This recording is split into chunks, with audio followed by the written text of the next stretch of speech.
Stories from the city of Phoenix. Palm trees are everywhere in Phoenix. They grow well and thrive in our hot summers. But the palm tree is not native to the area, and before 1880 were virtually unheard of here. Historian Steve Schumacher has the story of Phoenix's first palm tree and how they proliferated and came to be a familiar part of our landscape. But first, Steve set the scene of what small-town Phoenix was like in 1879. Yeah, in 1879, Phoenix was just a small little village, really. I don't know that there was even 1,000 people running around. The roads were still dirt.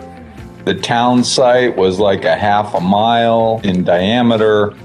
There just really wasn't much there. I mean, Phoenix had only been discovered and inhabited 9 years before that. Steve's research led him to a prominent Phoenician by the name of Alexander Lemon and what he brought back from a trip overseas in 1879. Well, A.D. Lemon, or Alexander Lemon, was one of the first attorneys in Phoenix and in Maricopa County. He later became a very prominent judge in the state.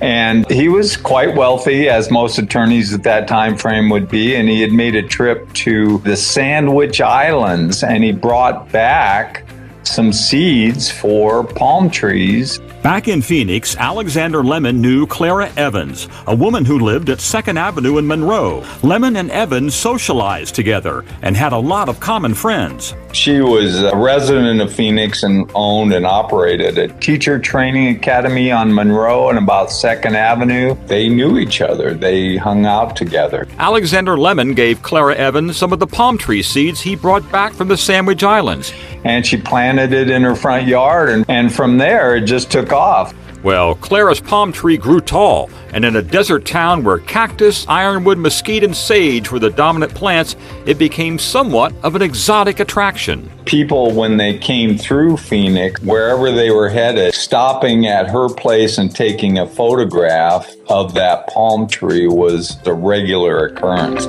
She was always on the list of things to see and take a photograph of, as this original palm tree in her yard. And once she planted that and people became accustomed to seeing that and became interested in it, obviously others took other seeds and seedlings and planted them. And having palm trees on your property became a sign of prominence. It wasn't long before early land speculators in Phoenix saw a potential in palm trees and used them to add an upscale flair to their developments. Mid-1890s, Dwight Hurd came to town and started developing a lot of properties around Phoenix. He developed the Los Olivos subdivision, and it was known, one of the taglines for Los Olivos was, it has 4 miles of palm trees, because the roads were 4 miles when you add them all up, and they were all lined with palm trees. And he felt like that was another way to show it was a prominent subdivision. He wanted people with money to buy a home there, and palm trees was one way of doing that. The price of palm trees was only about 50 to 75 cents at that point, so he could buy tons of them and plant them and serve his purpose of drawing rich people to those subdivisions, and it really didn't cost him that much money. Soon, palm trees were everywhere, as well as other non-native plants that did well in our desert climate. These plants, not just the palm tree, but everything you see, oleanders, roses, those are all imported. Those are not native to Phoenix either. About the only things that are native are the various species of cactus, mesquite, greasewood, those kinds of Sonora desert plants. Everything else you look at that's ornamental and beautiful has been brought in from somewhere else. Now, Clara Evans never profited from her palm tree, choosing instead to become a force in training future Phoenix teachers. She's most well known for her time being on the Board of Education, and she also started a teacher training academy, she called it, that was part of her property there on 2nd Avenue in Monroe as well. And so she prepared students to attend universities and teacher training colleges like ASU later on. She became very prominent in the education field within Phoenix, Maricopa County, and Arizona.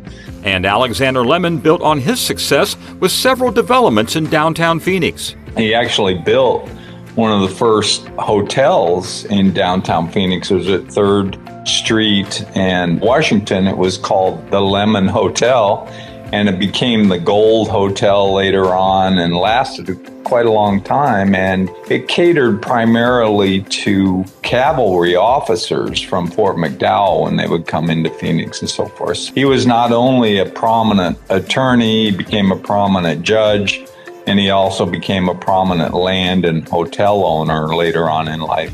But little did Lemon or Evans know that that little seed brought back from the Sandwich Islands would make such a big difference in Phoenix. Well, as much as that first palm tree and probably the first several were oddities and a must-see and something very unique to Phoenix back in the late 1800s, as time went on and they were planted in various subdivisions and the seeds would grow, and the palm tree that was unique in the late 1880s became very commonplace in the early 1900s, and people were planting them everywhere and they were growing on their own everywhere. But I remember as a young boy coming to Phoenix for the first time when I was 10 years old with my parents from South Dakota, driving down Central Avenue and just being agog at seeing the first palm tree.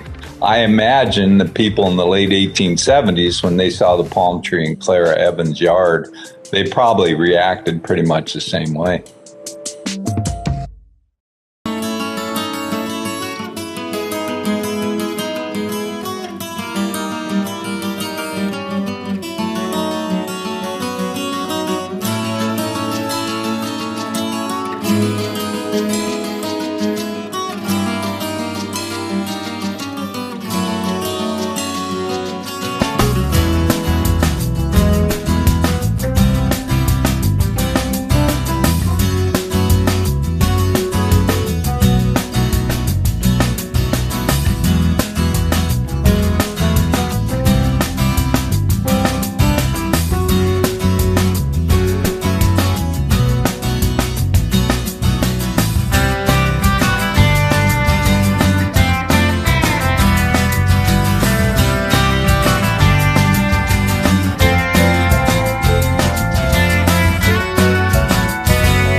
time for everyone's favorite game show.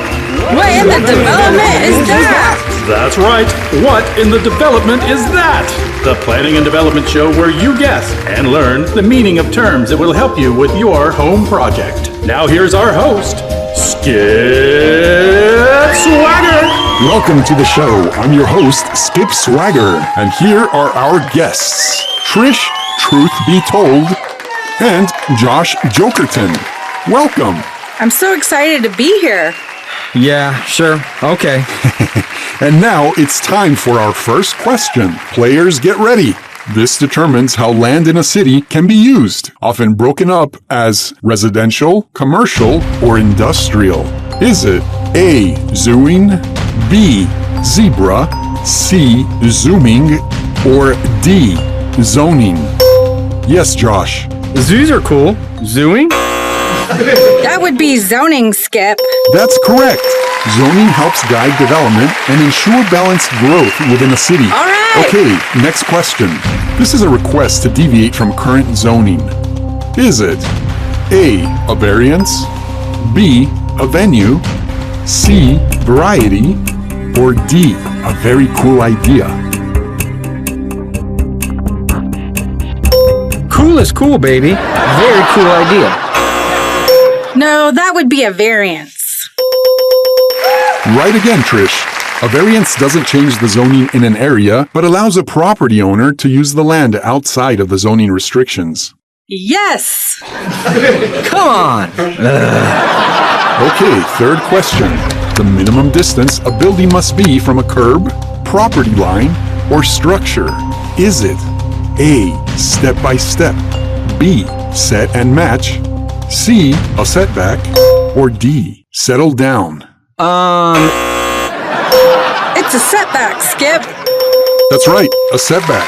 A setback is important for safety and aesthetic reasons, providing safe distances around the property. Trish, you are way in the lead with 3 questions correct. We have 2 more to go. The next question.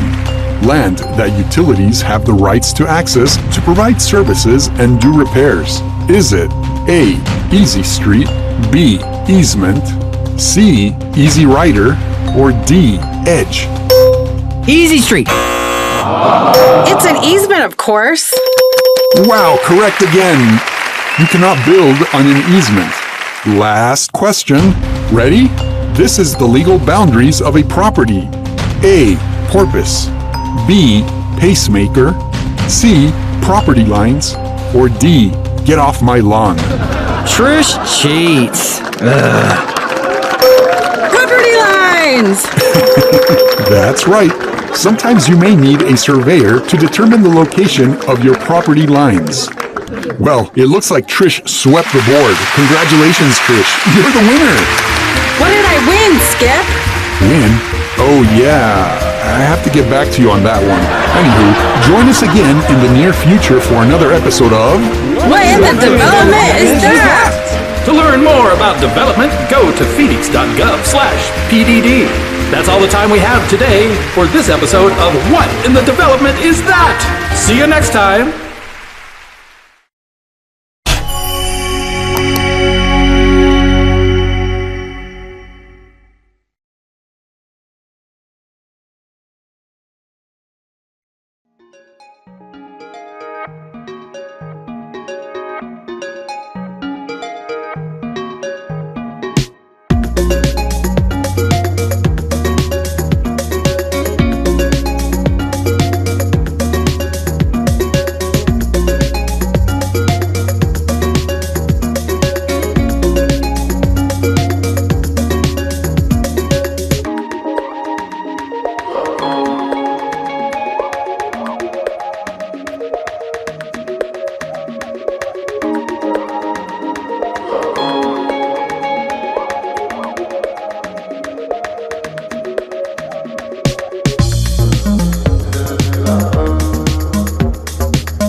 Phoenix was a small town on the rise in the 1940s. We had the tallest building in the state and great hotels.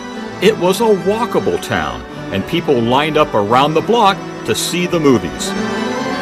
One of the grandest theaters in Phoenix was the Orpheum.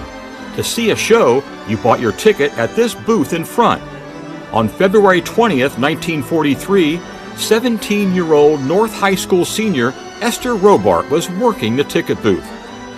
The Orpheum was screening Star-Spangled Rhythm with Bing Crosby and Bob Hope. Well, that night a fella by the name of Franklin Daly walked up to Esther's booth to buy a ticket. Esther sold it to him. It only took a minute, but for Franklin and Esther, it was love at first sight. But Franklin needed a plan, so he went to a payphone in the basement, put in a dime, and called the ticket booth where Esther was selling tickets. They were cheap back then. 40 cents in the daytime and 55 at night. Now, before we tell you what happened, let's meet Esther. She's now 96. She's sharp and remembers the details about that phone call from Franklin. So when he called and he said, "Do you remember this guy in a gray uniform?" And I said, "Sir, I do not remember anyone that comes in that door." And then I thought, uh-oh, I remember him. And I said, wait a minute. And so he grinned and I grinned, and that was it. Well, Esther and Franklin hit it off. He called her Babe, and she nicknamed him Twink. They soon got married. Franklin became a Phoenix firefighter, and the couple raised 4 kids, and they spent a great life together in Phoenix. Now, since that fateful night when they met at the Orpheum, almost 80 years have come and gone. Well, this is, of course, all changed. Franklin passed away in 2000, but as you can see, Esther, just like the renovated Orpheum Theater, is still going strong. Recently, Esther's children asked the Friends of the Orpheum Theater if she could come back and see the beautiful spot where their parents first met, and a private tour was arranged. Oh, yes. The tour lasted about an hour, and Esther told stories about what it was like living in Phoenix and working at the Orpheum before any of her guides were ever even born. And the Orpheum historians learned a little more from her about the iconic building they love and worked diligently to preserve. But from here on, it looks kind of the same. As they left, Esther and her kids walked the sidewalk in front of the Orpheum where Franklin waited to buy his ticket back in 1943. A little sad that he couldn't be with them, but happy too, knowing the building that is such an important part of their past is still standing today.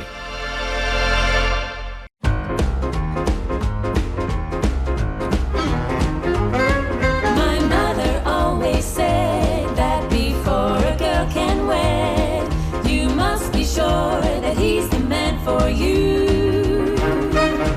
But how's a girl to know when she's walking with her beau that he's the one to make her dreams come true?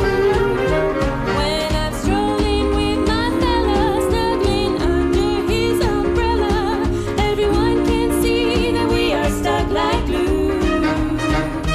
So when all is said and done, there's no more looking for that one, because I stopped the search when I met you. My mother always said that before a boy can wed, you must be sure that she's the girl for you.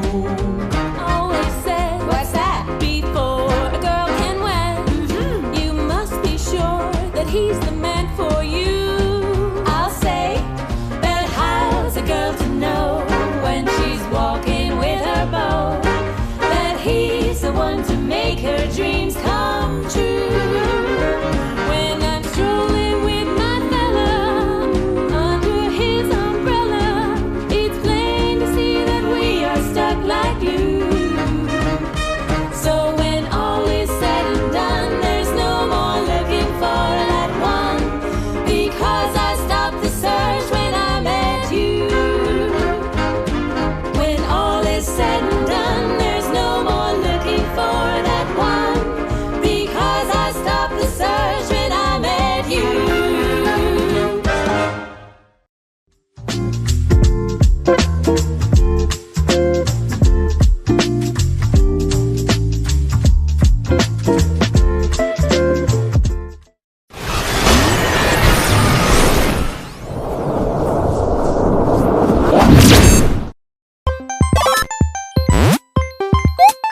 Ready Player One. Become a defender against disposing household hazardous materials in your trash or recycling containers.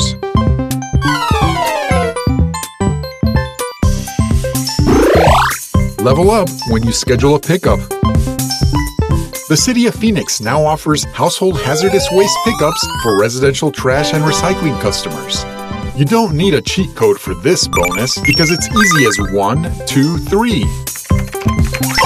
1.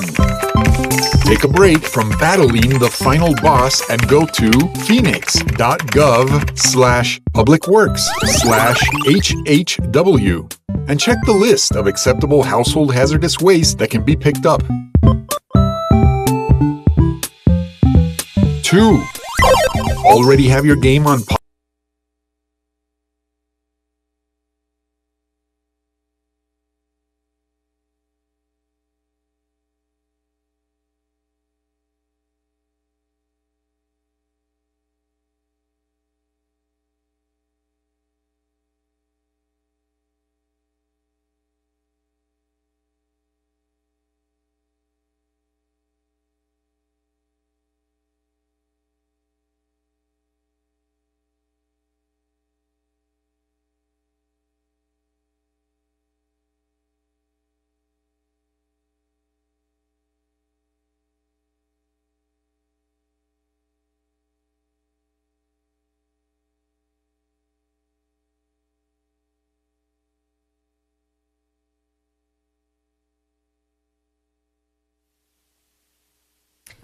Good afternoon. Welcome to the City of Phoenix. The City Council will meet today, but first we will begin with the Assisted Housing Governing Board, which will convene prior to the start of today's formal City Council meeting. I will call that meeting to order and ask the City Clerk to call the roll. Board Member Ansari. Here. Board Member DeCiccio. Board Member Garcia. Here. Board Member Guardado. Here. Board Member Maggard. Board Member O'Brien. Here. Board Member Stark. Here. Board Member Waring. Here. Vice Chair Pastor. Here. Chairwoman Gallego. Here. Item 3 is the review and approval of the January 5th, 2022 Assisted Housing Governing Board meeting minutes. Vice Chairwoman, do we have a motion? I move item number 3, the approval of January 5th, 2022, Assisted Housing Governing Board minutes. Second. We have a motion and a second. All those in favor, please say aye. Aye. Aye. Any opposed, nay? Passes unanimously. We next move to item number 4. Vice Mayor or Vice Chairwoman, do we have a motion?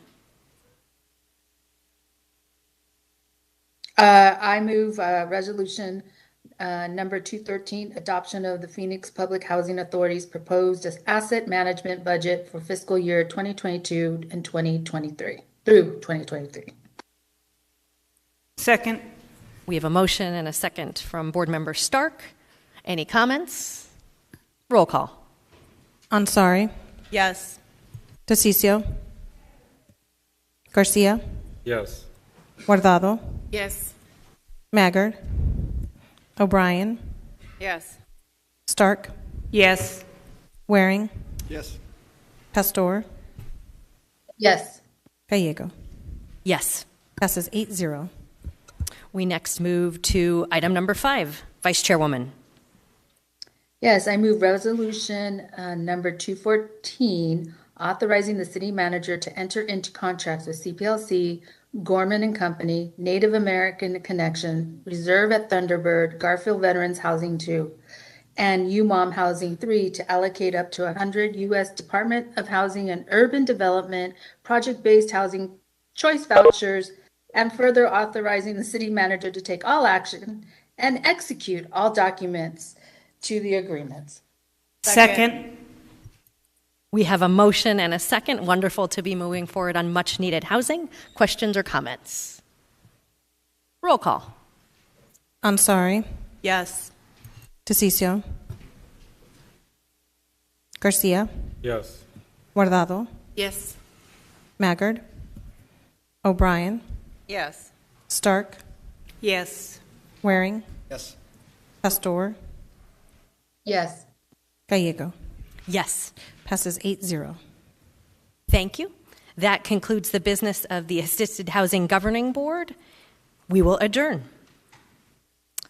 Next, we will move towards our formal city council meeting, but before we call that meeting to order, we will welcome our fire chaplain, Nick Petrucci, for an invocation. Can we pray, please?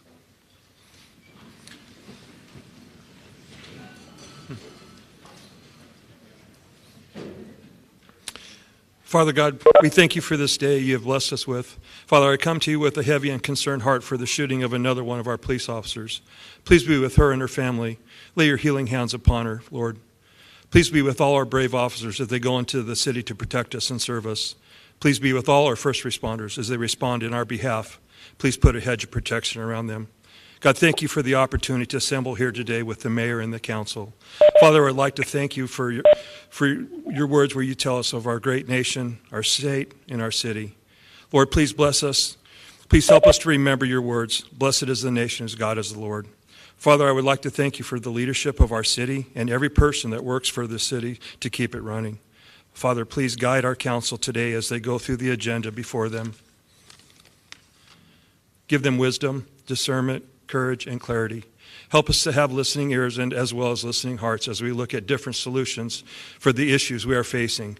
May we take heed to remember the words that are written on our currency, as well as the words that we recite in the Pledge of Allegiance, one nation under God, and in God we trust. Father God, please bless this meeting today and those in attendance. Amen. Thank you. Please remain standing. Councilwoman Stark, will you lead us in the Pledge of Allegiance?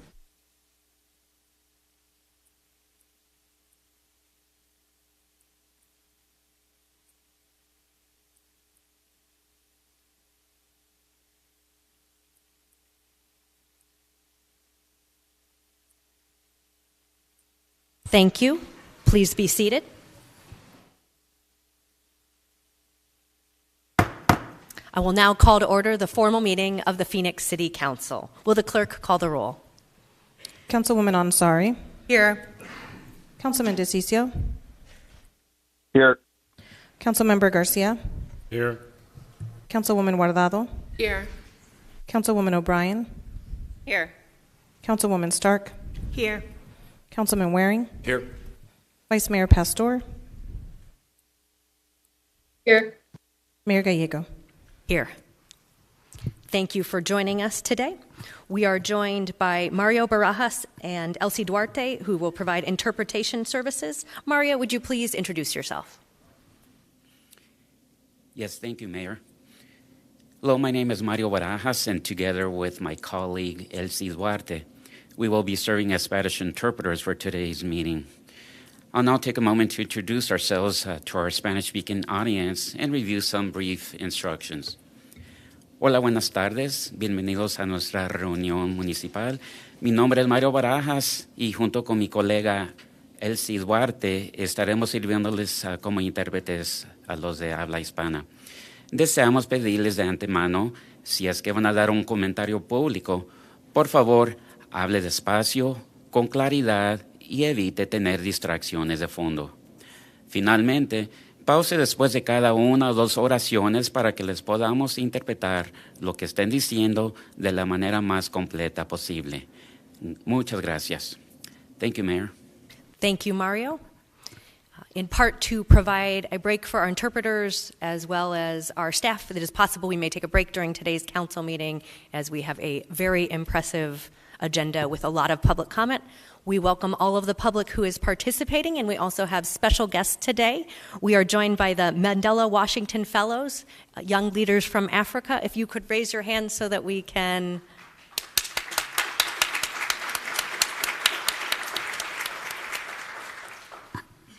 We are a global city, and it's such an honor to welcome you to join us. Congratulations on your participation in such a prestigious fellowship.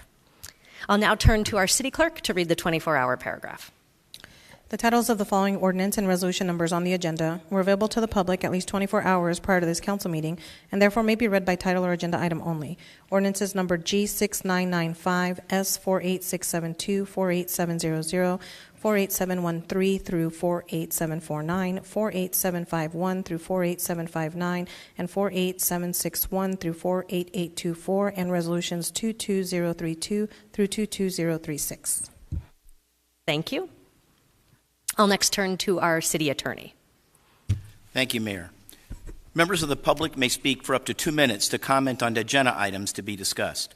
Comments must be related to the agenda item and the action being considered by the council. General comments that go beyond the scope of the agenda item must be made in the citizen comment session at the end of the agenda. The City Council and staff cannot discuss or comment on matters related to pending investigations, claims, or litigation. The City Code requires speakers to present their comments in a respectful and courteous manner. Profane language, threats, or personal attacks on members of the public, council members, or staff are not allowed. A person who violates these rules will lose their opportunity to continue to speak. Thank you. Item number 1 is the meeting minutes from July 1st of 2020. Councilwoman Guardado, have you had a chance to review them? Yes, we have, and we'd like to make a motion to approve the minutes. Second. We have a motion and a second. Any comments? All those in favor, please say aye. Aye. Any opposed, nay. Minutes pass unanimously. Yay. Starting off on a good note. And we continue on a good note. The council unanimously appointed excellent members of our municipal court system to judges. And today I have the pleasure of swearing in Judge Solomon and Judge Lowry. So if our judges could meet me.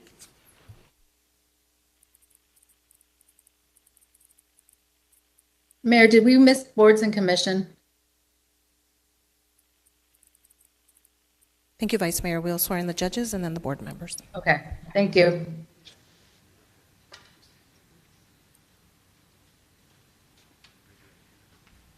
Congratulations. Please repeat after me and raise your hand. I state your name. Do solemnly swear that I will support the Constitution of the United States and the Constitution and laws of the state of Arizona. That I will bear true faith and allegiance to the same and defend them against all enemies, foreign and domestic.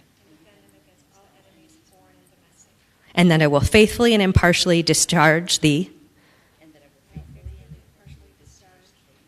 duties of the office of municipal court judge according to the best of my ability, so help me God. Congratulations. We are so appreciative of your service. Thank you.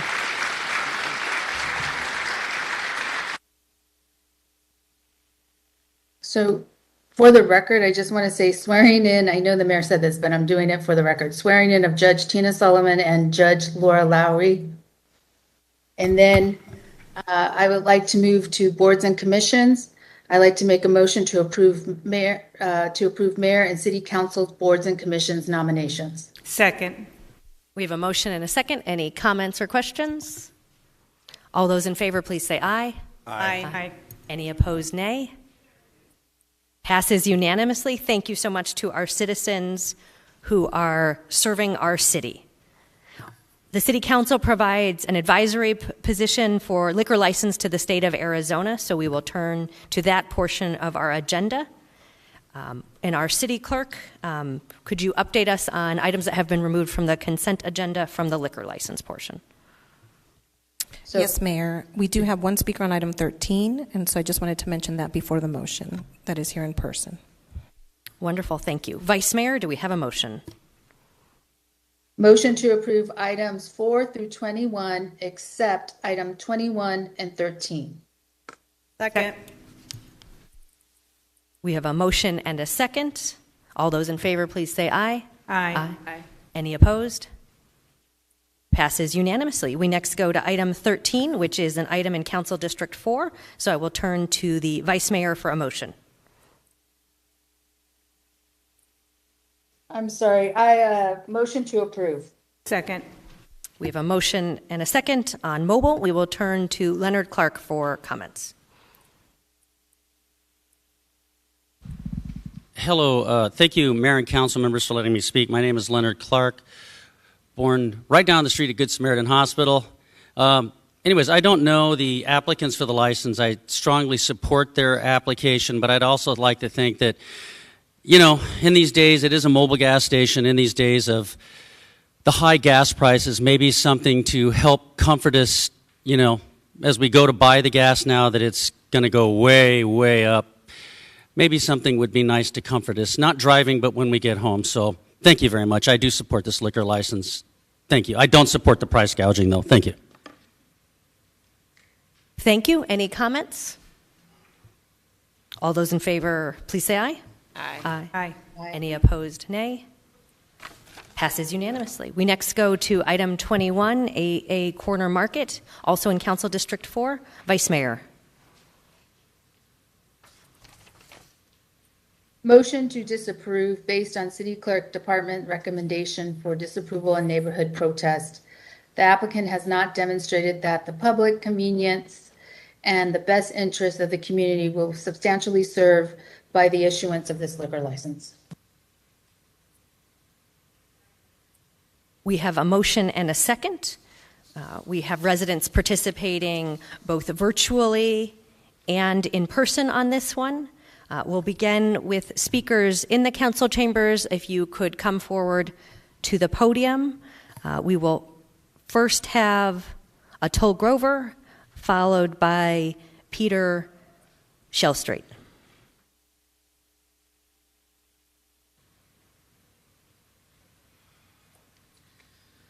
Good afternoon, Madam Mayor, council members. My name is Atul Grover, and I represent the store. We're requesting a Series 9 license for this location. This will be our second location. We had no liquor violation on our first one. We're a small business, and we'll always be present at this location. Now, I know we have several protests on this, but I want to emphasize on the difference between the previous operator and us.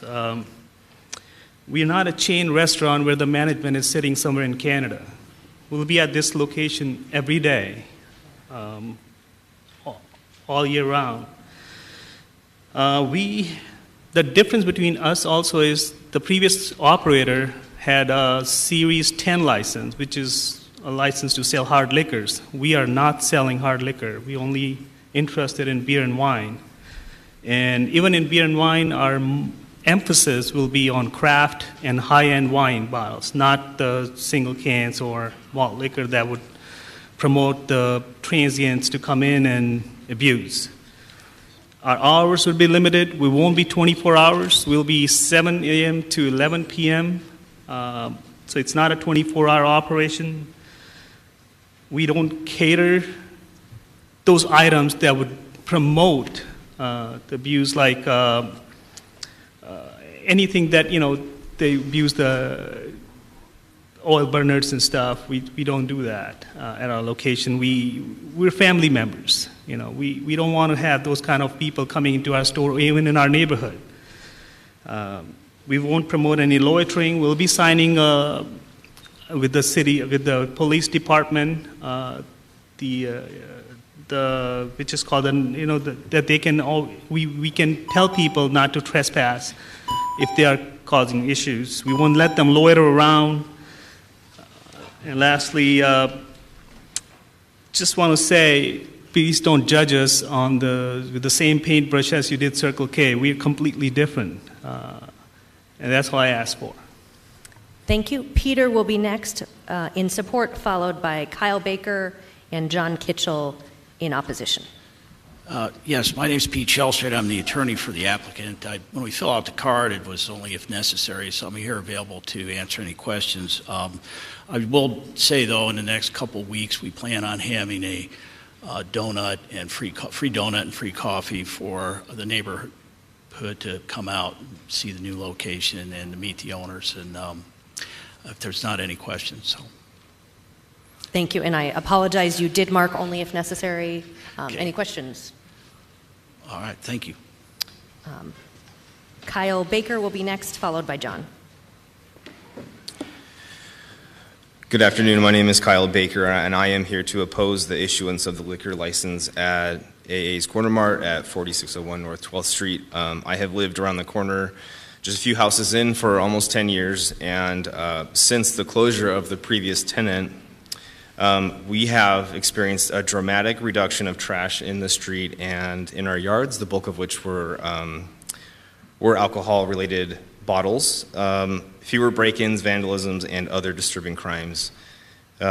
We no longer experience intoxicated individuals screaming late at night in front of our houses, stumbling in front of cars, or even passed out in the street, which was not uncommon. And overall, the neighborhood has transitioned to a much more peaceful place where we feel more at ease. I know that in the 10 years that I have lived there, the closure of that previous store, it's been the best thing to happen to our neighborhood, and so I ask you to consider the best interest of our community by not issuing the liquor license. Thank you. John is next, followed by Leatrice.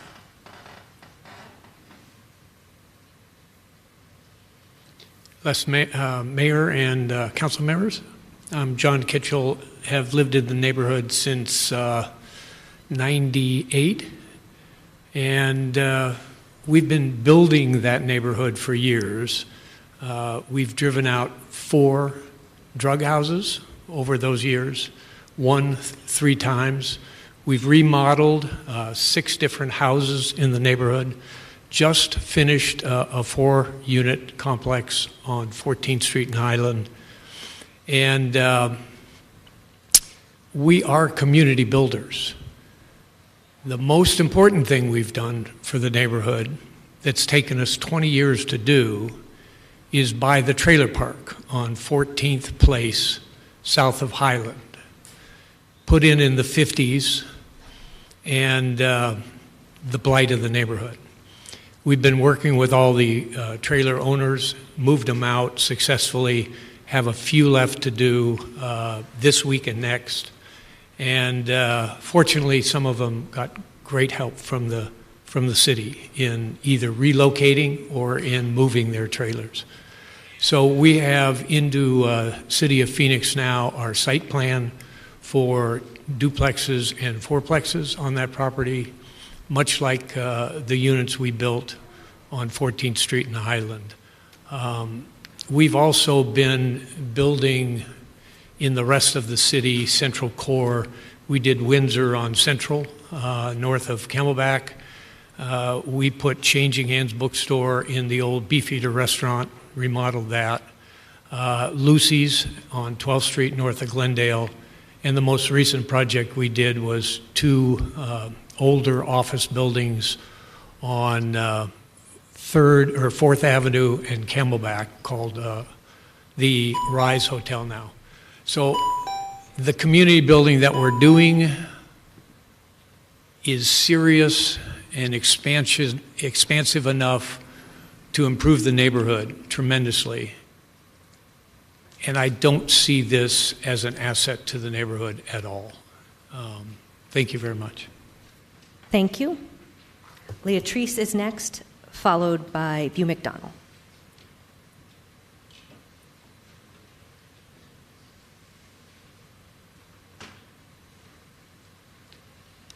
Hello, Mayor, City Council members.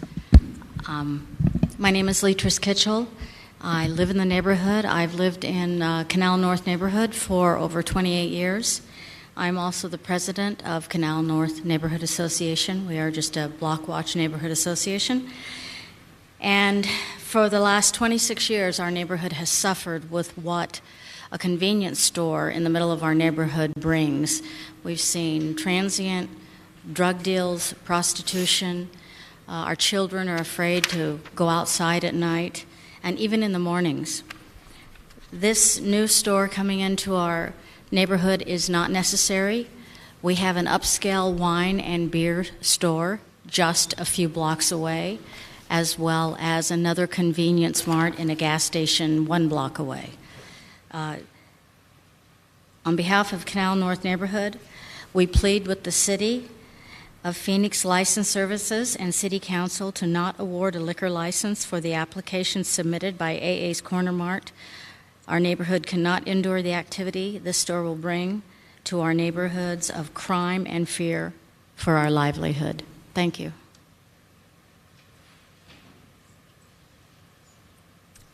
Thank you. Mr. McDonald is next, followed by Jeff Peterson. Hello, my name is Bo McDonnell, and I live on Meadowbrook, just down the street from the proposed liquor license site. A couple of notes just on the agenda. Some of the crime statistics that we're running here, I'm not sure what the time frame was, but a more accurate depiction of what happens in our neighborhood would have been run previous to the store's closure in January of 2019. It was daily that police were called down there. The reason why Circle K closed that location was because the number of armed robberies and violent incidents that happened at that location. It wasn't just because they weren't making money. With all due respect to the applicant's representative earlier, I don't think that the people that are robbing that store or doing beer runs care what kind of liquor or alcohol they're carrying. They're going to do it anyway. We're tired of finding the drug paraphernalia, empty bottles and cans all over the neighborhood. It's not safe. We've had an influx of children move into our neighborhood in the last 2 years since that store's closure.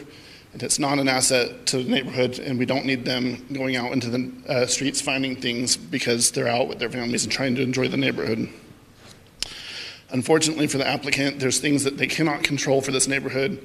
Some of those things are the halfway homes and transitional homes that border our neighborhood, which are supplying the homeless and transient people that are the ones coming through our neighborhood to visit the store. And they're the ones doing the beer runs and doing whatever they want. I also visited their other location that they say that they manage personally every day. He was not president. There was a non-management person there running the store, and there were visible people on the front of the store doing drugs, loitering, homeless people on the side of the building on 2 different occasions. So I don't believe that they're going to be there managing the situation, and whether they're closed at night or not is not going to stop the problem from coming during the daytime. We've had violent incidences where drunken people have come from that store, ran a knife down my neighbor's truck right in the middle of the daytime that we had to follow down the street, and was subsequently arrested on multiple felony charges down the street from our house. We really urge you to deny the liquor license and help keep our community that we've worked so hard to improve safe. Thank you. Thank you. Jeff is next, followed by Brianna, who is participating virtually. Good afternoon. Thank you for having me here today. My office is directly across the street from the property. We have been in that office building for 40 years. We've owned it. We've ran our company there for 40 years now. Kind of beat some of these guys, but we're trying our best. Previously, the convenience store there was a major part problem. You've already heard a bunch of these things before. We had blight, noise, drunkenness, passed out people on my doorstep on a regular basis. If you look at the crime reports, you can see they're massive problems through the years. After 19, when they stopped being there, the crime went away, absolutely went away. Before it was there, we were picking up trash every day from either blowing over or being dumped in our property. We had to escort our clients and staff in and out of the building because we were concerned about the people that were hanging out. We had vehicles broken into, damaged, our building was vandalized. These are real problems we faced. Traffic was a very large issue. People coming and going, the number of activities, the accidents that were on that corner of 12th and Meadowbrook was so serious. Since that business has closed, it is night and day. We have had very, very few problems. And these other folks who live in the neighborhood will agree with me. It has been night and day and wonderful. We fear, and to these gentlemen, we have to say, we fear that if this is there again, we're going to have all these same issues, and all the work we've been putting in for years and years and years will be lost and will have too big of a negative impact. So we please suggest and hope that you will not support the issuance of this license. Thank you. Thank you. We will next go to Brianna, participating virtually, followed by April. Thank you, Mayor and City Council members. My name is Brianna Chua. I own and work out of an office building that's about a 3-minute walk away from 4601 North 12th Street. In addition, from 2016 to 2021, I leased office space from 4600 North 12th Street, which is directly across the street from the 4601 property, when it was Circle K that sold liquor. When Circle K was open, we had our offices broken into in the middle of the night by someone who the police concluded was just looking for money to buy drugs and alcohol. There were constantly people loitering outside that Circle K. It was not uncommon to see police and police tape around that store due to what we were told were robberies. We did not feel safe leaving after dark. I had to instruct my staff to not leave after dark because we feared for our safety. Eventually, we noticed the Circle K even hired a live security guard. When the Circle K closed, it was a huge relief. The area felt much safer. So much different, so much safer. My partner and I actually purchased the building that we're in June of 2021. Unfortunately, we do still have some problems with vagrants, loitering, trash. Several times a week, I have to pick up liquor bottles, beer bottles, cans, drug paraphernalia, used needles, food wrappers, and other trash. People come and ask to use our toilet. They use our water spigot for showers. They stash their belongings, including their drugs, around our building. I've literally filled our dumpster with items that were stashed around our building one time. We've invested well over $10,000 in the security system to have 24-hour monitoring. It's an ongoing problem, but I am hopeful it can get better. And having a liquor store or a place that sells liquor return to 4601 North 12th Street is not going to help it get any better. I see young children walking all by themselves at the corner of 12th and Campbell, and I'm a mother, and it scares me. I see residents in the area walking their dogs and jogging, and I fear for their safety. And I don't think having a store that sells liquor is in the best interest of the community. And it was not good before, and it will not be a good thing if it comes back. Thank you. Thank you. April is next. Yes. Hello, Your Honor and council members. My name is April Thatch. I own the property that sits at the corner of 14th Street and Meadowbrook. And to echo a lot of the residents and business owner sentiments, I too had a lot of trash. My property, the long end of my property goes the east-west side of Meadowbrook. And same thing, drug paraphernalia, needles, busted glass. I've lived in this home since I purchased it in January of 2018. I've had people come on my property, use my spigots, steal my fruit in the trees that I've planted. There is a gate that I had fabricated steel that is 8 feet high and 12 feet long because they were coming onto my property in the back casita by my guest house. I've had bougainvilleas installed along the property fence line in the front, almost 8 feet tall, plenty of suckle hedges. My car has been broken into and vandalized, guests, domestic squabbles, people sitting on the corners. I have 2 flood irrigation cement boxes that sit on either corner of my property line. People passed out, fighting in my property. And when it stopped happening, it was because I was having a conversation with a neighbor, and they said, "Yeah, that Circle K closed." And I said, "Wow, okay," because I was beginning to feel unsafe and thinking about leaving the area, renting out my home or selling my home. So again, as they are saying, this is not in the best interest just simply because of the turnaround, which has definitely contributed to our increased property values.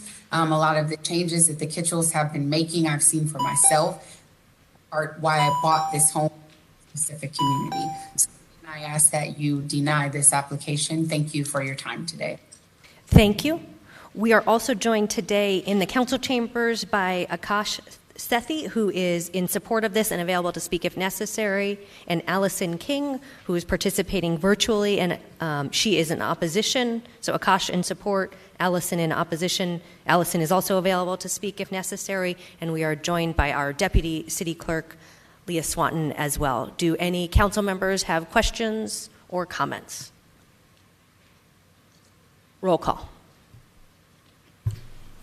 I'm sorry. Yes. DeCiccio. Yes. Garcia. Yes. Guardado. Yes. O'Brien. Yes. Stark. Yes. Waring. Yes. Pastor. Yes. Gallego. Yes. Passes 9-0. Thank you. That concludes the liquor license portion of our agenda. Again, we provide an advisory role to the state of Arizona. We next go to the order of the meeting. Vice Mayor, do you have a motion? Motion to suspend the rules and change the order of business to take 71 and 72 out of order and after item 199. Second. We have a motion and a second. All those in favor, please say aye. Aye. Mayor, Councilmember Garcia, may I make a comment? please. Yeah. Okay. Should we? Trying to think if we should just finish. Denise, our city clerk, we've consulted, and let's finish the nays. So all those opposed, please say nay. Nay. Councilmember Garcia. Thank you. Just to explain my vote, I don't understand why we're doing this. I know a lot of folks signed up online and are here in person to speak and took their time to be here. If we are going to do this, maybe we think about it before we put the agenda out, knowing that people are going to come and have comments. And so we are during working hours. People have taken time off of work, have looked for childcare, have figured out ways to be available to make comments, and I don't think it's fair that we're shifting this last minute for them. Thank you. City Clerk, are we ready for ordinances, resolution, new business, and planning and zoning? Yes, Mayor. Vice Mayor, are you ready for a motion? Motion, are we ready? Here we go. Motion to approve items 22 through 199, except the following. Items 26, 27, 29, 31, 62 through 69, 70, 71 through 72, 75, 100, 103, 115, 118, 127, 133, 142, 153, 199. Noting that item 93 is as advised, item 63 is as advised, item 198 is withdrawn, and excluding these items for virtual public comment. Items 64, 69, 71, 72, 89, 115, 140, 188, 189, and 199. And can the clerk confirm if there are any other items that should be excluded for in-person public comments? Yes, also Vice. including items. Go ahead. Thank you, Vice Mayor, Mayor, members of the council. Also excluding items 35, 97, 142, 143, 148, 151, and 170. And I will repeat items 35, 97, 142, 143, 148, 151, and 170. Second. The motion. Great motion. Second. Yes, thank you, Vice Mayor. That was perhaps the most complicated motion we've had in quite a while. And since we had static, just so everyone can hear, item 93 is as revised, item 163 is as revised. Any other comments or corrections? Roll call. Ansari. Yes. DeCiccio. Yes. Garcia. Yes. Guardado. Yes. O'Brien. Yes. Stark. Yes. Waring. Yes. Pastor. Yes. Gallego. Yes. Passes 9-0. Items 26, 27, 29, and 31 are memberships related to the Water Department. Vice Mayor, do you have a motion on 26, 27, 29, and 31? I have, the motion is for 20, I'm a little confused at this All right, moment. then let's move item 26. 26, 27, 29, and 31 are individual votes. Okay. So should I lump them or should I just? Councilman Waring prefers to vote on 26 individually. So are we comfortable, Councilman Waring, 27 through 29, 27, 29, and 31 together? All right. So Vice Mayor, just a motion on 26. Okay. I moved item 26. Second. We have a motion and a second. Comments? Roll call. Ansari. Yes. DeCiccio. No. Garcia, Yes. Guardado, Yes. O'Brien, Yes. Stark, Yes. Waring, Yes. Pastor, Yes. Gallego. Yes. Passes 8-1. Thank you. Given the news on the Colorado River and the importance of water in our desert, I'm certainly excited to support these memberships and getting great information as well as tools to manage our water. Vice Mayor, do we have a motion on 27, 29, and 31? I move those 27 through, can I go 27, 29, and 31? Second. Motion and a second. Comments? Roll call. Ansari, Yes. DeCiccio, No. Garcia, Yes. Guardado, Yes. O'Brien, Yes. Stark, Yes. Waring, No. Pastor, Yes. Gallego. Yes. Passes 7-2. We next move to item 35, which is a payment ordinance to Apple. Vice Mayor, do we have a motion? I move item 35. Second. We have a motion and a second. Leonard Clark is here for comment. Mayor and council for letting me speak. My name is Leonard Clark. I believe I put neutral. I'm concerned, and I'm not known as a fiscal conservative, but I am concerned since we are purchasing from the largest, I'm not sure as of the last data, however you want to say it, that the Apple Corporation, being the largest corporation, had an out-of-court settlement for, Batterygate, as it was unofficially known, through 2014 through 2016, because they were allegedly slowing down, actually it wasn't alleged, they said that people's iPhones and other Apple devices, they said it was to keep the devices from becoming obsolete. Others said they were doing it, which, would cause people to think they needed new devices. I want to make sure that our tax money in the city of Phoenix, we have to make sure that the Apple Corporation has learned its lesson. I'm not sure if it applied to the MacBooks, but this is quite a large sum of money. Yes, they had a out-of-court settlement, I guess, and so they weren't guilty officially of anything. But I want to make sure that our Apple MacBooks that our officers are using aren't going to become obsolete because they use some alleged scheme to slow down their batteries, which caused millions of us to have to go out and buy Apple iPhones. City of Phoenix should not be suckered into this, so I would like to make sure that cautions are made, assurances are given from Apple Corporation that they will not be slowing down their devices unless we know about it and we approve of it. I don't want us to have to go buy these devices again because they're up to their shenanigans, they being the largest corporation in the world, Apple Incorporated, the forbidden fruit, as it were. So anyways, thank you. I appreciate your letting me speak in this beautiful city. And I know I wouldn't be allowed to do this in communist China, so I appreciate it. And I hope you'll take those cautions when you vote yes for this, because I don't want the city of Phoenix getting ripped off for these Apple MacBooks. Thank you. Thank you. Any questions or comments from council members? Roll call. Ansari, Yes. DeCiccio, Yes. Garcia, Yes. Guardado, Yes. O'Brien, Yes. Stark, Yes. Waring, Yes. Pastor, Yes. Gallego. Yes. Passes 9-0. Thank you. We next begin special proceedings related to the City of Phoenix budget. Item 62 is a public hearing on the proposed property tax levy, truth in taxation, and adoption of the final 2022-23 annual budget. I now declare the hearing open. We will turn to Councilman O'Brien for a comment. Mayor, I actually have questions. Please. Thank you. And we will welcome our Budget and Research Director, Amber Williamson. Awesome, Amber.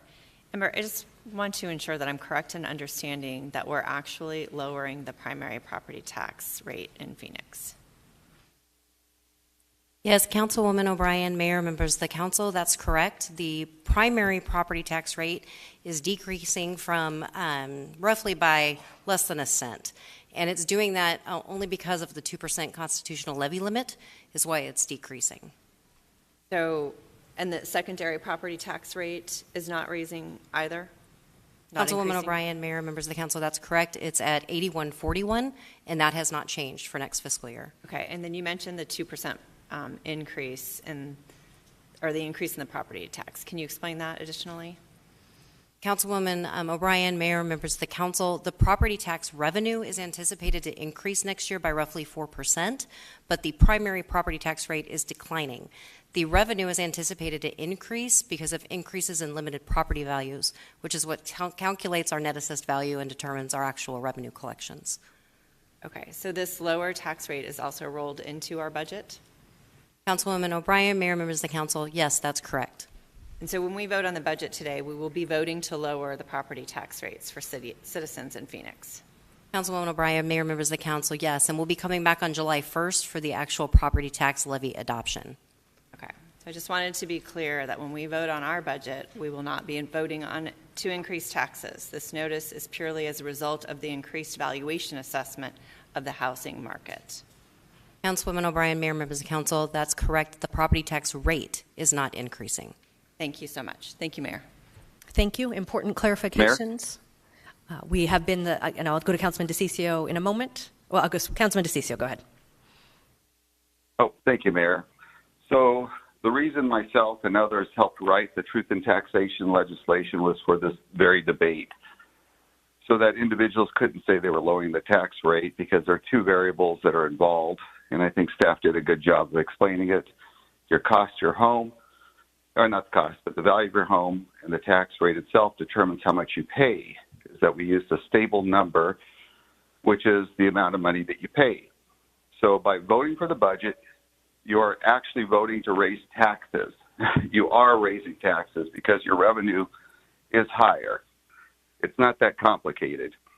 So, you know, it's something that's meant to keep everybody, and there's a reason why this standard was developed many, many years ago, was to use one number to be able to make it easy for people to understand whether or not their taxes were going to go up, and a vote for this would raise taxes, period. It's not just about the rate or about someone's property value. It's the combination of the two is how this was meant to be created, so that you can look at it, and it's an easy and transparent way to make that determination. Thank you, Mayor.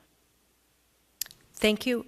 I think in your opening comment you said we could not say we are lowering the property tax rate, and that is in fact what we are doing, and we have lowered the property tax rate in recent years as well. So I think Councilwoman O'Brien clarified that well. I didn't mean to say it that way if that's what came across, Mayor. I apologize. But it's meant to say that a vote for this is raising taxes, not necessarily about the rate itself, because that's just one variable. Thank you, Mayor. Thank you. Additional comments?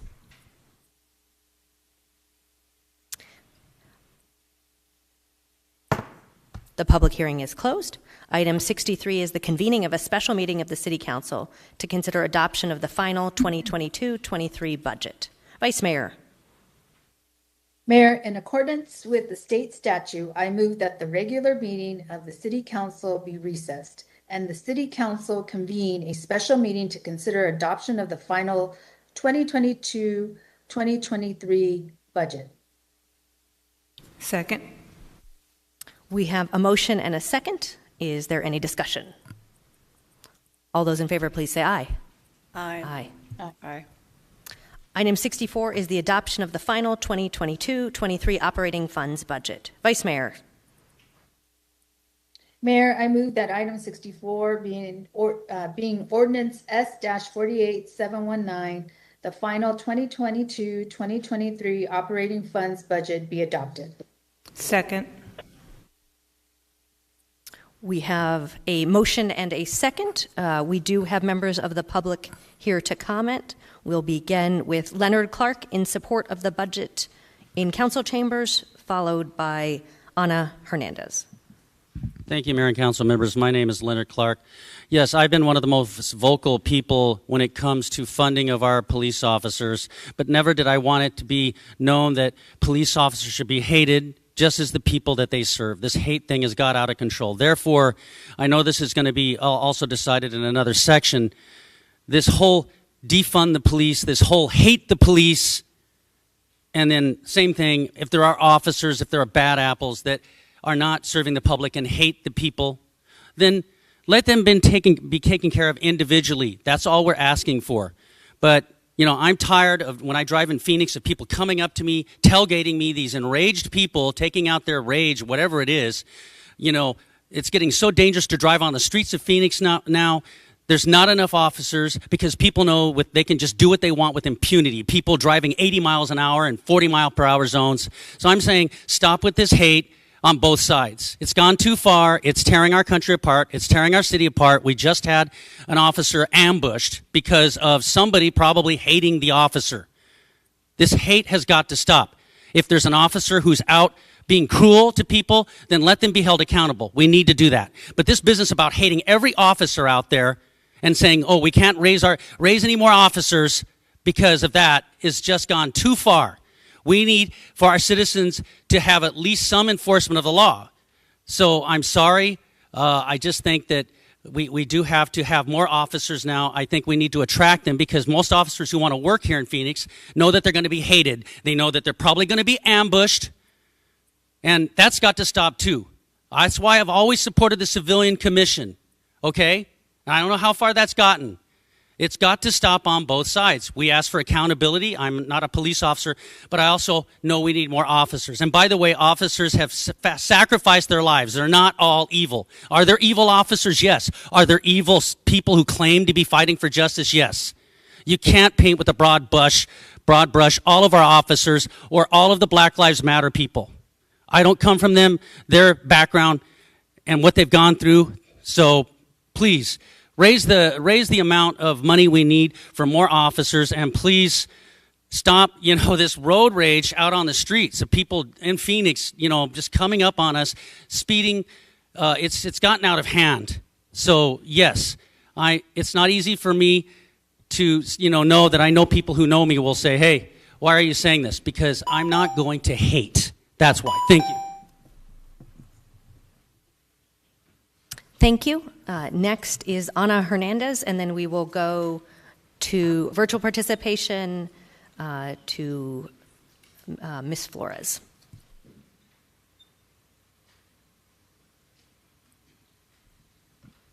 Good afternoon, Council, Mayor Gallego. So here we are once again talking about the same thing we've been talking about every year, and y'all use the justification to increase police budget by $63 million this year as the reasoning public safety. But we have the data that shows that officers do not keep us safe. Officers aren't addressing our needs in public education. Officers aren't providing shelter for our unsheltered folks that are dying on the streets from heat. Officers aren't helping families ensure they have access to food. Officers aren't helping anybody that's dealing with a mental health issue. Officers do not help anybody that deals with a substance use issue. What we do know is that if we invest into people, that would make our community safer. If we invest into our education, if we invest into our housing, our sheltered folks, that creates public safety. And contrary to what some people think, we don't hate cops, we hate the system. The system is corrupt. The system is built on white supremacy and racist movements. We are only advocating for the sanctity of human life, and we will continue to show up.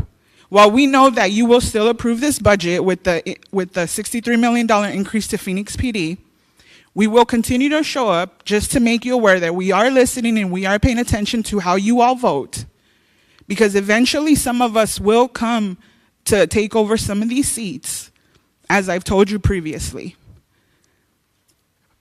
Start looking at people, start looking at human life. Come knock on doors with me to talk to the residents of Maryville to see what they really need, because it is not police. I invite y'all to come join me. They want resources. They need resources. That's what we're here for, and that's what we're going to continue to discuss year after year until y'all read the room and understand what we are deserving of.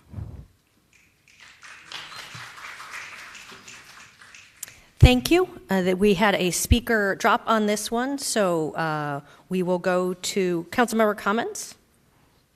Roll call. Ansari. Yes. DeCiccio. No. Garcia. No. Guardado. Yes. O'Brien. Yes. Stark. Yes. Waring. No. Pastor. Yes. Gallego. Yes. Passes 6-3. Item 65 is the adoption of the final 2022-23 capital funds budget. Vice Mayor. Mayor, I move that item 65, being ordinance S 48764, the final 2022-2023 capital funds budget, be adopted. Second. We have a motion and a second. Comments on capital funds. Roll call. Ansari. Yes. DeCiccio. Yes. Garcia. Yes. Guardado. Yes. O'Brien. Yes. Stark. Yes. Waring. No. Pastor. Yes. Gallego. Yes. Passes 8-1. Item 66 is the adoption of the final 2022-23 reappropriated funds budget. Vice Mayor.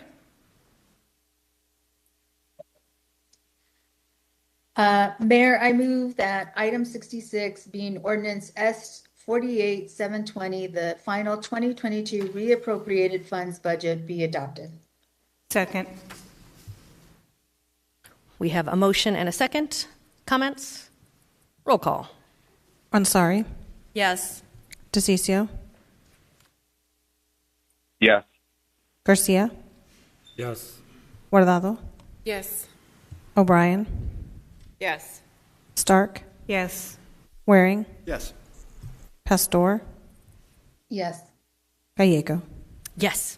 Passes 9-0. Vice Mayor. Mayor, I move the city council adjourn the special meeting. Second. I have a motion and a second. Is there any discussion? All those in favor, please say aye. Aye. Aye. Motion carries. The special meeting is adjourned. I hereby declare that the special meeting is concluded, and I hereby reconvene the regular city council meeting.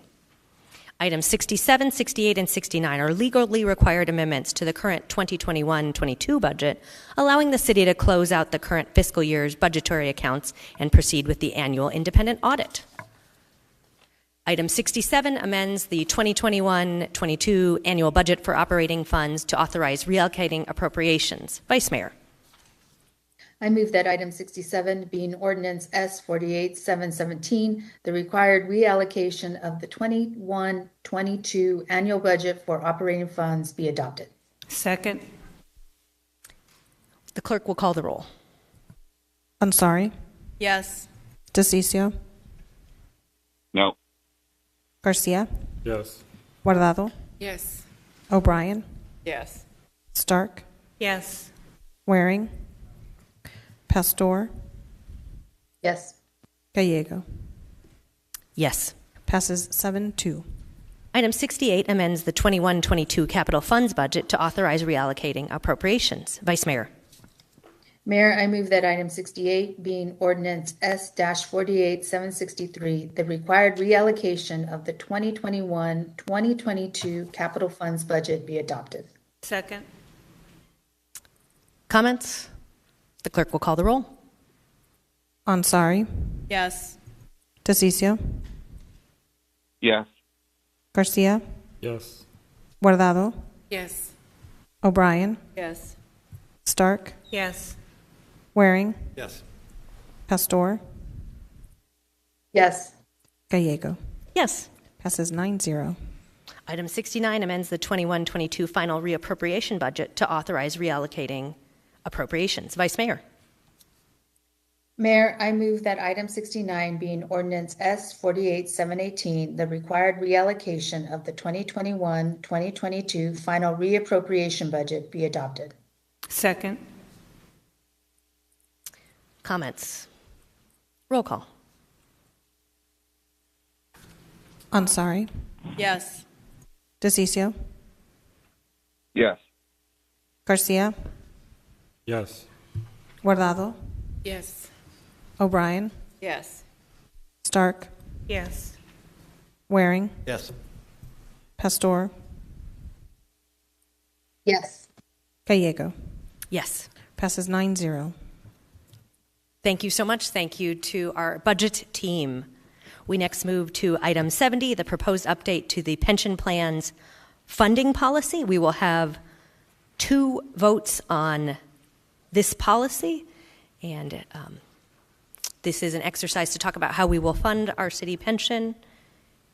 And just wanted to, again, put on the record that some of us, including myself, are not supportive of pension obligation bonds. Vice Mayor. I make a motion to approve staff's recommendation to adopt the annual COPERS pension funding policy and acknowledge the assets and liabilities of the COPERS plan. Second. We have a motion and a second. Comments? Mayor, I need to declare a potential conflict on this vote. Thank you. Roll call, noting Councilwoman Stark will not be participating. Ansari, Yes. DeCiccio, Yes. Garcia, Yes. Guardado, Yes. O'Brien, Yes. Waring, Yes. Pastor, Yes. Gallego. Yes. Passes 8-0. Vice Mayor, do you have a second motion? I make a motion to approve staff's recommendation to adopt the annual PSPRS pension funding policy and acknowledge the assets and liabilities of the PSPRS plan. Second. We have a motion and a second. Comments? Roll call. Ansari, Yes. DeCiccio, Yes. Garcia, Yes. Guardado, Yes. O'Brien, Yes. Stark, Yes. Waring, Yes. Pastor, Yes. Gallego. Yes. Passes 9-0. We move to item 75, which is our Public Health Fellowship Intergovernmental Agreement, and I'll turn to Councilwoman Ansari. Thank you, Mayor. I am very glad to see that Phoenix is using ARPA funds to fund and invest in a public health fellow who will be working on addressing barriers for treatment, communication with providers, and identifying unmet needs. We know that the opioid epidemic has had continued damage to our city, and it was incredible to see some form of justice arrive in the recent settlement cases with pharmaceutical companies who have been responsible. From May 2020 to April 2021, 100,300 people nationwide have reportedly died from a drug overdose, and Arizona saw a 28.5% increase during that period, which is extremely alarming. We did an interview in my office on this very subject yesterday, specifically how it impacts our unhoused population, with Ash Us, who is the executive director of From the Ground Up and who's been working with us on the new shelter at 28th Street, as well as Nathan Smith from the Phoenix Rescue Mission. And given that conversation, I think it would be incredibly valuable, and I hope that this fellow will dedicate at least some of their time toward working with this specific community. And with that, I move to approve item 75. Second. Motion and a second. Comments? Roll call. Ansari, Yes. DeCiccio, Yes. Garcia, Yes. Guardado, Yes. O'Brien, Yes. Stark, Yes. Waring, Yes. Pastor, Yes. Gallego. Yes. Passes 9-0. Item 89 is Prostitution Solicitation Diversion Program. Do we have a motion? I'd like to move item 89. Second. We do have Lynn from the City of Phoenix available to speak if necessary. Does anyone have questions? I have a question, Mayor. Vice Mayor. I just wanted to know how we're collecting, I guess, data, knowing how effective this diversion program is. Or if there's metrics around this. Wonderful. And for our city staff, should we go to Lynn? All right. Lynn is available. And maybe Vice Mayor, were you able to hear the questions? All right, we'll turn to our staff. Mayor, Vice Mayor, Council Member, I do have some information regarding the program. My name is Mark Borzik. I'm an Assistant Bureau Chief with the Prosecutor's Office. And the success rate for the program in fiscal year 2021-2020 was a 94% success rate, meaning people that enrolled in the program successfully completed it. For fiscal year 2020 to 2019, it was an 84% success rate, and 2019-2018, it was 95%. Thank you. I just wanted to highlight that. I wanted to thank Catholic Charities for the work that they are doing with the diversion program. So thank you. Mayor. Thank you. Question. Councilman O'Brien. Thank you, Mayor. Can you tell us if we are tracking the recidivism rate?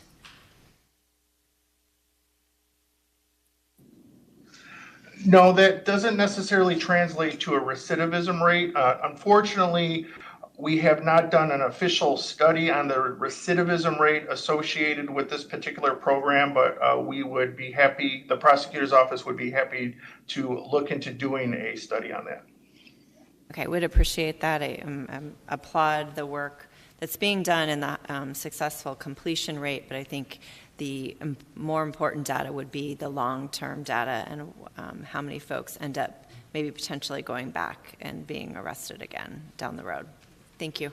Thank you, Mayor. If I may, I have this is Lori.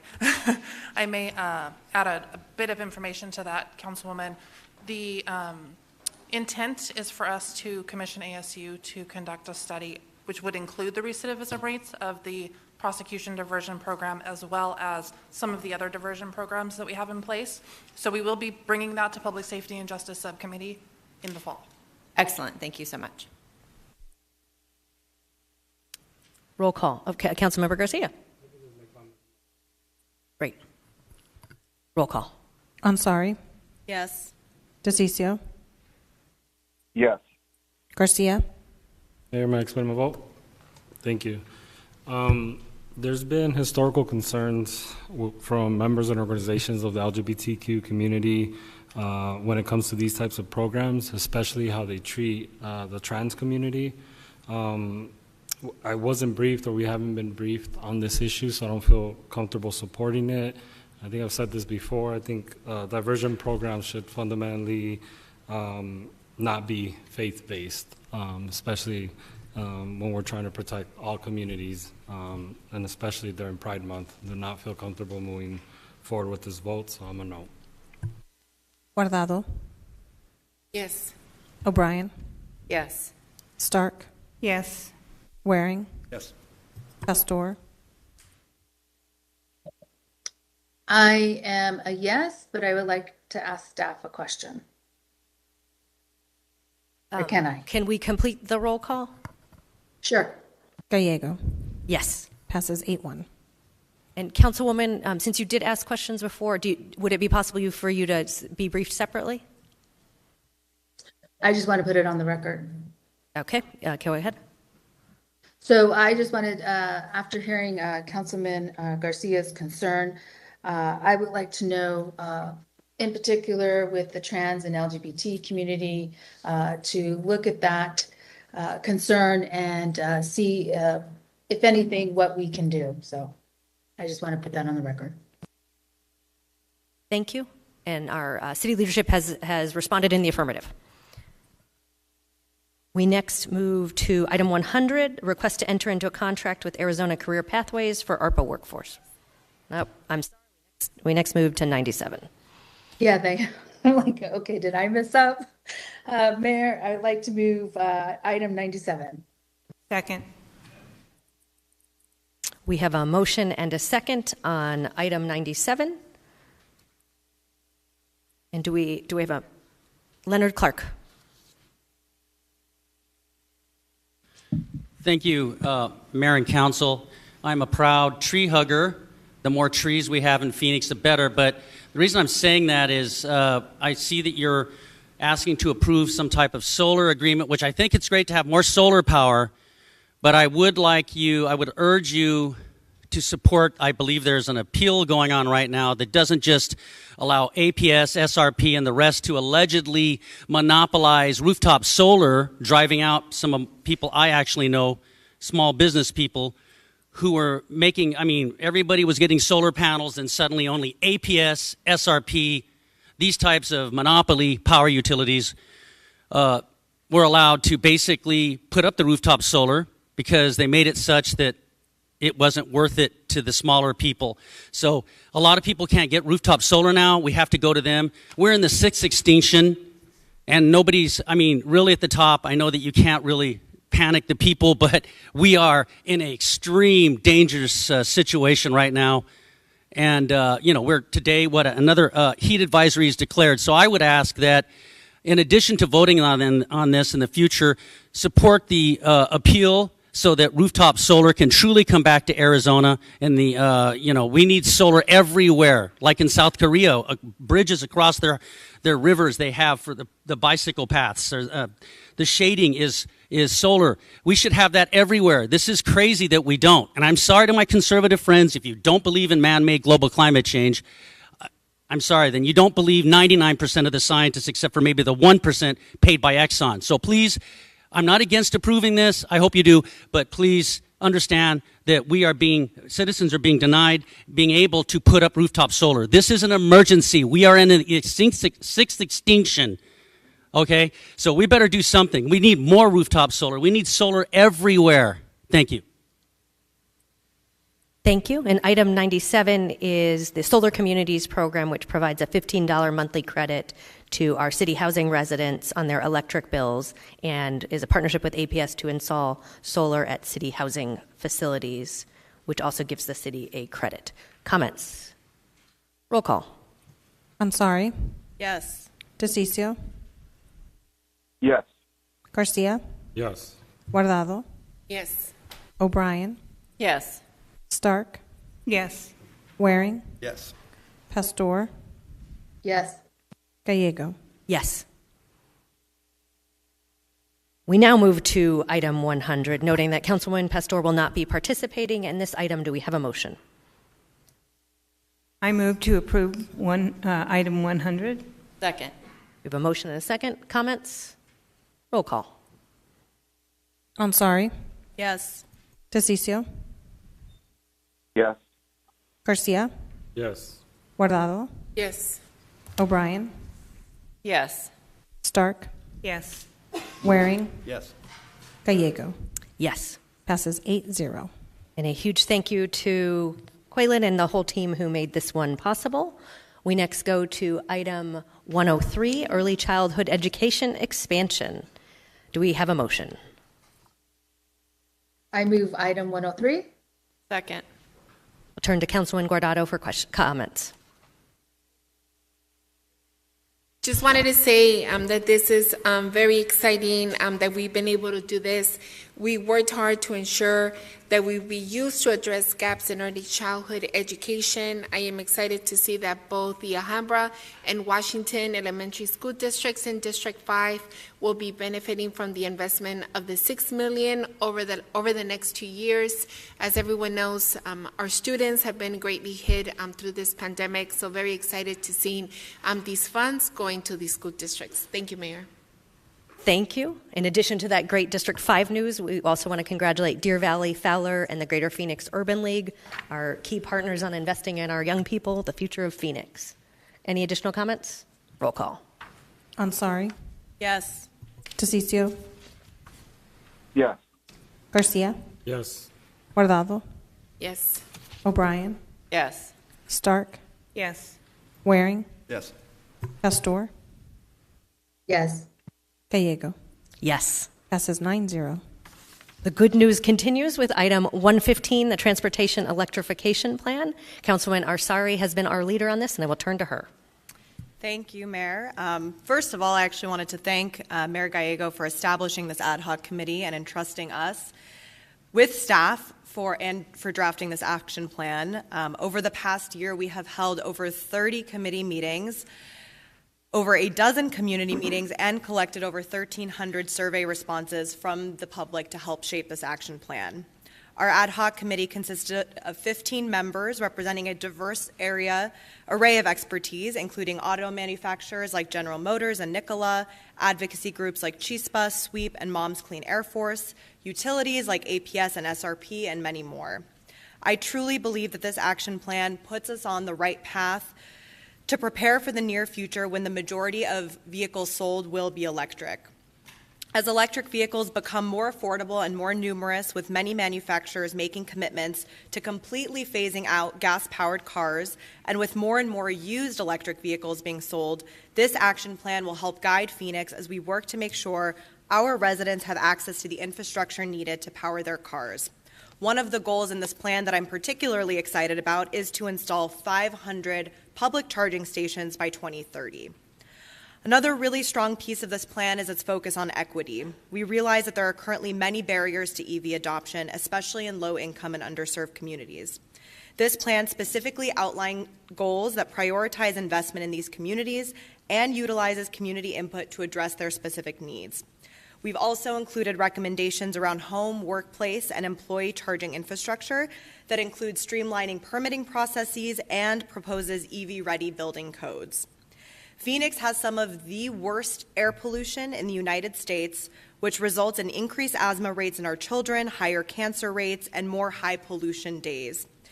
Transportation, and in particular gas-powered cars, are the leading source of greenhouse gas emissions and pollution in our city. So this transition is crucial to cleaning up our air and improving public health. I also want to point out that this action plan does not exist in a vacuum. It's only one part of a broader range of actions the city is taking to improve our transportation sector and make it more sustainable.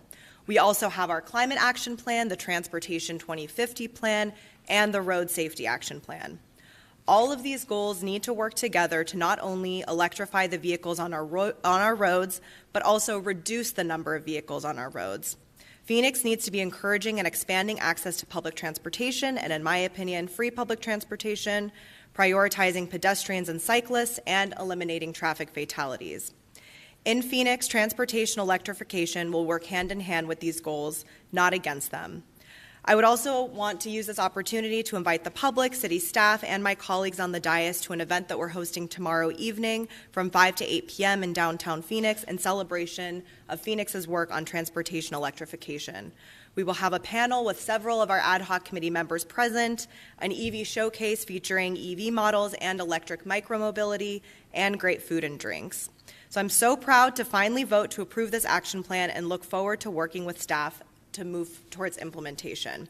And with that, I move to approve item 115. Second. Thank you. We have a motion and a second. We have members both virtually and in person to provide testimony. We will begin virtual with Murphy Bannerman, followed by Doug Bland.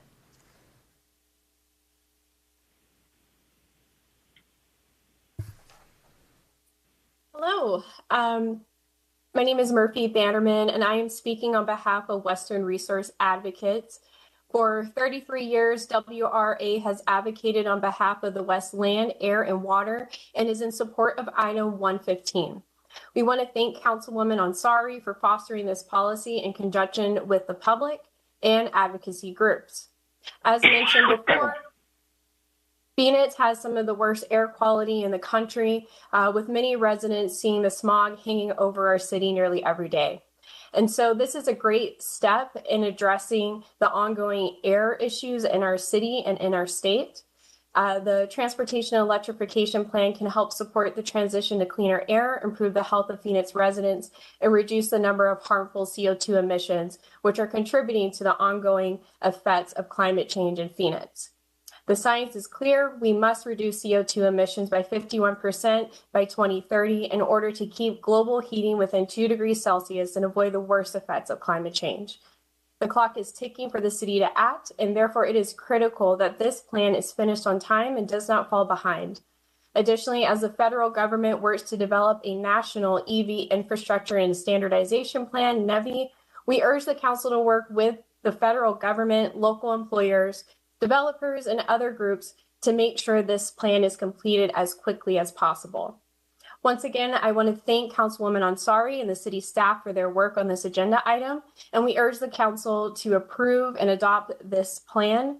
Additionally, I wanted to mention we are in support of item 117 as well. Thank you. Thank you so much. Doug is next, followed by Diane Brown. Council members, my name is Reverend Doug Bland. I'm Executive Director for Arizona Interfaith Power and Light, a spiritual response to the climate crisis. I would like to thank Councilwoman Ansari for her leadership on this plan. I'm calling to urge approval with one important caveat. Yesterday, we sent out an action alert to faith leaders inviting them to support this plan. I received one response that I want to feature. A colleague writes, "In terms of the outreach to low-income and working people, will this include a subsidy to buy an electric vehicle? To me, this is a waste of city money when we have more than 1,000 people homeless on the streets. Perhaps we don't need a network of electric charging stations that a few will use when millions need to be spent on affordable housing." I wrote back, "Thank you. I agree that addressing the needs of unsheltered people on Phoenix streets must take precedence, especially when killer heat is threatening their lives. Last year, more than 300 people, half of them homeless, died in Maricopa County because of the heat, which gets worse and worse every year because of climate change, which is one of the reasons we need to kick our addiction to fossil fuels, which is one of the reasons we need EVs and EV charging stations. Poverty, homelessness, and climate change are all wicked problems that we must attack from multiple directions. There's no perfect solution, and we can't let the perfect be the enemy of the good.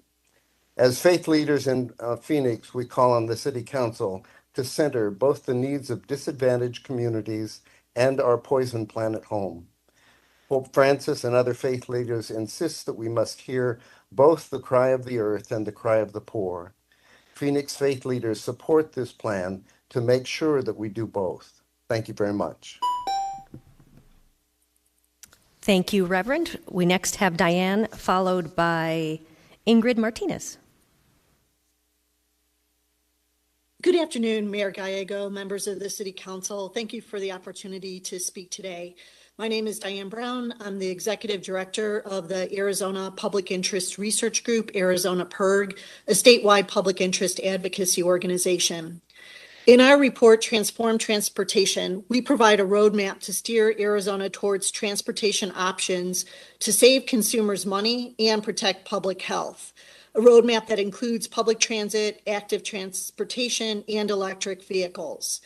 To increase transportation options for Phoenix residents and visitors, we appreciate the leadership of Mayor Gallego and members of the City Council who have worked hard to increase public transit. And today, we especially want to recognize and appreciate the leadership and hard work of Councilwoman Ansari and staff for the Transportation Electrification Plan, which we encourage you to approve. By adopting the Transportation Electrification Plan, Phoenix can continue on the road to saving taxpayers money while also improving air quality and public health. Reasons supported by residents that provided input on the plan through numerous public presentations, online survey responses, and social media engagement. The components of the Transportation Electrification Plan provide a path towards ensuring necessary infrastructure and staffing exists to realize the plan's economic and health benefits. In particular, we strongly support the city transitioning its vehicle fleet to electric as soon as possible to realize fuel and maintenance cost savings. And we support and encourage the city to apply for federal competitive grants available for EV charging infrastructure and to continue to work with utilities to help address the city's needs and educate the public. In closing, we encourage the council to approve the plan, and we also encourage staff to engage with other municipalities within MAG and with ADOT as they develop their plan for federal infrastructure funding. Please support. Thank you. Ingrid is next, followed by David Portugal. Hello and good afternoon. My name is Inga Martinez. I am 16 years old and I'm part of the organization called CHISPA. The City Council must hold themselves accountable for the pollution in our city. The lack of action towards the shift of electric vehicle transit has had a significant effect in our air quality. This has strongly impacted our lower income communities. We are still experiencing the effects of a growing economy by being exposed to constant amounts of smoke. Darshan Karwat, an aerospace engineer, published research providing evidence that provides that poor air quality is mostly seen in West and South Phoenix.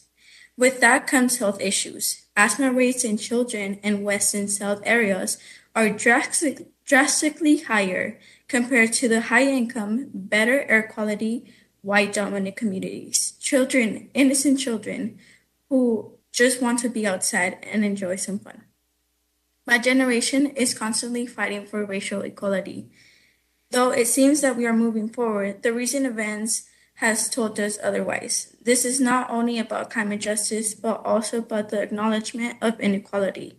As leaders and representatives of our city, you need to show that there's no line of indifference. We all deserve to breathe clean air, no matter our skin color or social status. Investing in our community will benefit us by lifting the line of indifference. The City of Phoenix must show their ambition and passion to make the change with electric vehicle transit roadmap. Thank you. Thank you. David is next, followed by Juana. Good afternoon. My name is David Portugal. I'm a federal climate organizer with CHISPA Arizona. And although I am in support of the EV roadmap, I appreciate the efforts that were made to include CHISPA or other community organizations in the planning process. I feel a lot more could have been done to include the voices of the public, how the city went about the plan. I understand that there are other plans to follow that will support the city in planning for climate resiliency. All the great things that are coming with the EV roadmap, I think, take a back seat when we look at the climate crisis and how it impacts everyone, but specifically Black, Indigenous, and people of color disproportionately. As Ingrid shared, our Black and Brown and Indigenous folks suffer more from air pollution and the impacts of climate change. And so I feel our voices should be heard a little louder. And I think prioritizing 100% free public transportation and electrifying public transportation should have taken precedence over the EV roadmap, which focuses mostly on private vehicles. I appreciate the council's attempts to be proactive in this effort, but again, it'd be nice if they were also proactive at hearing our communities of color first. Thank you. Thank you. Proxima Juana, and then Joanna.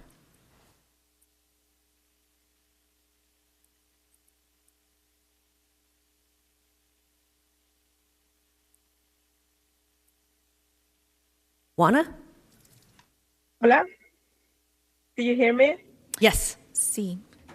Hi, my name is Juana Silva. Soy miembro de CHISPA y un residente de Phoenix. Hello, my name is Juana Silva. I'm a member of CHISPA and a resident of Phoenix. Estamos a favor del plan de tener más vehículos eléctricos.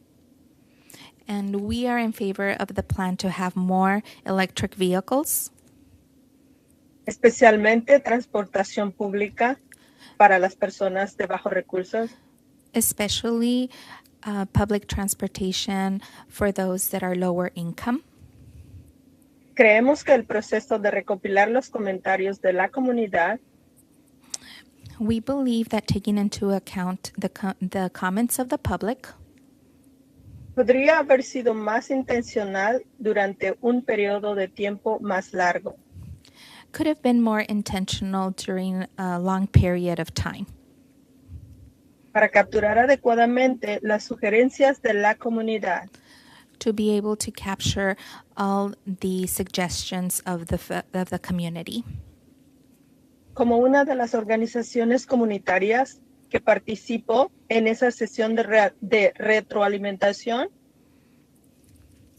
And as one of the representatives of this organization, se sintió demasiado tarde. Reunir una gran cantidad de grupos para marcar como una casilla no ayuda a comprender realmente las necesidades de nuestra comunidad. And we got the message too late, and we didn't have enough time to be able to gather enough people to inform them. Esto requiere tiempo e intencionalidad. Necesitamos acción para abogar por las comunidades más vulnerables que son Sur de Phoenix. And this takes time to implement and more intention. We need more time to be able to advocate for those that are more vulnerable in areas such as South Phoenix. Gracias por su tiempo y la oportunidad de alzar mi voz. Thank you for your time and the opportunity to raise my voice. Gracias. Next we go to Joanna, followed by Julian. Vamos a hablar.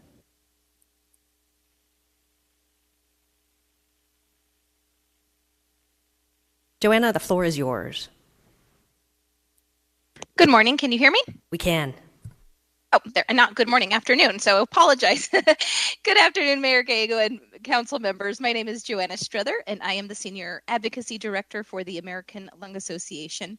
I'm calling to urge approval of the proposed transportation electrification plan for the city of Phoenix. I want to thank Councilwoman Ansari for her leadership of the plan. You've heard from a few speakers today that Phoenix is a polluted city, and I'll put a number to that. We're actually the 5th most ozone polluted city, according to our report, the State of the Air report, and largely due to unhealthy emissions from the transportation sector. Poor air quality threatens the health and well-being of Arizonans by exacerbating asthma attacks and other lung diseases. Our Zeroing In on Healthy Air report, released in March, revealed a shift to zero-emission transportation powered by renewable energy would result in $15.1 billion in public health savings, and that's just right here in Arizona. Not only will we gain cleaner and healthier air across the state, but we can also save hundreds of lives and avoid thousands of other negative health outcomes. We also released a poll in December of 2021, which found strong support for clean energy and transportation policies, moving away from fossil fuels among Arizona voters. 2/3 support transitioning public fleets to all electric vehicles. 66% support investments in publicly available EV charging infrastructure. And 76% of voters across the political spectrum believe transitioning away from fossil fuels will have a positive impact on air quality. By adopting more EVs and other zero-emission transportation options, we can clean up our largest polluting sector while also addressing the public health disparity caused by unhealthy air. I ask you to support this plan and appreciate the time. Thank you. Thank you. Julian is next, followed by Blanca.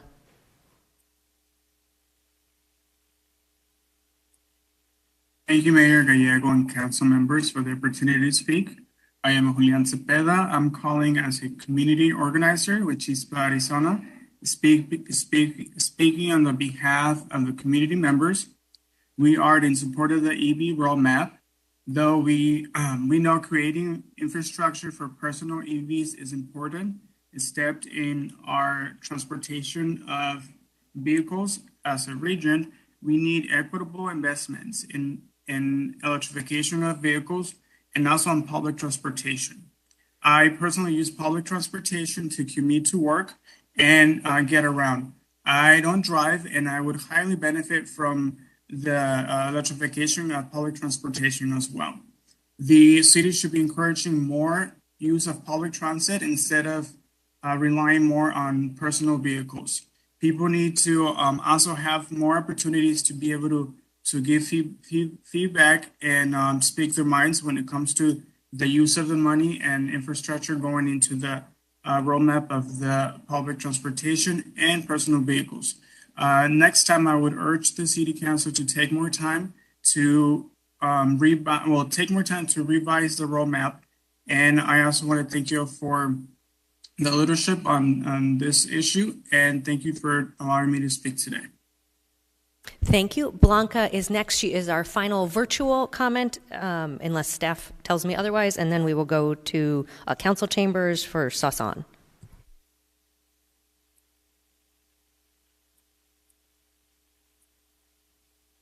Buenas tardes, ¿me escucha?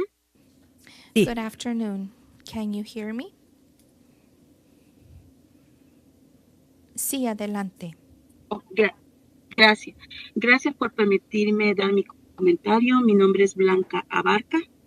Thank you for allowing me to make a comment. My name is Blanca Abarca. Estoy a favor de la propuesta 115, a favor del presupuesto de camiones eléctricos. I am in favor of item 115. Que invertamos en vehículos eléctricos personales. That we should invest in electric vehicles for individuals. Creo que ya lo necesitamos también la comunidad, que puedan adquirir cada uno de nosotros un vehículo eléctrico. I think that it's time that we all get an opportunity to have an electric vehicle. También necesitamos, si es necesario, un plan que invierta de manera equitativa en vehículos eléctricos para el transporte público y su infraestructura necesaria. We also need a plan that focuses on investing on electric vehicles for public transportation and infrastructure.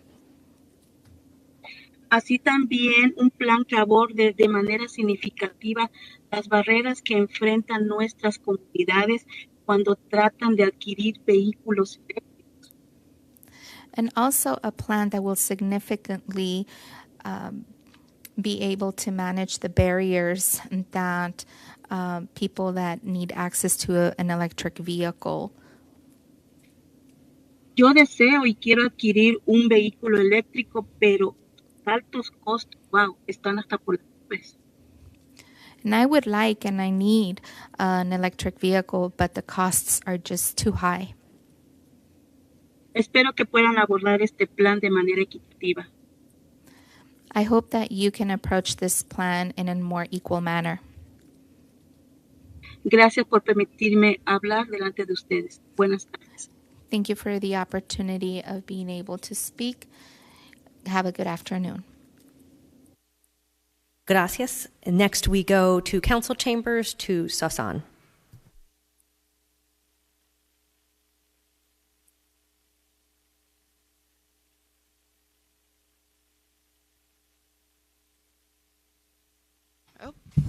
Can you hear me now? Hello, my name is Sosan Abdurrahman. I am the Clean and Green Campaign Manager for Chispa, Arizona, and a City of Phoenix resident. We are in support of the EV roadmap as a necessary step towards improving our region's worsening air quality and applaud the City of Phoenix for this necessary step. We do believe the plan could be improved and have recommendations for future roadmaps and plans. With launching Chispa's Clean and Green campaign this year, we hope to work alongside the City of Phoenix to ensure that those most impacted by the climate crisis and gaps in our transit system are part of deciding its solutions, including how our region invests in EV technology. We hope to work with you all to invest in complete streets for our region, which includes EV public transportation and its infrastructure. You heard today from our Chispa, Arizona staff, members, and community who delivered public comment virtually regarding their thoughts on this roadmap and their feedback for the council that needs to be heard. The City of Phoenix has the potential to be an exceptional leader in the fight against the climate crisis, and we hope to be part of making that a reality for our city. The shift to EV is something to be celebrated, but only when done intentionally and equitably with and for the community. And so I echo the feedback from our members that the time for public feedback could have been longer and more intentional. We appreciate that you all spoke with us, but you could have spoke with us sooner and over a longer period of time to really capture the feedback of our community. One recommendation I have for the council before I close is to provide residents with free and electric public transit. Many residents who rely on public transit and have engaged with our campaign name this as their top priority. We're calling on the City of Phoenix to create a budget to fund 100% free and electric public transportation for the City of Phoenix. This is an important step to ensuring mobility equity. And I know that this was already done during COVID, which means it can be done, and so we're asking you to continue providing this vital service for our residents. Some of today's signed up speakers have ideas on where you can find that free transit budget, but I believe that we're going to be getting into that agenda item later today. Thank you, Council. Salam and peace. Thank you. That concludes public testimony on this item. I'll turn to council members for comments. Councilwoman Guardado. Thank you, Mayor. First, I am excited to be able to support this item today as a huge step forward for our city's future. I wanted to personally thank Councilwoman Ansari and her entire team for their work on this plan. When I think about a more electrified future for Phoenix, I am excited to think about quality jobs we will be creating. These are high-wage jobs that will build the electric infrastructure we will need for our public transit and residents and private vehicles. These will be jobs with training and continued education where our workers will be able to take care of their families with health insurance and a pension. Apprenticeship programs will ensure that young people see the incredible future of being a certified electrician in Phoenix. I recently joined Councilmember Garcia on a tour of the Phoenix Electrical GATC training facility, and I was blown away by everything they are bringing to our residents. As a city, we are blessed to have such forward-thinking training opportunities, and this plan will help strengthen this workforce. I'm excited to support this item, but also I'm very interested in figuring out how do we make sure that this is equitable and that we listen to what the community has to say. Thank you, Mayor. Thank you. Councilmember Garcia, followed by Councilman Waring. Thank you. Thank you, Mayor. And I want to echo congratulations and thank you to Councilwoman Ansari for leading this work. It was an impressive amount of subcommittees apart from the committee itself. I think I haven't seen that since I've been here. I do think the fact that this conversation was started around equity and what it means to continue to work post this, I'm excited to be a support to you and your office to make that happen. I do think when it comes to equity, it is a muscle that we as a city need to continue to work on, and it's obviously something that's going to be even more expensive. And so I'm excited to take this first step, and I know Councilwoman Ansari is going to continue to work with all of us to make sure that whether it's free transit or whatever else we need to make happen, we will do. So thank you again for your work. Councilman Waring. Mayor, I just had a couple questions. Please. I'm not sure if it's is it for Lori or for Karen? Yeah, there she is. The first comes from a constituent, Karen. I think I already know the answer, but he asked. So I think he was under the impression that this is the city going out and building the charging stations, and that may happen sometime in the future, but that's a separate vote some other time, correct? I don't know if he's watching, but he might be interested in the answer. Mayor, Councilman Waring, yes, this approval of this plan does not approve any particular construction contract. That will come as we finish our study as to where that all needs to get constructed, and then individual contracts will come forward later. So I think his concern, Mayor, was that, we're singling out one mode of transportation. That may happen sometime down the road, but that's not what's happening here today. This is just sort of looking at what the future might look like if I had to summarize it. Is that fair? Mayor, Councilman Waring, yes. Yeah. And then the first couple items, the hiring the staffer and so forth, I mean, really, wasn't that already done in the budget vote an hour or so ago? Indeed, Mayor, Councilman Waring, the position, the permanent position for an electric vehicle program manager was a part of the budget that was just approved. So thank you. Thank you, Mayor. I appreciate it. Thanks, Karen. Thank you. Any additional comments? So this item is officially called the Transportation Electrification Plan, but we often refer to it as the EV Roadmap because that is exactly what it does. It charts a plan for us to get to 280,000 electric vehicles on Phoenix streets by 2030 in an accessible and equitable manner. It's an exciting moment in history. Phoenix is getting attention locally, but really internationally as well. A British publication this month talked about Phoenix as one of our country's biggest motor cities. We also have great partnerships with the federal government, who is making significant investments in electric vehicle infrastructure, and this plan will help make sure that we meet the moment and get our fair share of federal dollars. The planning process was crucial to ensure that our EV deployment and infrastructure expansion was done intentionally, not just driven by the market, but with equity and accessibility as the foundations of this work. When I created the ad hoc committee on EVs 1 year ago, I asked the group to identify ways to inform and accelerate the transition to EVs in Phoenix. The committee has done an immense amount of work to get to the point where we are today.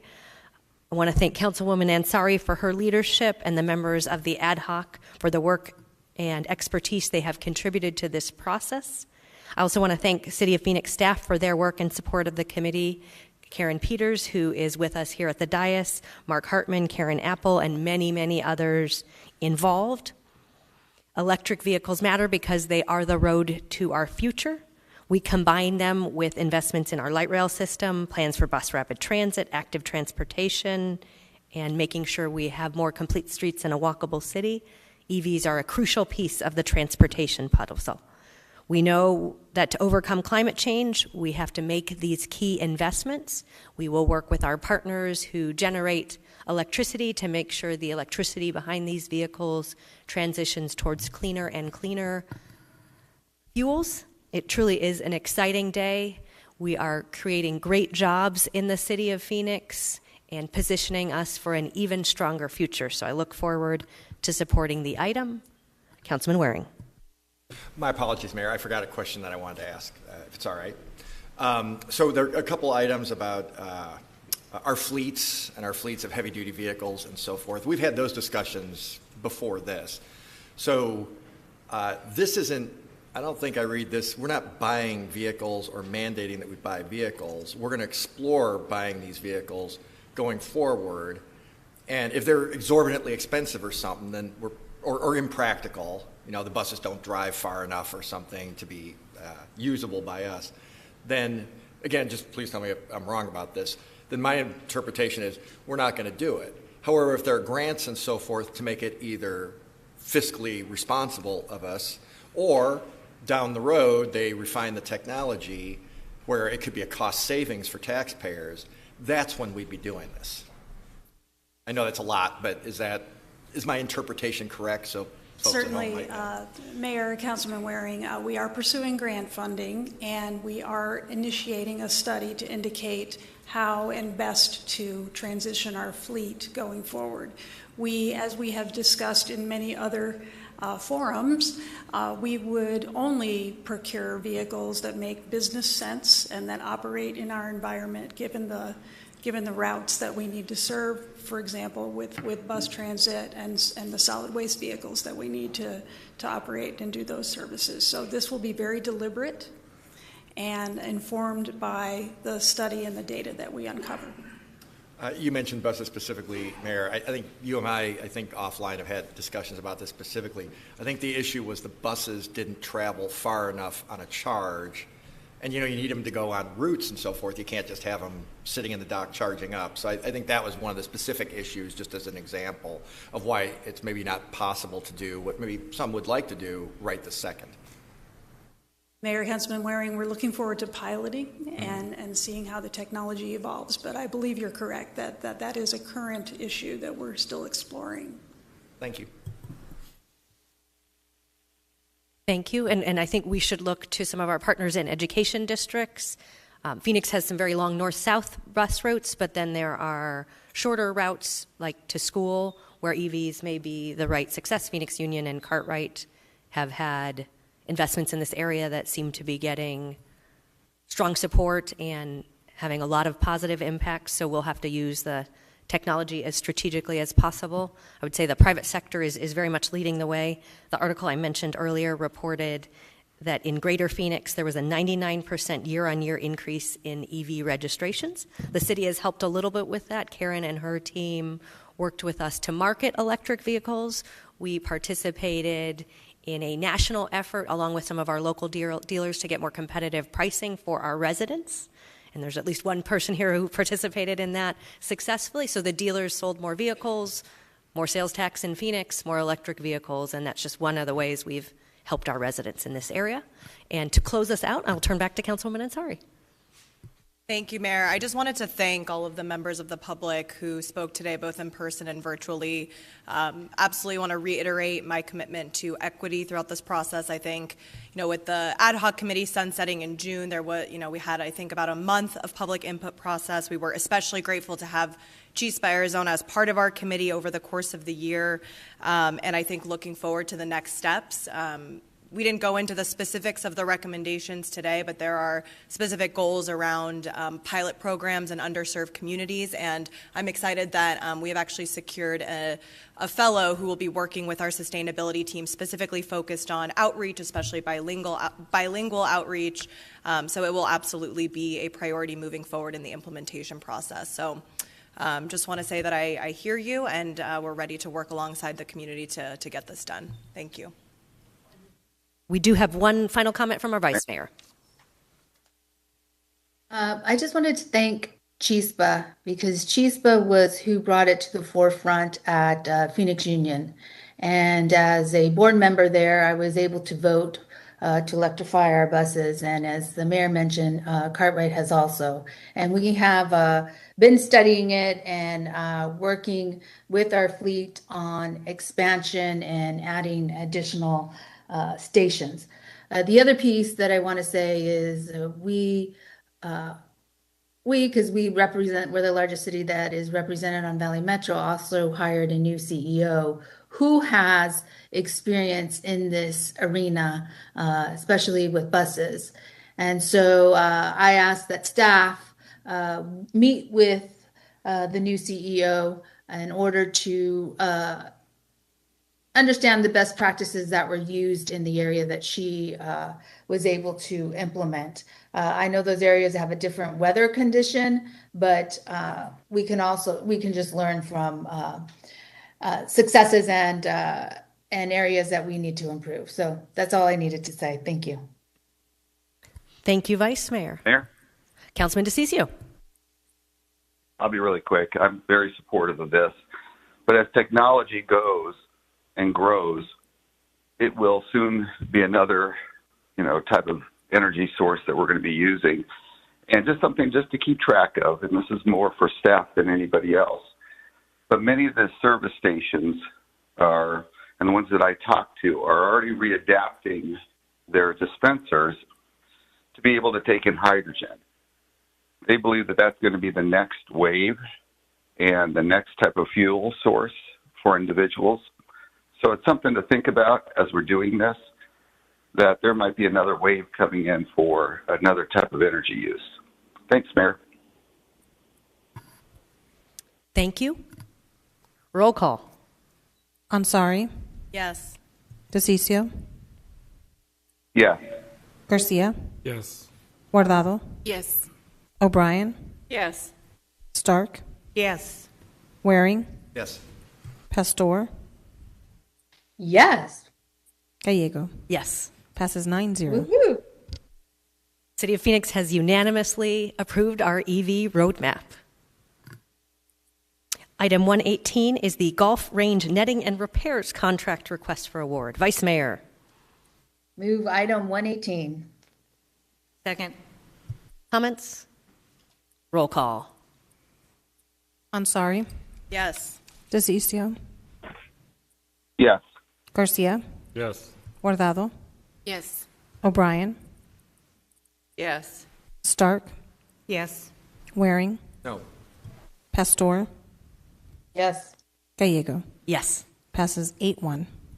We next move to item 127, continuing our emphasis on education. Enter into an agreement with Valley of the Sun United Way for Read on Phoenix literacy activities and related IGAs with Cartwright and Murphy Elementary School Districts. Do we have a motion? I move item 127. Second. Councilwoman Guardado.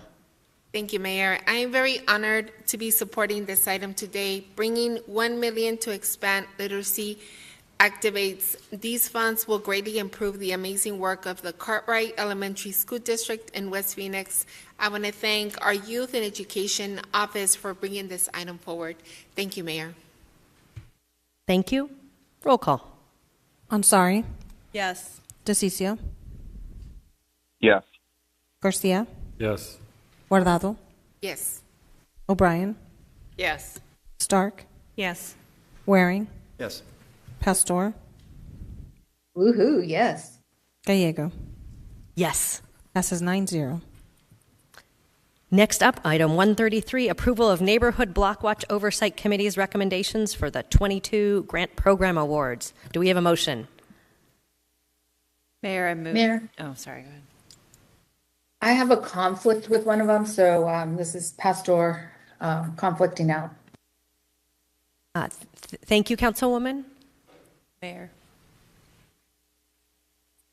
And I'm sorry, we did, I think, have a motion from Councilwoman Stark? From Councilman O'Brien. Mayor, And we had I'd a like to move second? to approve item 133.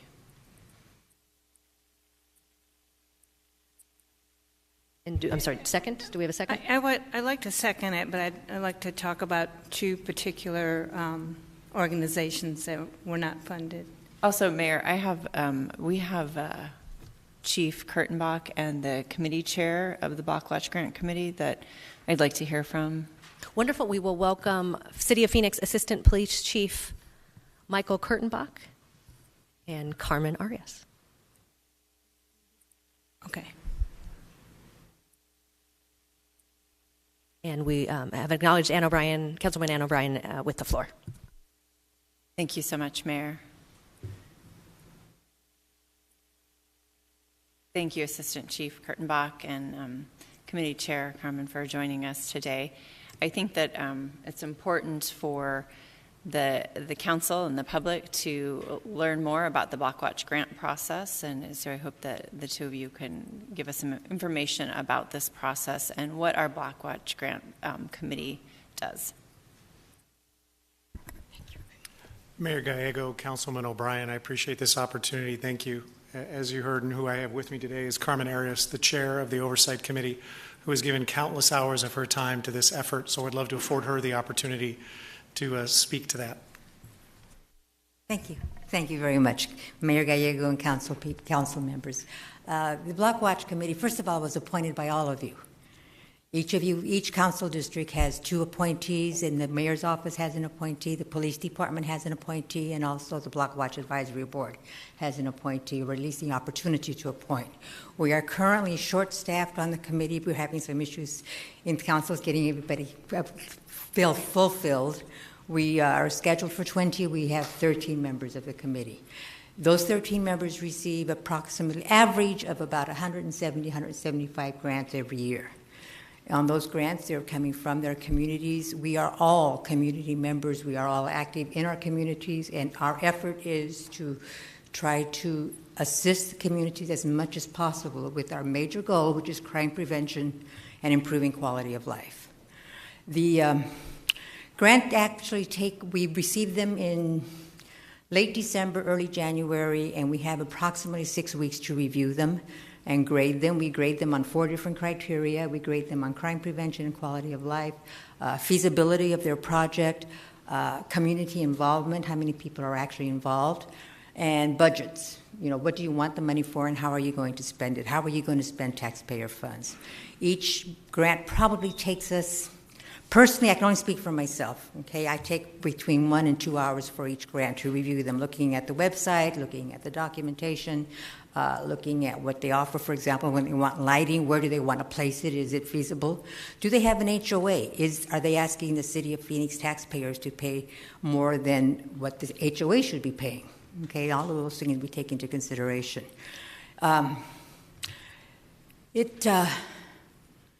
One of the things that we do every year, I think we do it every 2 years, is review the guide. The guide is what we use to send to our constituents, our Block Watch members, to show them how to apply for a grant and what's acceptable and what's not. Rules are made. There are certain things that are allowed and certain things that are not allowed for various and sundry reasons. I can't go into all of them. There's too many. The guide itself has been given to each of you over the years many, many times, and it's very clear on what we need to have. We need to be able to have proof of meetings that people are actually getting together. Last year, for 2021, we did not require meetings because COVID was a major issue, as we all know. That was only for that 1 year. After that, we've had many meetings that are being held on WebEx or Zoom. And they gave us summaries of those meetings, not actual minutes, but at least a summary of what was discussed. So we need some documentation that helps us understand that they are, in fact, having block watches and doing positive things. We actually received a block watch one year that requested $12,000 for one house. And we didn't approve that one. So, we really need to see the documentation of what they have, and that's why we asked for that. Our staff, which is awesome, has wide open doors as far as assisting people with grants. We do an average of, pre-COVID, we were doing an average of 6 grant writing workshops throughout the city. Because of COVID, we have switched over to in-person or WebEx meetings, and I think they did 36 different WebEx meetings. The staff I'm talking about now, to assist the grant writers with how to write a grant and what's good and what isn't. In addition, once the grant deadline has been reached, staff reviews every grant and determines that there may be an issue with something that the committee may have an issue with. Therefore, they go back to the grant writers and say, you're missing this document, or you've asked for this item, but you're going over the allotted amount. And they're given, I think they're given 5 days to correct that issue, even though the grant submission time has been passed, so that we can, when it comes to us for our grading, then we have as much as possible the correct information. And that's basically what we do, and we do it once a year. And for those of you that don't have all your staff in, please see if we can talk more members into coming to the committee. Thank you so much, Madam Chair, and I think good homework for all of us to make sure we have appointees current. It is a huge amount of service to our city, so thank you for the time that you devote. Thank you. And I did bring material with me in case there were any specific questions.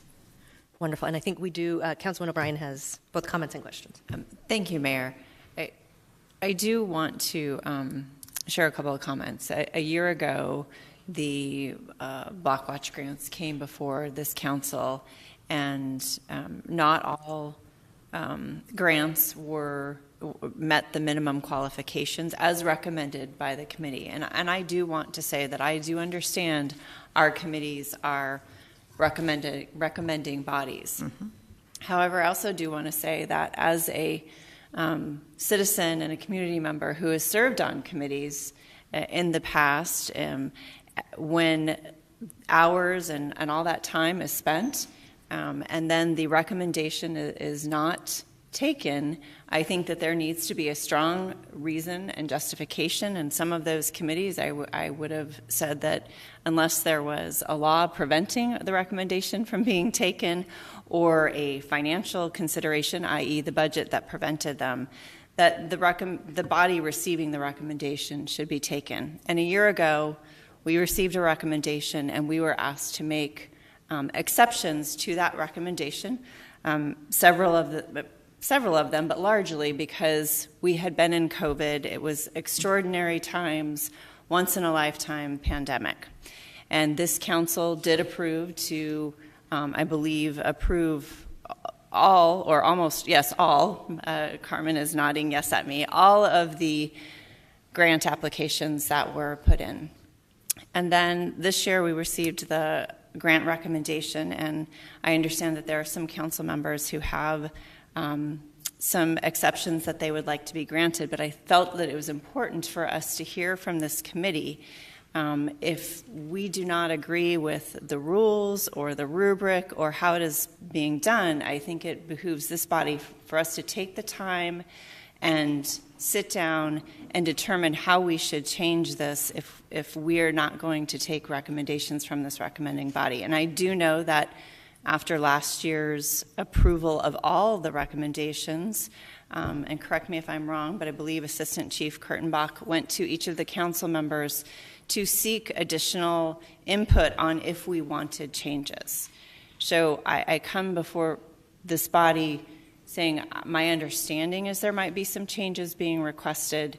I respectfully would request we honor the recommending body's recommendation, and that if we are not going to do that, that this council sit down and decide how we want to move forward with Block Watch grants. And we would be happy to sit with. Thank you. And with the committee. Thank you so much. Thank you. Councilwoman Stark, followed by Vice Mayor. Thank you. I think last year I did say that we might need to look at some of the criteria we have. And I do respect the hard work you do. Boy, those applications are large, and you know you pour over them. But I do have actually former members that talk about looking at some things like being able to do a line veto, things like that. So I am very open up to a discussion again. Again, that does not take away from what you guys do. I do feel, though, that one group, Angels on Patrol, should be reevaluated only because they're a unique block watch. They're not your typical block watch. They actually go out and help victims of crimes. They step up and really do yeoman's work when it comes to that. And they're just a unique group, and I respect all the other decisions. I just would like to reevaluate Angels on Patrol. Thank you. Thank you. We'll go to the Vice Mayor and then Councilwoman Guardado. So I want to ask staff, because this happens to, I would say, all our committees, is that we have committees and ad hocs and a number of people that do a lot of work for us at the council level so that we can make wise decisions and listen to recommendations. But these committees are making recommendations. Am I correct? Mayor Gallego, Vice Mayor Pastor, that is correct. This is a recommending body to the full council. And so if the council wants to or understands some nuances about, for this example, a block watch, then the council has the authority or ability, maybe more ability, to make a recommendation back to have a block watch reevaluated, or we can make a motion for it to be added. And I don't know if that's for you, Kurtenbach, or the city attorney. So, Mayor Gallego, Vice Mayor Pastor, you are correct. Once again, this is a recommending body and is within the full authority of the council to either take any or all of those recommendations or make changes as you deem appropriate. Okay, and I was just bringing it to the forefront because that's what happens with a lot of our committees. A lot of our committees put in a lot of hours, do a lot of work, make recommendations, and then when we get the recommendations, we at times change or modify those recommendations. So I just want to be able to put that on the record to understand this is not a different process from any other committee. Thank you. Thank you, Vice Mayor. Councilwoman Guardado. Thank you, Mayor. Yes, as well, I want to say thank you for all of the hard work that goes into reviewing these applications. This year, I had more than one that were rejected, and I can understand that. But I do have one. I have 19 North, and this is the first time that they applied for the grant for the block watch money, and it's my understanding that there was some paperwork that was missing from their application, and they told us they did receive the email, but they did get the email, but didn't receive it on time to be able to submit the last paperwork that they needed to submit. And as everyone knows, 19 North is very, very active. They recently worked to create a community safety plan, as a lot of folks here are aware of that. 19 North has included all the businesses in that area, nonprofits, residents, and city departments. They have fundraised over $30,000 to get this safety plan off the ground, and their work has made a substantial difference along the 19th Avenue corridor. 19 North received, from what I understand, a 5.25 score to receive funding, and like I said, unfortunately, they missed the deadline to submit some of the paperwork that they were missing. So I would like to recommend that we fully fund them, given that they have done so much work in the community. This is an organization that has been doing a lot for this community, has helped to clean up a lot of the area. They've been very innovative in terms of how do they get the community involved to really not have to depend so much on the city to do a lot of this work, and they've done a lot of that work. So I would ask that we give them the full funding. If I may, Mayor? Go ahead. Thank you. Chair. I'm a little bit confused because I don't have a 19 North. I have Cannell North and I have Grand Avenue Block Watch. Which one is 19 North?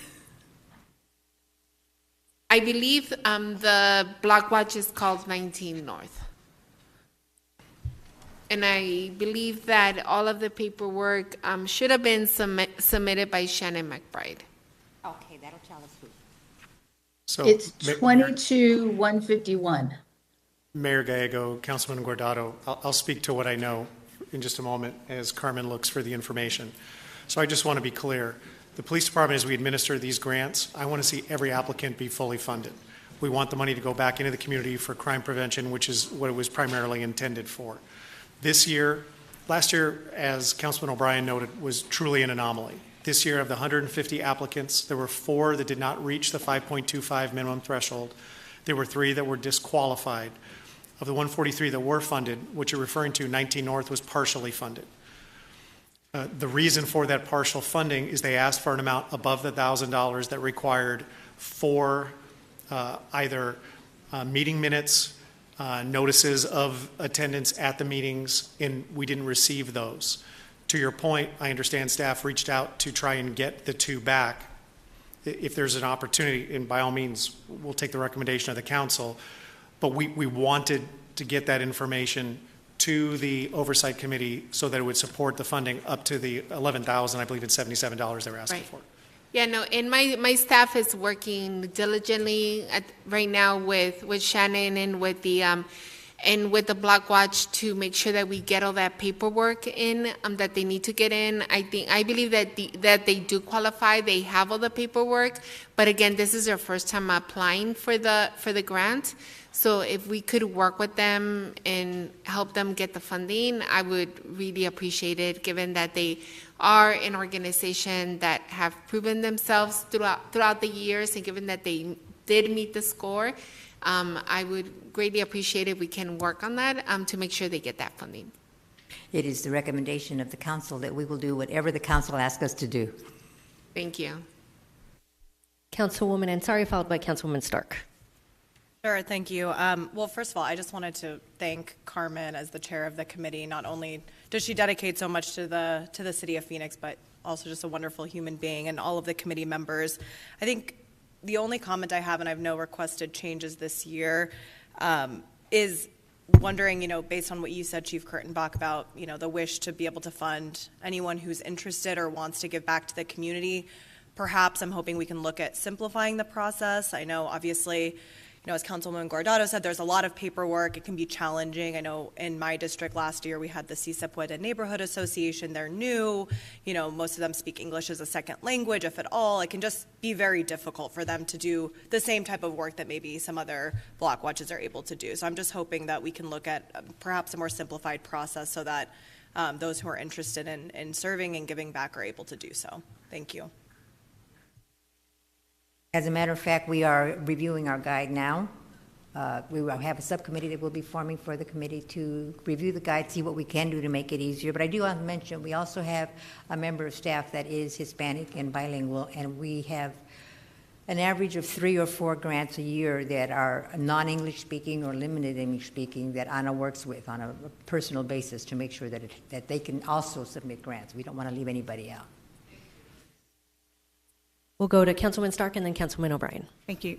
So, Councilwoman O'Brien, would you be willing to take an amended motion to add 22-151, which is 19 North, and 22-0 6-7, which is Angels on Patrol, Weston Park, Blackwatch.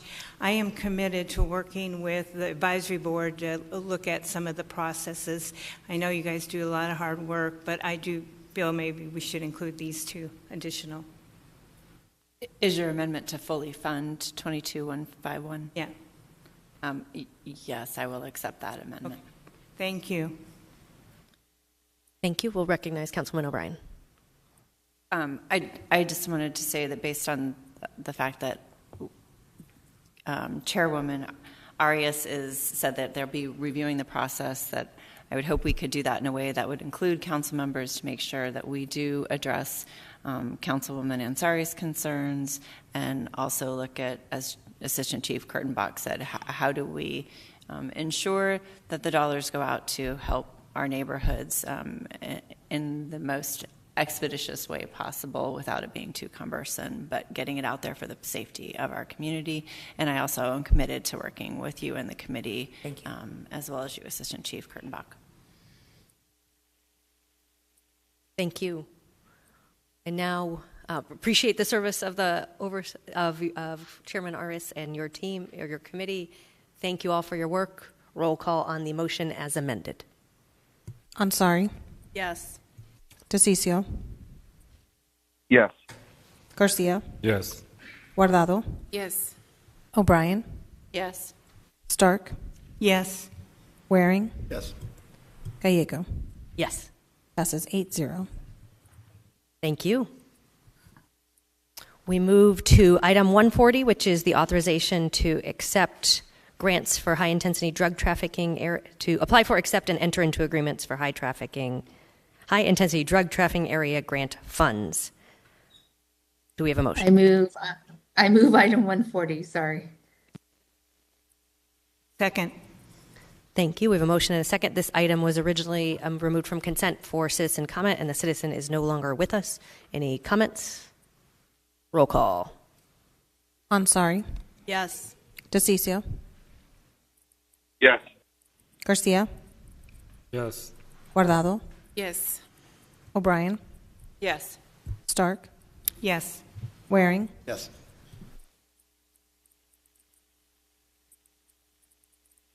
Yes.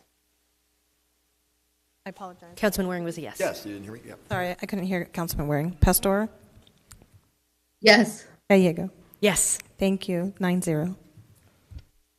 Item 142 is airport concession relief. Do we have a motion? I move item 142. Second. Second. We have a motion and a second. Councilman Guardado. Thank you, Mayor. I just have some questions for Aviation Department. We will welcome up Mario Paniagua, Deputy City Manager. Thank you, Mario. So some of these questions have to do with the enforcement of our contracts with food and beverage and retail concessionaires at the airport. My first question is, which concessionaires at this moment are currently in violation of their contract? Mayor, members of the council, we do have Chad Mikulski, our Aviation Services Director, on the call, as well as Jay DeWitt as on the meeting as well. So I'm going to turn it over to Chad to answer that question for you. Thank you, Mario. Mayor and Council Member Guardado, we re-implemented the terms of the contracts, the concession contracts, effective June 1st, and we have been actively working with the concessionaires. My observation is the store opening and abiding by contract terms has significantly improved since June 1st of this year. However, we're not seeing 100% compliance across all hours of the day with many of the contractors as a result of continued workforce staffing issues and whatnot. So Jay DeWitt Assistant Director Jay DeWitt has been working with the concessionaires. He has a sense as to, we've been doing this now for about 14 days, and he has a sense as to kind of what their current status is. I'm going to ask Jay to give you a little bit more color. Jay? Thanks, Chad. Mayor, Chairwoman, Guardado, we've got, since June 1st, have seen a dramatic improvement, and we've got about between the hours of 10 o'clock and 1 o'clock, around 4 to 5 stores that have not been open, but for the vast majority of the concourses are staffed throughout those hours, those odd hours, and then nearly all of the concourses and the terminal processor are staffed during the peak hours of the day. Great, thank you. And then my other question is, Chad, are concessionaires who are in violation of their contract, are they still going to receive the relief funding? So, Mayor, Councilwoman Guardado, it's a great question. Yes, they would be entitled to until they are no longer in compliance with the contract or in default of the contract. So, the way that we address contract compliance issues currently is through the issuance of liquidated damages. The contractors who are not able to remain open for all contract hours would be issued liquidated damages, but they would still be in good standing with the city until such time as they're put in notice of default.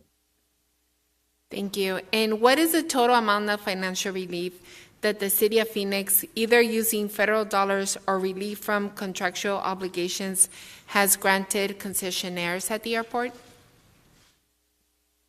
And Mayor and Councilwoman Guardado, it's on the magnitude of about $20 million since the pandemic started, of which the airport has been reimbursed through the Carissa grant a certain amount.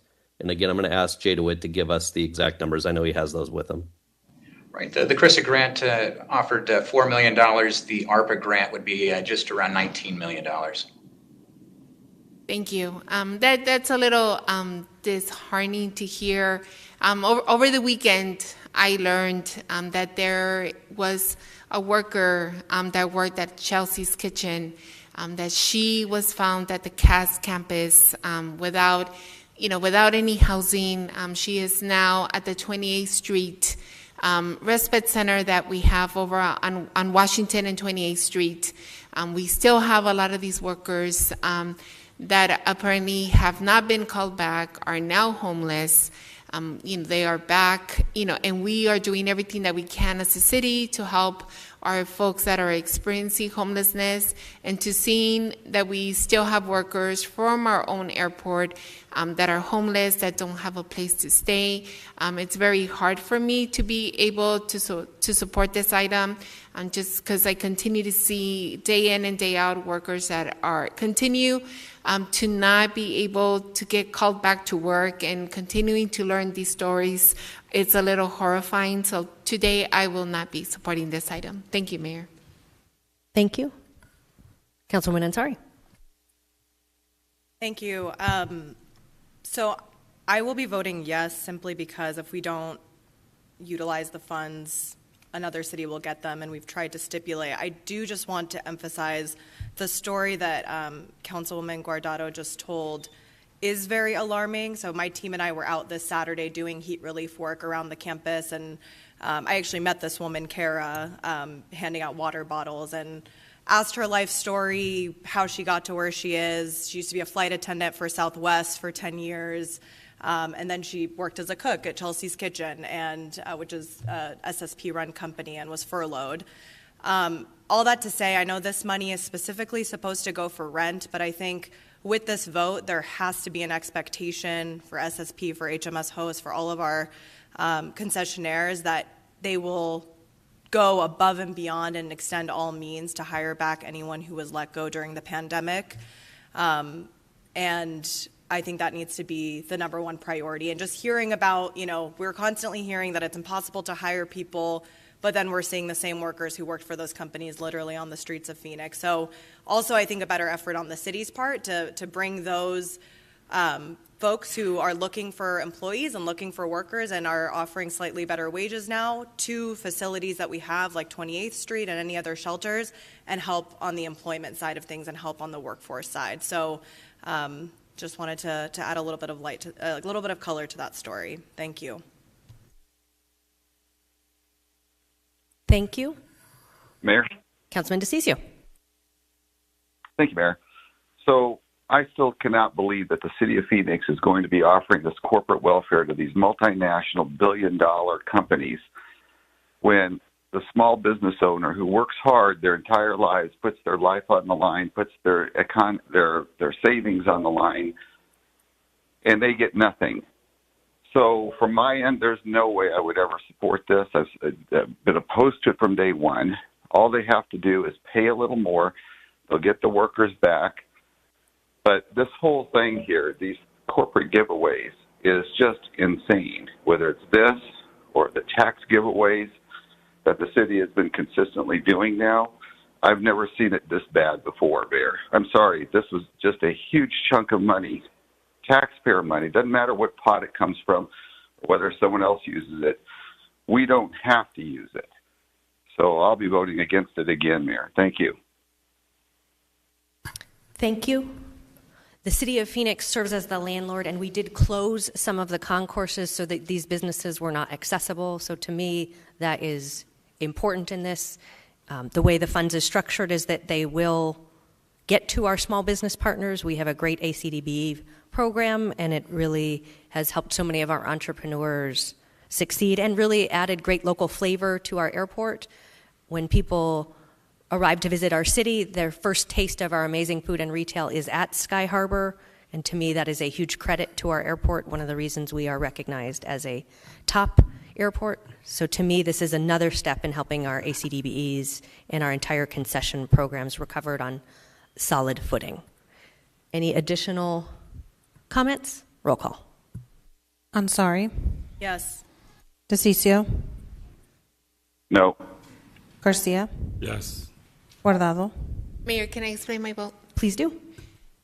First of all, just wanted to say, forgot to mention this earlier, just want to say thank you to Chad and to his team for all of the great work that you guys are doing at the airport. Really appreciate all the work that you guys are doing, getting the airport back into business and holding these companies accountable as well. Thank you so much for that, for all of that work, and I'll be voting no. O'Brien. Yes. Stark. Yes. Waring. Yes. Pastor. Yes. I apologize. Pastor. Yes. Yes. Thank you. Gallego. Yes. Passes 7-2. Thank you. We next go to item 143, which is related to the rental car center, food, beverage, and retail. Do we have a motion? I move item 143. Second. We have a motion and a second. Kurt Mangum available for questions if needed. Any comments, questions? Roll call. Ansari. Yes. DeCiccio. No. Garcia. Yes. Guardado. Yes. O'Brien. Yes. Stark. Yes. Waring. Yes. Pastor. Yes. Gallego. Yes. Passes 8-1.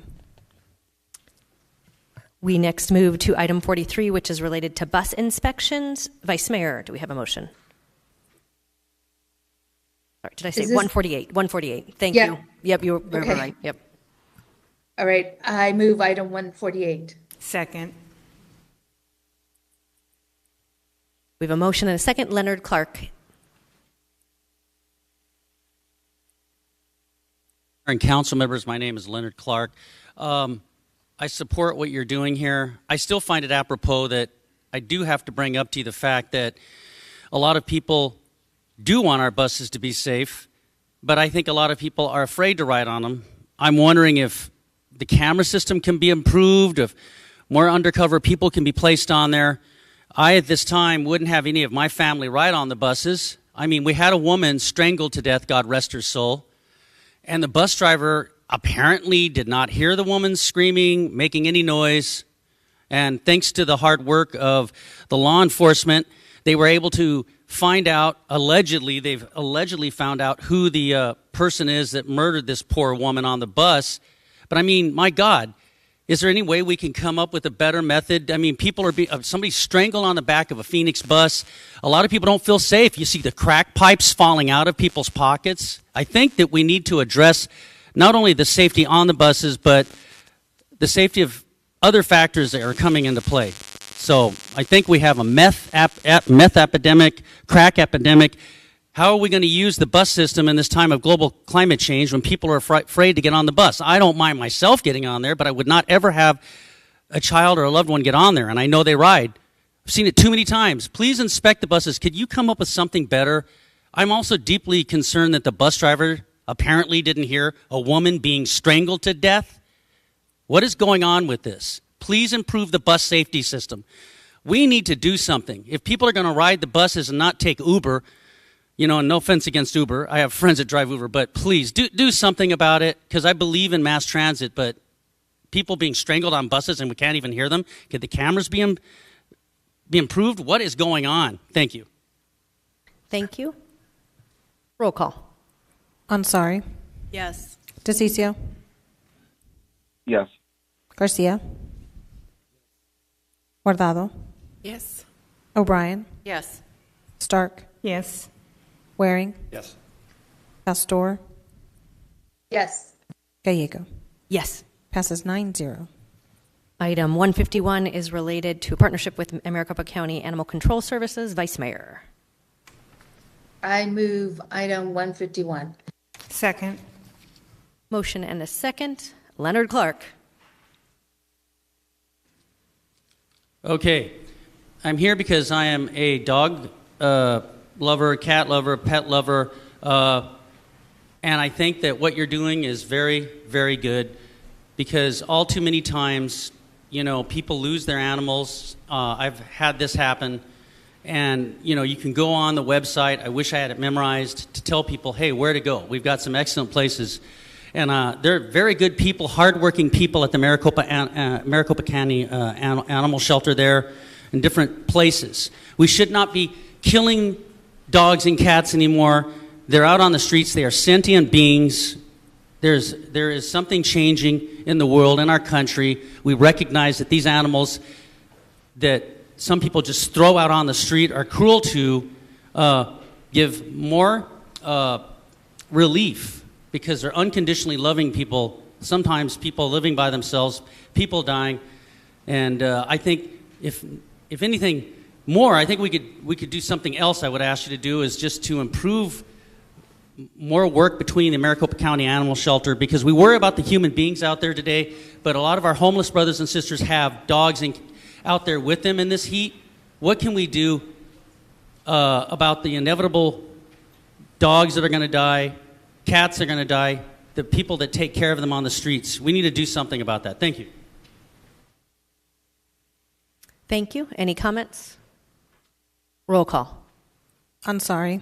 Yes. DeCiccio. Yes. Garcia. Yes. Guardado. Yes. O'Brien. Yes. Stark. Yes. Waring. Yes. Pastor. Yes. Gallego. Yes. Passes 9-0. Thank you. Next up, we have 153 Ellen MacArthur Foundation. Do we have a motion, Vice Mayor? Yes. I move item 153. Second. We have a motion and a second, an exciting circular economy partnership. Any comments? Roll call. Ansari. Yes. DeCiccio. No. Garcia. Yes. Guardado. Yes. O'Brien. Yes. Stark. Yes. Waring.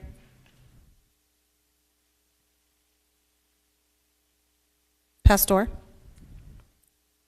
Yes. Gallego. Yes. Passes 7-1. It looks like we next go to item 170.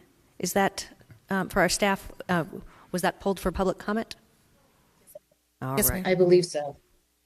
Vice Mayor, I guess it's an item in Council District 1, so Waterline District, if Councilman O'Brien would like to make the motion. I move to approve item 170.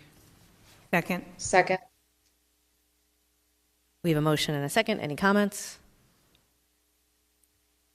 And Sam Hill.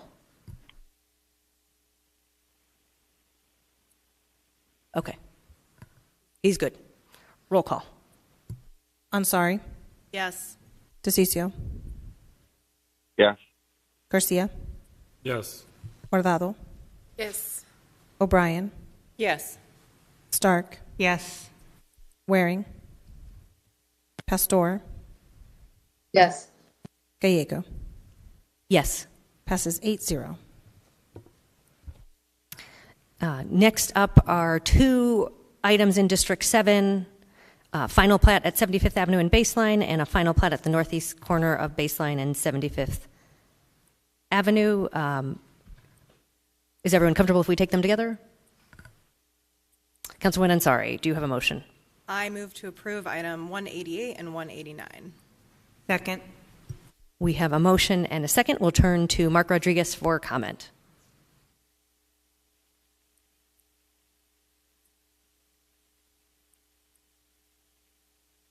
Hello, Mayor Kate Gallego, Madam Mayor, Mayor Kate G, and member of the City of Phoenix City Council. It's good to hear from you all the guys again. Even though I'm just virtualing at home, it's because I live on 75th Avenue and Baseline, because I wanted to know about this area that I live in, because I live in the Gavine Meadows. It's because that's my neighborhood, even though I live with my mom and I we moved here back in 2015. And Mayor Gallego, I always like you, and I wanted to come to the city chambers, but I can't. But I want to sit on those black leather chairs one of these days. And Mayor, and Ansari, and Vice Mayor Pastor, you guys are rock. Sal DeCiccio, boo for you. Not a fan of you, but I Mark, respect, if you could comment on the final plat. I do on the final plat because I live on this area, because I live on 75th Avenue and Baseline. This is my home. And Mayor Gallego, I'm sorry. No, thank you. We just would love it if you have general comments to reserve them for the public comment, which we will be getting to at the end of our meeting. Thank you for your comments, Mark. Roll call. Ansari, Yes. DeCiccio, Yes. Garcia, Yes. Guardado, Yes. O'Brien, Yes. Stark, Yes. Waring, Yes. Pastor, Yes. Gallego. Yes. Passes 9-0. Thank you. We next go to item 199, and I think after we conclude this item, we will take a 15-minute break. This is an item in Council District 4. We will begin with a staff report and welcome Alan Stevenson, Deputy City Manager. Thank you, Mayor, members of Council.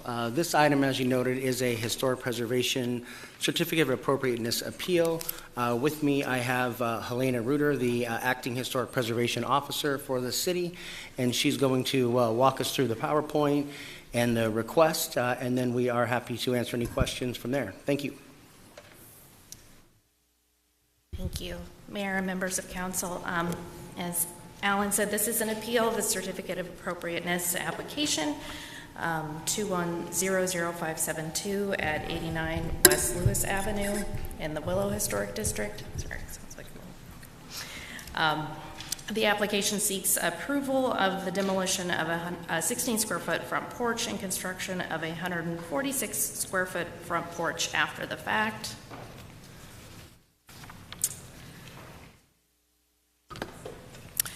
In December of 2021, there was a report of a front porch being constructed at the property without a permit.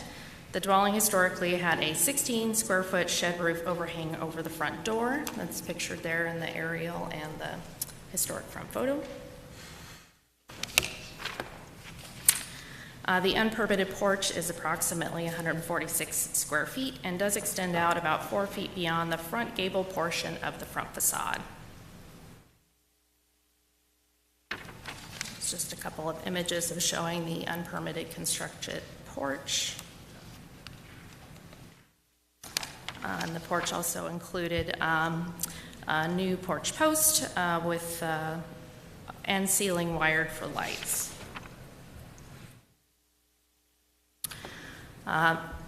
Staff findings and recommendations were that the City of Phoenix general design guidelines for historic properties discourage additions and changes to primary facades, as well as making changes to character defining features.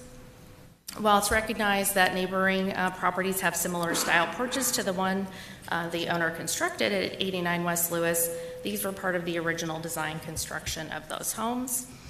The subject property was designed with a small... Oh, sure. It was designed with a small covered entry. That's a character-defining feature of early and transitional ranch-style homes. Staff recommendation was that the unpermitted porch be demolished and the original 16-square-foot porch be reconstructed. The hearing was held on March 29th with the following decision by the hearing officer: that the application be denied as submitted, but approve the removal of the 146-square-foot porch and reconstruction of the original 16-square-foot porch.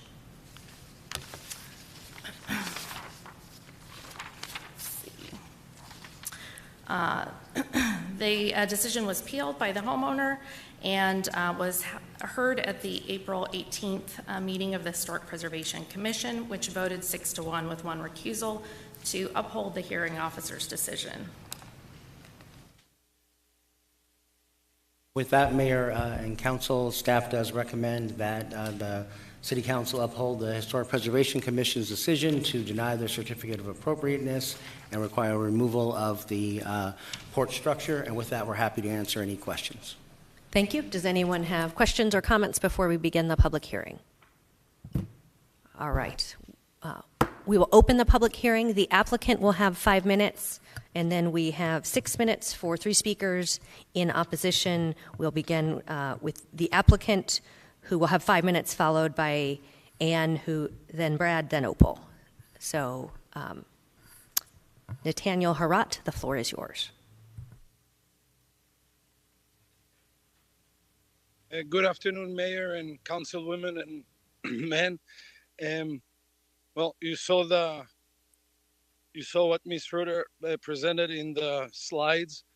I wish she also presented the letter of support I have from 24 neighbors on my street.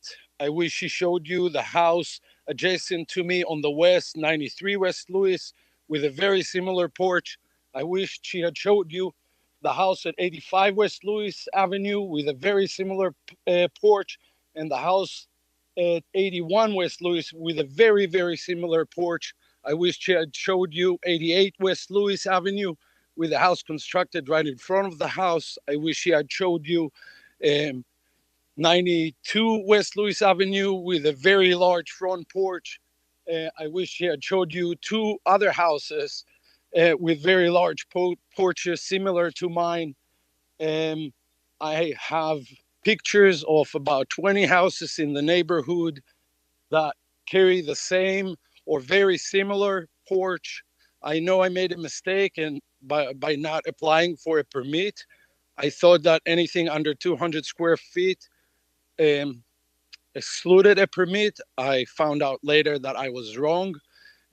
I approached Ms. Roeder with several options to remedy, and the only option I received was, oh, you need to destroy, to demolish, and reconstruct the 16 feet. I can detach it from the house to 146 square feet while not attached to the house. And for that, I would not need a permit, and it would still pretty much look the same. I suggested to put the whole porch on wheels. That was denied. And I just find it extremely odd that a 16 square foot cover over my front door is a detrimental characteristic of the era. Things move forward, people want to change, and it adds a great deal of shade and relief from the sun. It actually lowers my electric bill, and that's pretty much about it. Whatever you decide, I'll go, but I can just detach it by cutting 4 inches of the front porch, and I think it would look actually uglier, but it will meet city code, it will meet all the requirements. So going through all this hassle of reconstructing the 16 square foot over the door that doesn't add anything seems a little cumbersome to me. They're talking about sustainability and everything, getting rid of all this wood and material. Seems really unnecessary. So now it's up to you. I thank you for your time and efforts, and I'm waiting to hear your decision. Thank you so much for your testimony. We will go next to Ann, followed by Brad.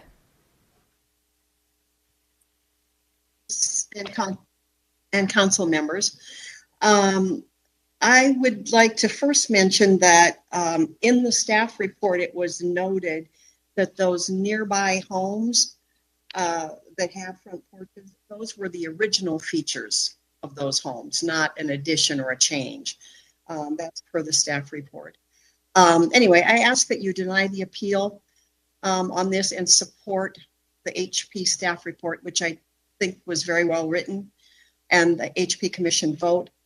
I was pleased to see that Ms. Reuter, pointed out that this is not in line with the City of Phoenix general design guidelines for historic properties. In some cases in the past, I've seen that those guidelines may not be strictly followed. I think they should be.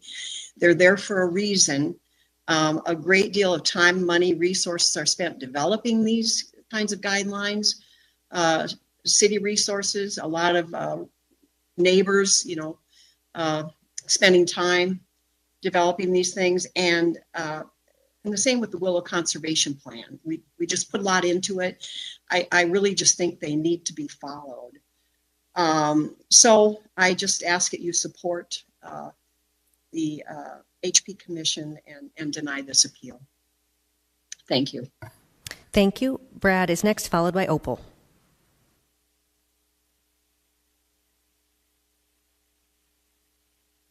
Good afternoon, Mayor, City Council members. I'd like to thank Historic Preservation staff and the Commission for holding up the simple requirements of modifications to our historic homes.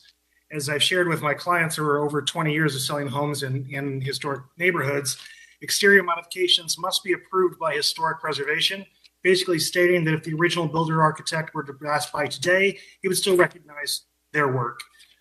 We've seen this type of change denied previously, in particular 102 West Cypress, a porch addition denied as the property wasn't built with one.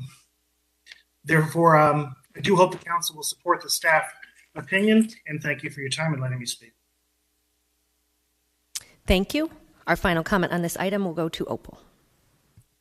Good afternoon, Mayor Gallego, Vice Mayor Pastor, and council members. I serve on the Willow Neighborhood Association Board and the Zoning Committee, and I oppose the appeal in this case and support the HP Commission's ruling. I feel sorry for the homeowner that he didn't know he needed a permit to build this construction and a certificate of appropriateness. But if non-permitted construction is allowed to remain in place, it sets a bad precedent in our neighborhood. We had a case a couple of years ago where a homeowner built a carport structure without a permit, and it was in the wrong location, not allowed, and they had to demolish it and rebuild it. And they complied with that, even though it's kind of painful. I too have a very small front porch overhang, and I solve my shade issues by planting some trees in my backyard. One of the historic preservation commissioners at the hearing on this originally said, quote, if we let people build whatever they want onto the front of their homes, the entire system is going to break down. And I sincerely believe he's right about that. So I hope you deny this appeal and uphold the recommendations of the commission, the hearing officer, and the staff to demolish this non-permitted porch structure and deny the appeal and reconstruct it to the original dimensions. Thank you. Thank you so much. We will close the public hearing.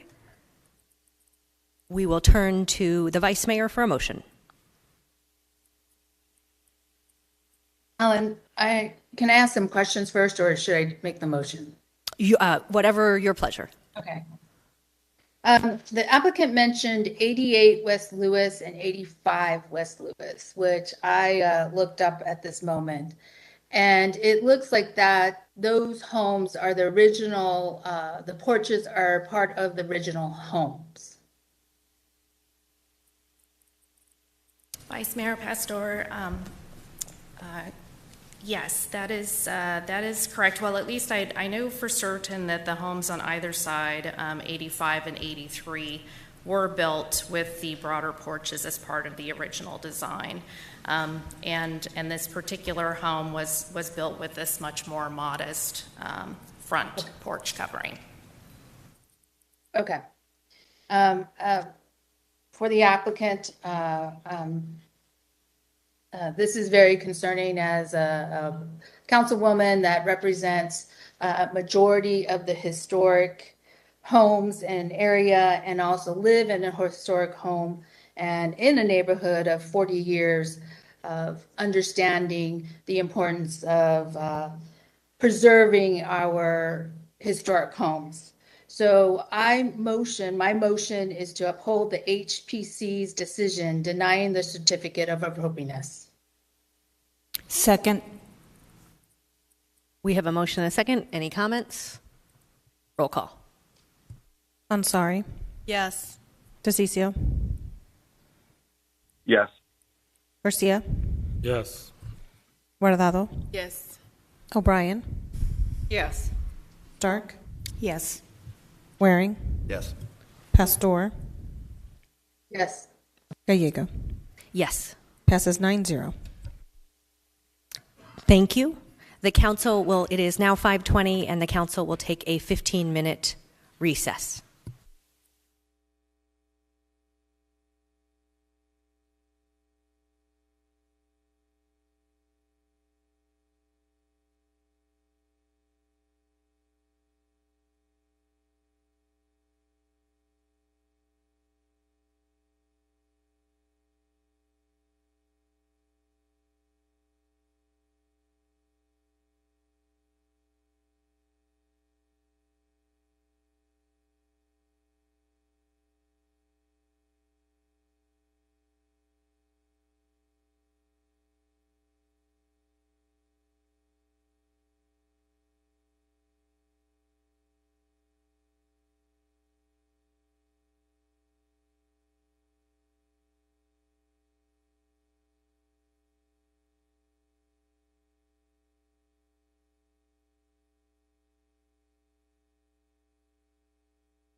Thank you. Welcome back to the Phoenix City Council meeting.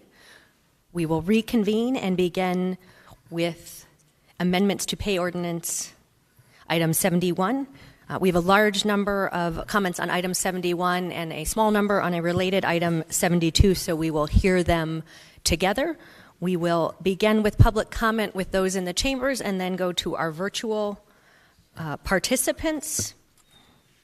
Let's see, and our first comment in the chamber will be Ann Ender, followed by, in support, followed by Sasan in opposition.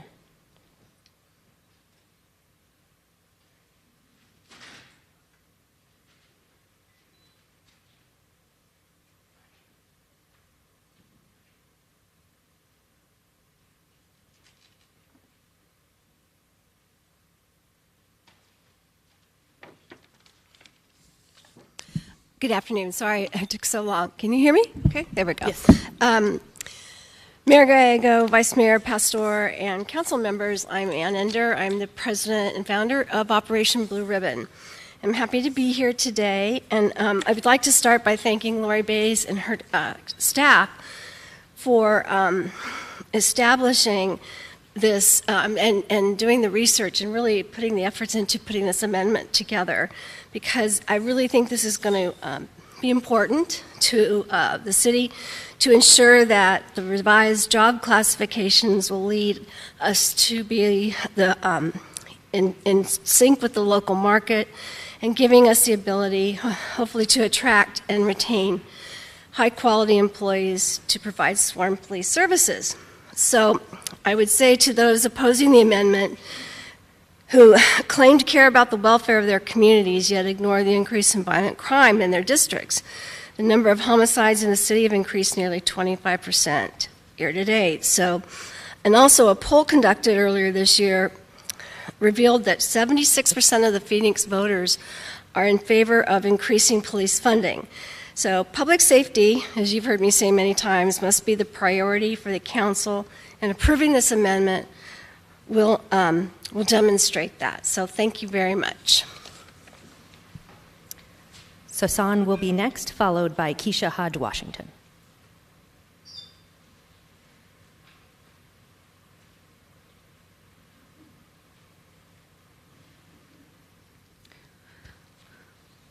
Hello, my name is Sosan Abdurrahman. I'm a City of Phoenix resident. I live in District 7, one of the most polluted industrial parts of our city, and I suffer from worsening asthma as a result.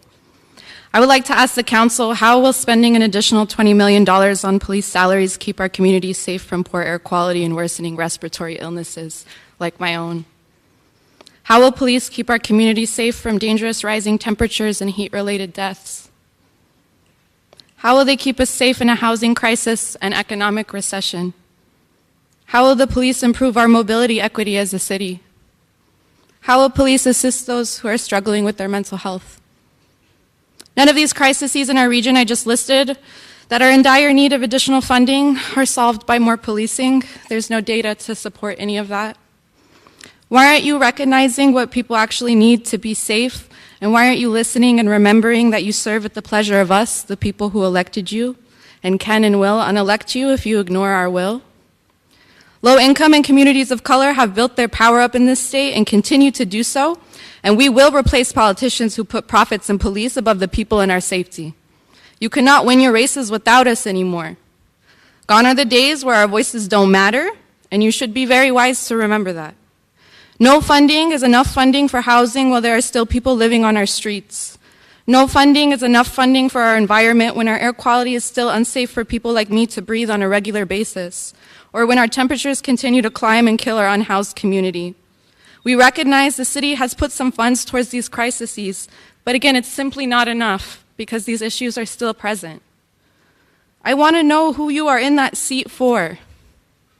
And if you think it's for the people, then please listen to us. You can and you must do better. There are many uses for $20 million that will actually keep us safe, like investing in complete streets for our region and for our community. Please do better. Our lives are on your hands. Thank you. Thank you. Our next speaker is Keisha Hodge Washington, followed by Sophia Carrillo Dahl. Good afternoon, Mayor and members of the Council. I am Keisha Hodge Washington, and thank you for allowing me to speak. Increasing officers' wages to a more competitive level serves as a needed incentive for recruitment and retention purposes, particularly when you are considering the current need for more personnel. Being understaffed by nearly 400 officers has been consequential, resulting in an increased standard response time and unreasonably burdensome caseload. As the city grows, there should be adequate officers to protect and serve the communities, and in that vein, providing for compensation that attracts and maintains reputable and quality talent is necessary. However, this is distinct from meaningful oversight and accountability. The city can and should provide both competitive wages and demand accountability from law enforcement. Protecting the lives of all Phoenicians, including the Black, Brown, Indigenous, and disenfranchised, should also remain a priority of the city. Funding appropriate resources to community-based initiatives and services that address the underlying problems that generally lead to police interaction should also remain a priority. Ensuring public safety requires a multifaceted approach, including appropriate wages. At the end of the day, without proper resources, it is the crime victims and the most vulnerable that ultimately suffer. A victim should not have to wait an inordinate length of time for a response when calling an emergency, or months for a police report, or have their cases linger indefinitely because of a lack of resources. We must act in a manner that covers all of the bases. Thank you for the opportunity to speak on this issue. Thank you. Next is Sophia, followed by Daryl.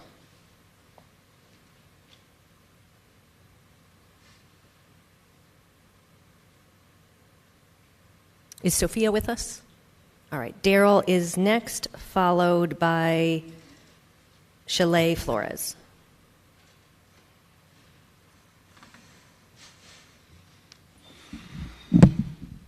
Good evening, Mayor and Council. My name is Daryl Criplin, and I serve as the president of the Phoenix Law Enforcement Association and represent approximately 2,200 dedicated men and women of the Phoenix Police Department. I am here to express my support for the restructuring of the pay steps for hardworking and dedicated police officers and detectives of this city. These are men and women who every day selflessly and without reservation put their personal safety aside to serve the 1.7 million residents of this city, as evidenced yet again by the incident yesterday. To date, 9 Phoenix police officers have been shot in the line of duty this year.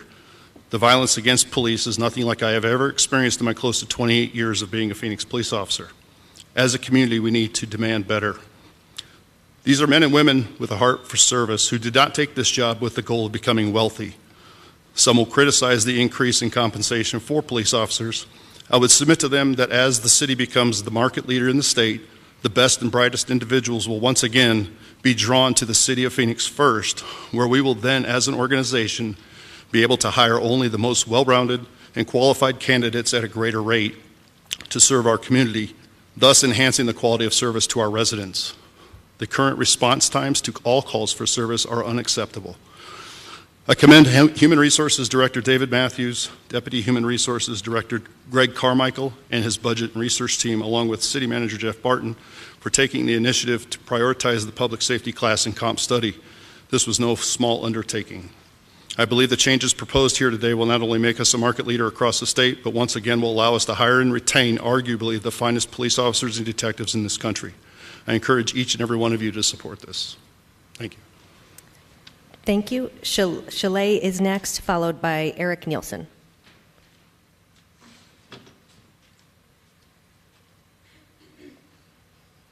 Thanks for pronouncing my name correctly.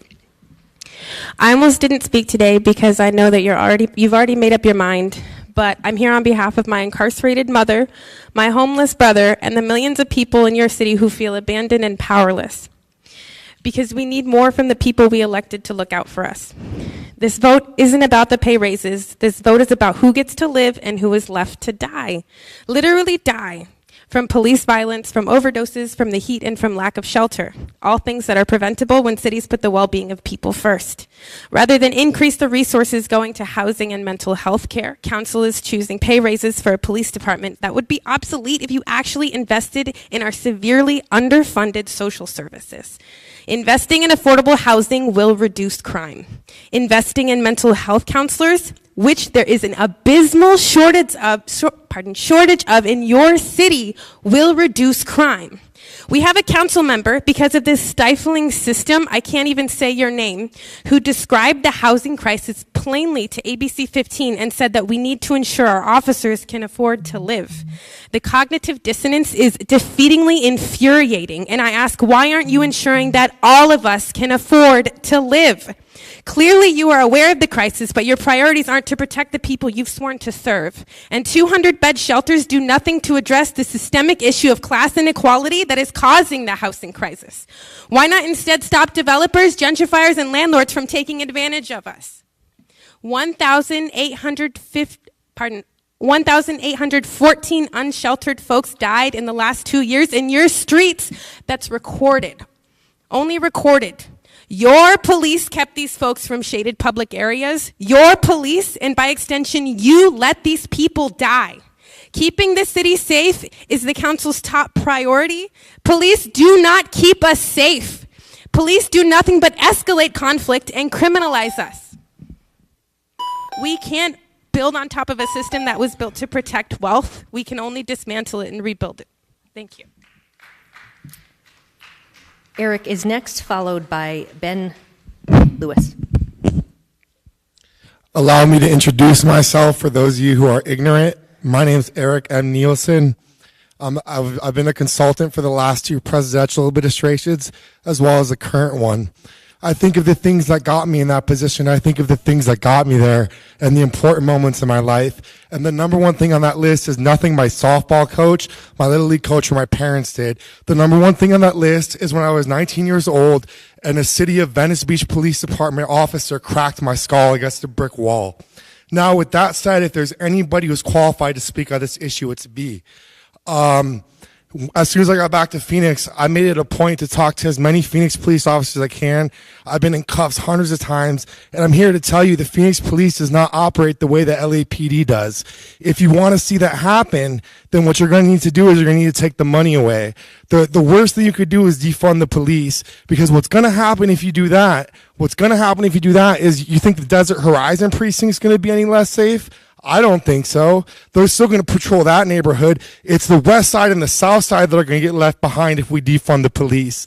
The main problem with this thing is that we're slapping the current officers in the face, because if it's my opinion that if we do a study and we find out we're underpaying them, we didn't start underpaying them when we started the study. We need another study to give them the back pay check to make them whole. That's neither here nor there. Basically, what I want to finish up with saying is that, I think I already said it. Thank you. Ben is next, followed by Amelia.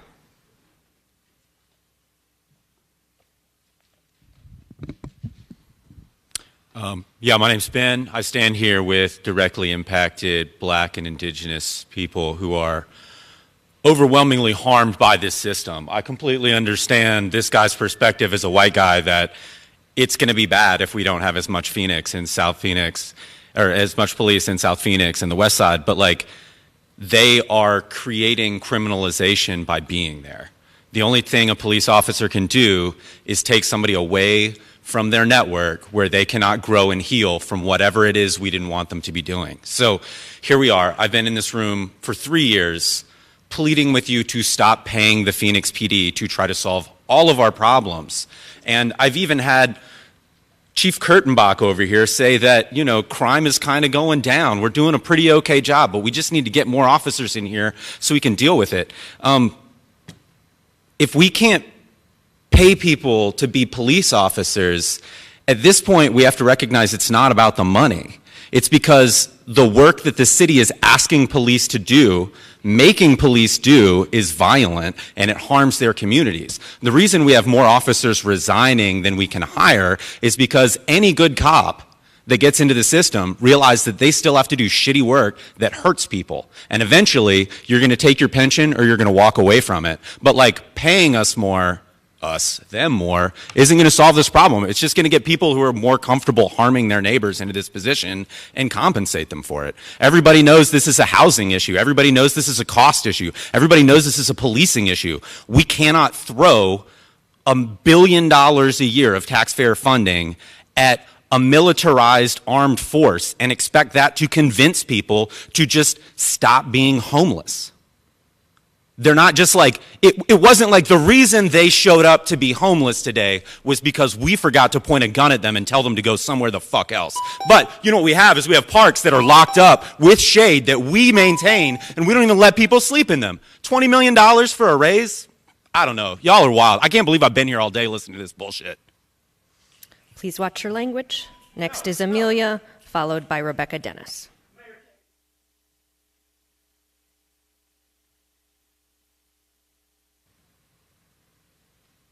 Hi, my name's Amelia. Thank you, Mayor and City Council, for hearing me today. I know a lot of people will scream defund the police and think that it's the answer, but it is not the answer. I think that we are facing a moral compass issue, and either defunding the police or adding money is not going to help fix the culture bias that has stemmed from influencers throughout the world, be it through the music or anything else. We have to recognize that there's people who are human beings, that they are inherently affected by the police officer's decision, but that the police officers are inherently affected by their day-to-day lives. I'm standing up here so nervous to speak, and all I want to do is cry, because I was born and raised in Grand Rapids, Michigan, who has been on national TV, and I'm standing here speaking for Phoenix.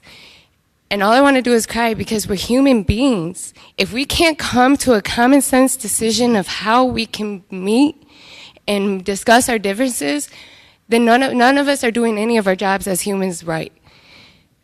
There has to be conversations, and like Ana Hernandez says, maybe you start meeting the people where they're at, out of your comfortableness, because uncomfortable conversations like the ones that we're having today is where the most growth can come. I'm not asking to defund the police. I'm asking for conversations to be had. And sometimes, as an oppressed person, as being I was homeless all last year, you feel like sometimes who do you call when the help can't help you? Because it's not easy for me to stand before you today. It's not easy. Some people don't even know that this place exists to be able to come here and speak. All I want to do is give a voice to the voiceless.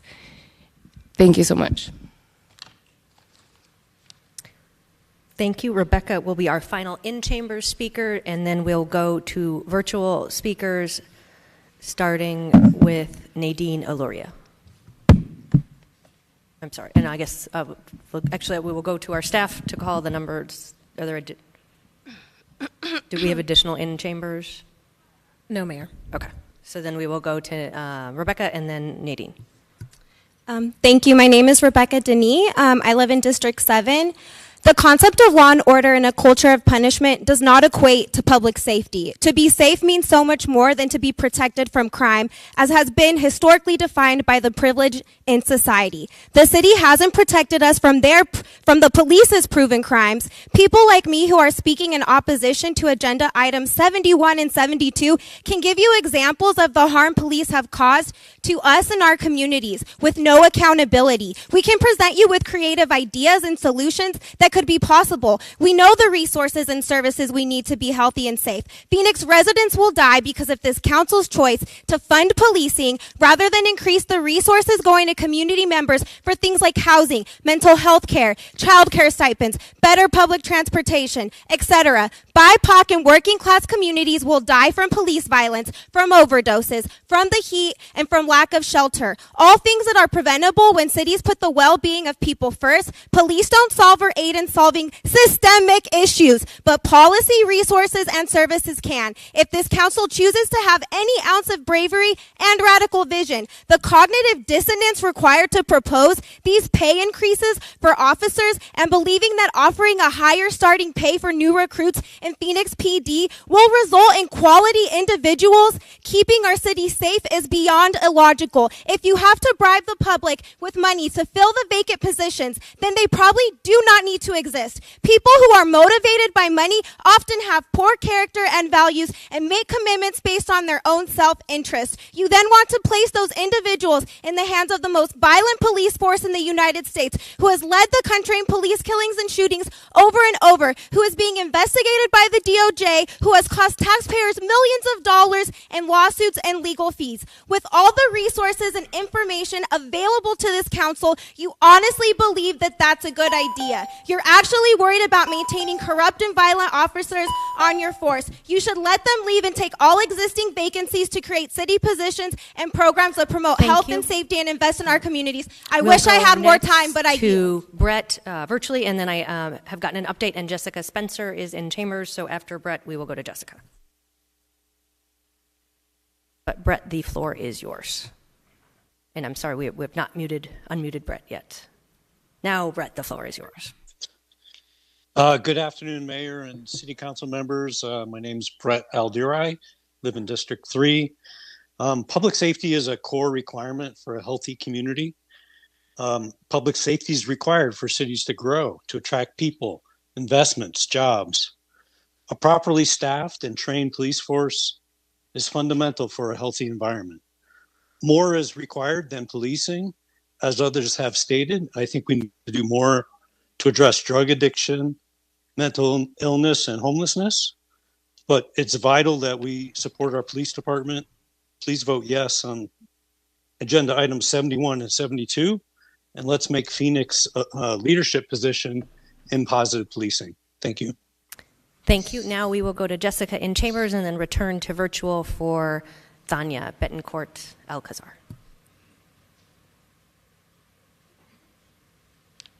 Hello. This is a temperature sensor, so everybody calm down. My name is Lefty. The council chamber right now, the ground is 76 degrees. Recently, in the last day, an organization named Unsheltered Phoenix released some information that the city has manipulated.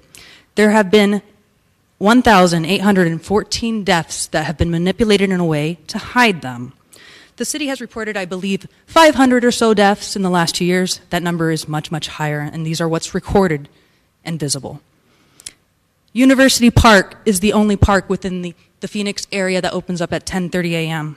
in comparison to other parks that open up at 5. It is the closest park next to the largest encampment area known as the Zone. A bus stop on 15th Avenue in Fillmore disappeared 2 months ago. I called to ask about it, and when I gave my number, they said, "What's your name?" I gave a fake one. I was told I would be updated. Never was. That bus stop is where somebody passed away who was unsheltered some time ago.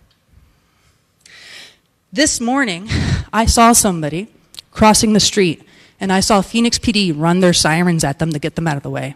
That person lost control of their bowels after they left the street.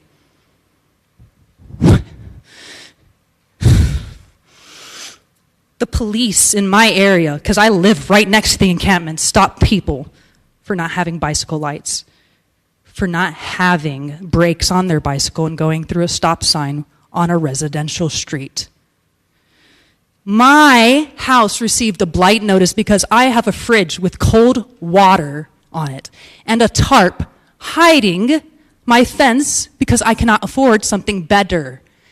This is what you guys are spending your money on. Seriously, this is a disgrace. While you sit here in 76 degrees, it was 154 degrees outside. You're welcome. Thania is next, followed by Nadine Aluria.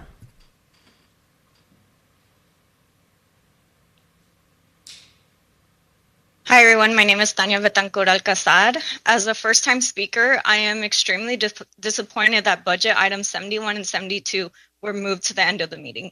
I thankfully have the privilege to have a job that allows me to work from home, and I could jump in and jump out of this long meeting, but many do not have that privilege. This is what discourages working-class people from attending these meetings, especially y'all knowing how important these line numbers were to the people of Phoenix. I've been a resident of Phoenix for 20 years, and I am calling on each member of the Phoenix City Council to vote no on line 71, and 72. We need to stop funding police and allocate those funds to our schools, mental health services, and housing and rent relief in the middle of this housing crisis. Every week when I drive home from downtown to my home, I pass by two buildings, the Phoenix PD headquarters and my former middle school of Santa Maria. The Phoenix headquarters has a huge banner that reads $10,000 sign-in bonus, whereas Santa Maria does not have a sign like that reads $10,000 sign-in bonus for teachers. I asked myself on the ride home, why can't our city schools have banners like that? And you want to know why? It's because the city keeps giving more and more and more money to the police every single year. I don't even know why we're considering a 65% increase to our starting police officers of $68,000, while teachers and social workers are still earning below poverty wages. We will never see a better future if we keep funding the police and neighborhood block watches. Let's allocate those funds because I'm going to quote my friend DJ, police are at best a reactionary service and we need to invest in proactive services. Please oppose line 71 and 72. Thank you. Thank you. Nadine is next, followed by Aaron Evans. Hello, can you hear me okay? Yes, we can. Great. Thank you, Mayor and City Council. I am a Phoenix native and a very active community member here in Phoenix. My family is in complete support of the police officer pay increase. As the fifth largest city in the U.S., we're already very behind in police pay. And almost all businesses and organizations in the past few years have had to increase pay across the board. And anyone who's actually involved in hiring employees knows that very well. Hiring a police officer is, I would say, at least 10 times more difficult than hiring civilian, positions with regular jobs. Our police officers put their lives on the line every day, as witnessed yesterday by the disgusting and horrifying attack on a Phoenix police officer who was working to keep our community safe. Violent crimes continue to increase. Phoenix just made the list of violent crimes, a city with an increase in violent crimes. All of the community leaders who I've worked with for the last 4 years are all in full support of this PD pay increase. And we ask for our city council to pass this pay increase as it's long overdue. I want to thank Phoenix PD for protecting our great city and our community every day. Thank you for hearing me today. Thank you. Aaron is next, followed by Cynthia Graber.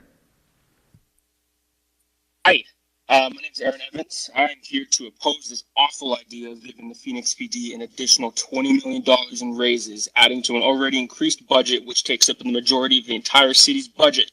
Why are we always told that there's never any money to house our growing unsheltered population, or at the very least keep them safe and cool in the summer? There's never any money to make mental health and substance abuse assistance programs more easily available. Yet here we are deciding on what to do with all this extra money that we want to put towards cops. All you elected officials would rather use more of the people's money to criminalize homelessness, poverty, and mental health issues rather than fund programs that will actively prevent them. We do not believe this lie that has been forced on us for hundreds of years that the police keep us safe.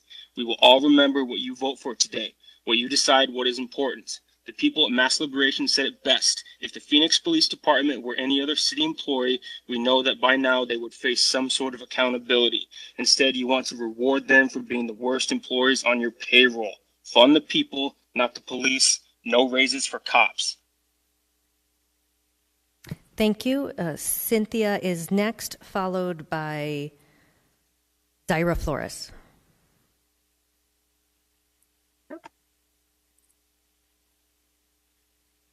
Can you hear me? Yes, we can. Thank you. Mayor and City Council members, it has been many years since we have evaluated the pay scale for our police officers. We are losing more than we are gaining because of the competitive pay created by our proximate cities. Now is the time to 100% support our public safety. We need to quadruple every available monetary incentive to increase our police staffing. This council has one responsibility, and that is to protect people, property, and its employees. Arizona is hit harder than any other state in the nation with drug, gun, and people trafficking. Phoenix is the 5th largest city, and now is the time to grow our police force to support its citizens. We can't afford to lose more officers. We need our officers to know how much we love and support them. Our officers deserve to be paid for the sacrifices they make every day for risking their lives and protecting the citizens of Phoenix, Arizona. Thank you. Thank you. Senora Flores Proxima, and then Stacia Senora Hurst.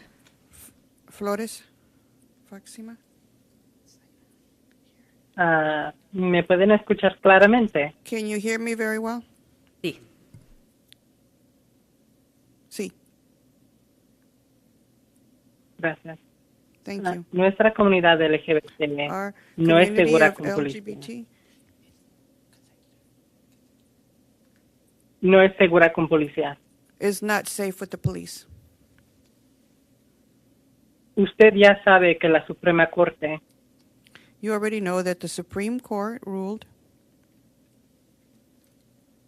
que la policía no tiene ninguna obligación legal de proteger a nuestra gente. that the police have no legal obligation to protect our people. Incluso cuando saben que personas nos están acosando, discriminando o intentando de hacernos daño. Even when they know that people are harassing us, discriminating against us, or trying to harm us. Incluso no tienen que evitar nuestras muertes a manos de otros. In fact, they don't even have to prevent our deaths at the hands of others. Como ciudad deberíamos invertir nuestro dinero en los departamentos y programas As a city, we should invest our money in our departments and programs que apoyan a nuestras comunidades. that support our Así que communities. se debería pagar $0 a la policía, la cantidad que merecen. So $0 should be paid to the police, the amount they deserve. El departamento no merece nuestro dinero porque la policía no es la solución. The department is not worth our money because the police is not the solution. Cada dólar que la ciudad gasta y desperdicia en la policía Every dollar that the city spends and wastes on the police es $1 que se puede ir para vales de vivienda y cuidados de niños. is a dollar that can go towards housing and child care vouchers. Más viviendas para personas de bajos ingresos. No, More, disculpa. Eso es todo. More housing for less fortunate people and people with no homes. Gracias. Thank you. Thank you. Stacia is next, followed by Cynthia Garcia.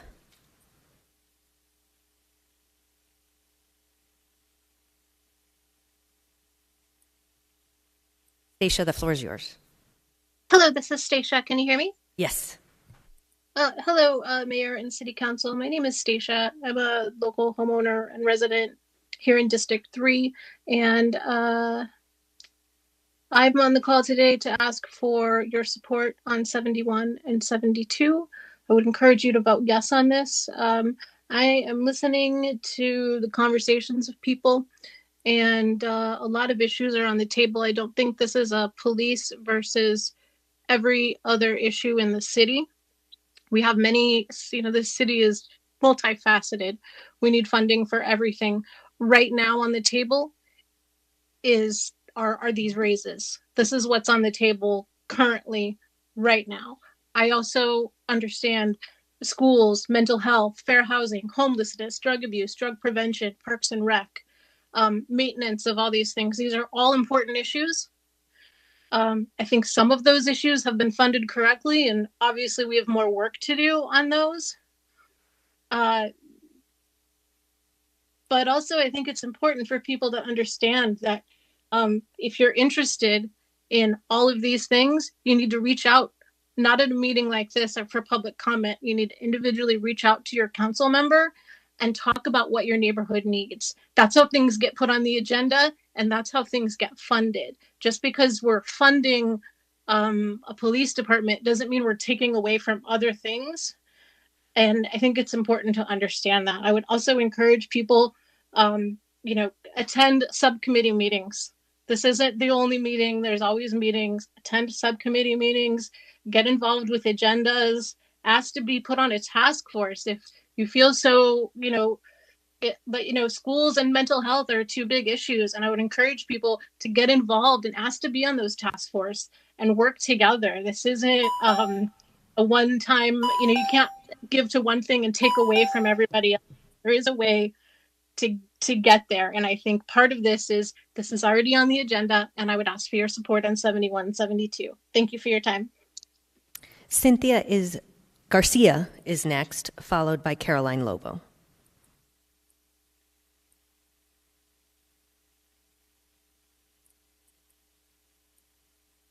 Cynthia, the floor is yours.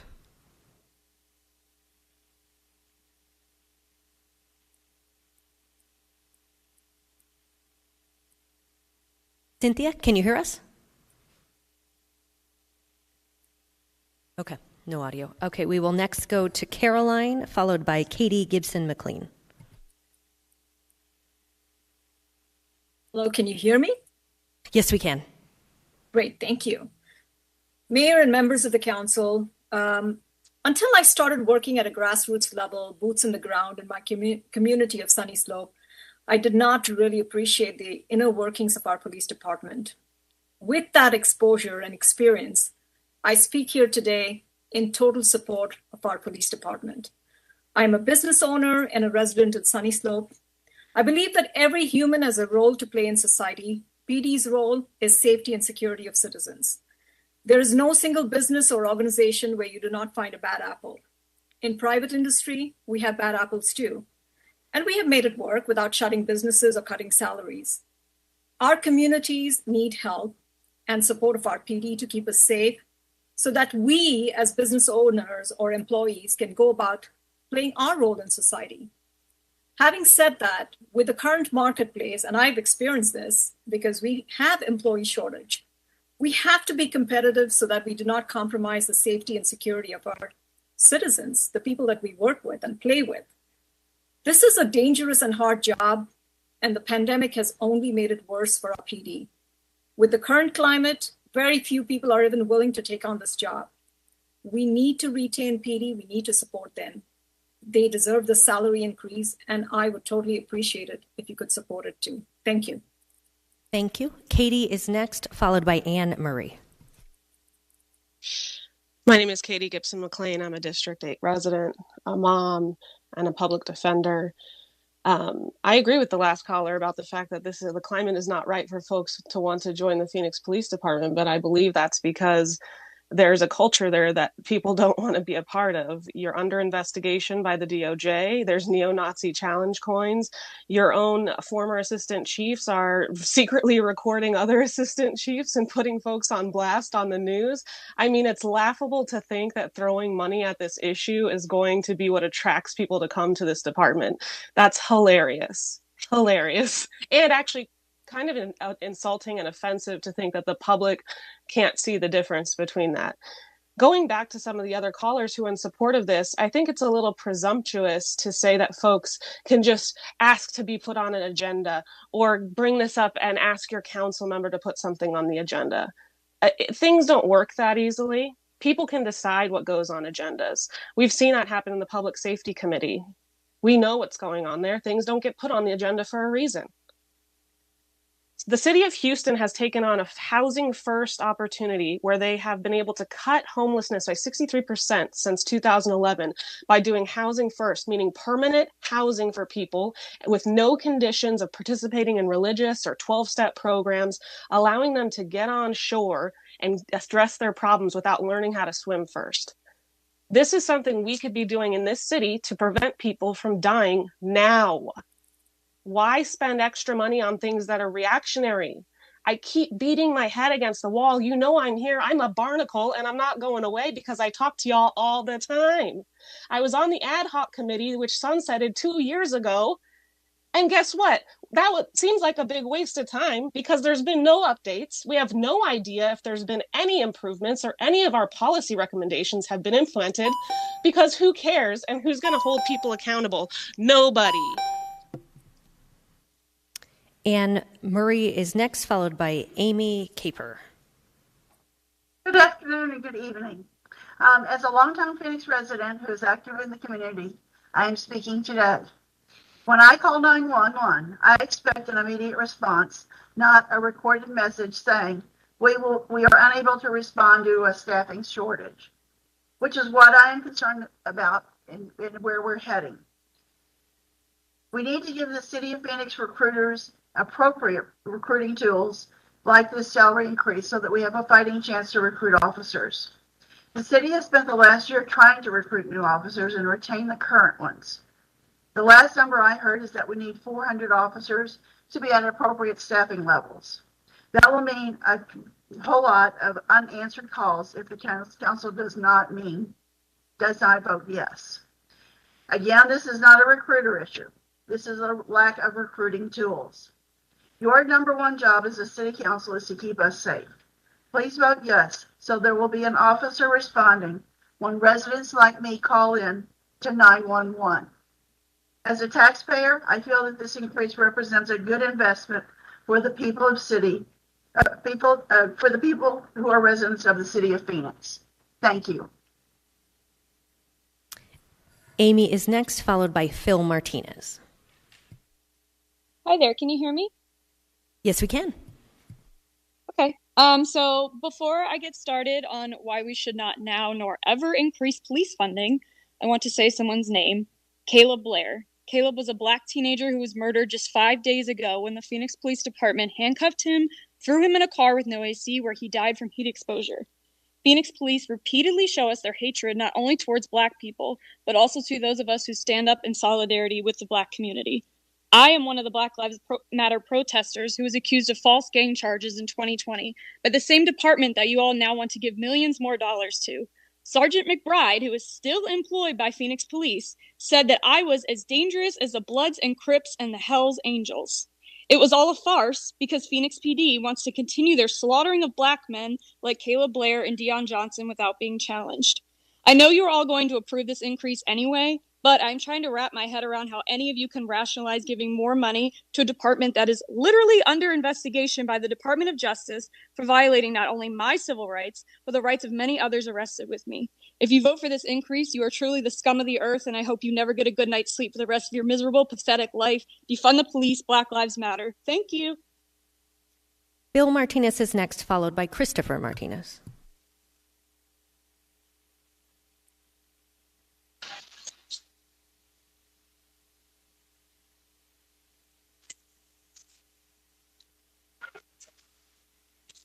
Phil, the floor is yours.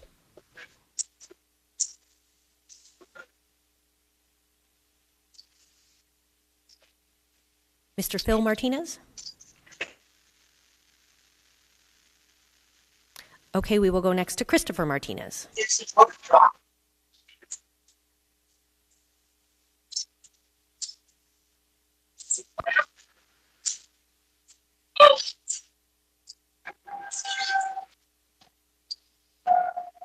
Okay, so the line is still open for Phil Martinez, but it is sort of static.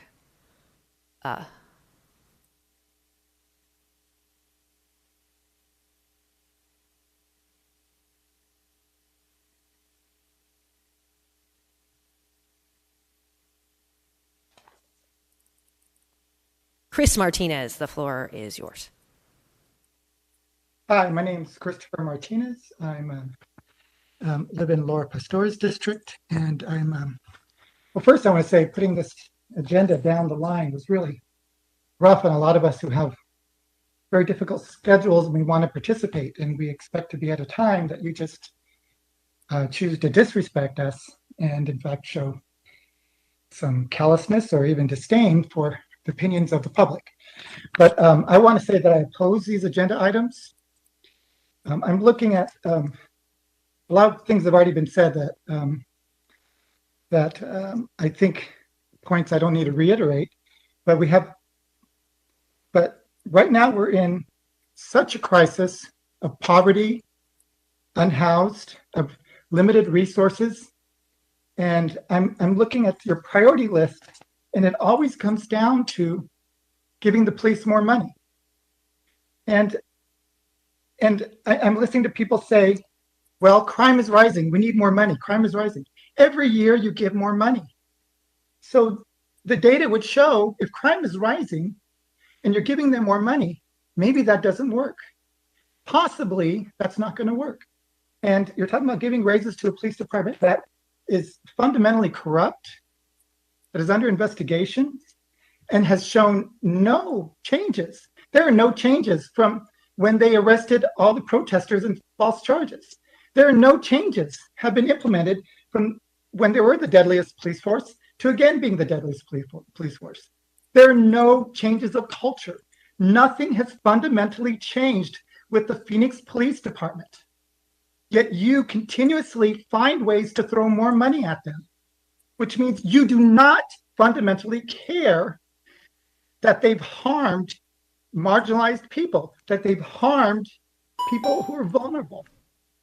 So I oppose this agenda. I think you need to get your priorities together, find a little backbone, some ethics and morality, and stop giving the police more money. Thank you. Thank you. Magali Martinez, followed by Sam Merton. Hello, good afternoon, Mayor Gallego and council members. My name is Magali Martinez Sainz. My partner and I run Tres Leches Cafe. I'm a first-generation Mexican-American. I've lived in Phoenix, Arizona my entire life. Stacia from District 3, I have held town hall meetings with our councilwoman at my business. People are still dying on the street. In the past, there have been multiple incidents with our unsheltered neighbors where we have had to contact Phoenix PD for assistance since there are no alternative resources at this time. At best, they show up to document, and at worst, they do absolutely nothing but stand around and harass these people out of their temporary shelters with nowhere else to go. Our establishment staff and customers remain at risk, as well as the individuals that don't have anywhere to legally exist. If my staff is telling me the ice machine is broken, I'm not going to buy another fancy espresso machine to fix it. I'm going to address the root of the problem. Every single death that is documented as occurring on the streets due to heat and lack of shelter should go down as negligent homicide. You are all complicit if you continue to misallocate funds. If people can't afford basic shelter or food, how do you expect them to afford solar rooftops and Teslas? Phoenix is restless. We can't drive by an underpass, a tree, a bush, a sidewalk without wondering if the motionless bodies underneath and near them are deceased or resting. If you care about police, you will not continue to put them in situations they are not best equipped to handle. The police are not responsible for providing food or shelter. They are not responsible for providing substance abuse or mental health resources and follow-up. On a more personal note, my family has been waiting 6 months for a child abuse case to be investigated. Last year, a prior child abuse case that involved alleged sexual abuse of a 5-year-old child was not prosecuted due to lack of evidence. Due to the inaction of Phoenix PD, I am currently forced to share custody with their abuser. Last I followed up, I was told that the detective assigned to our case was pulled for patrol.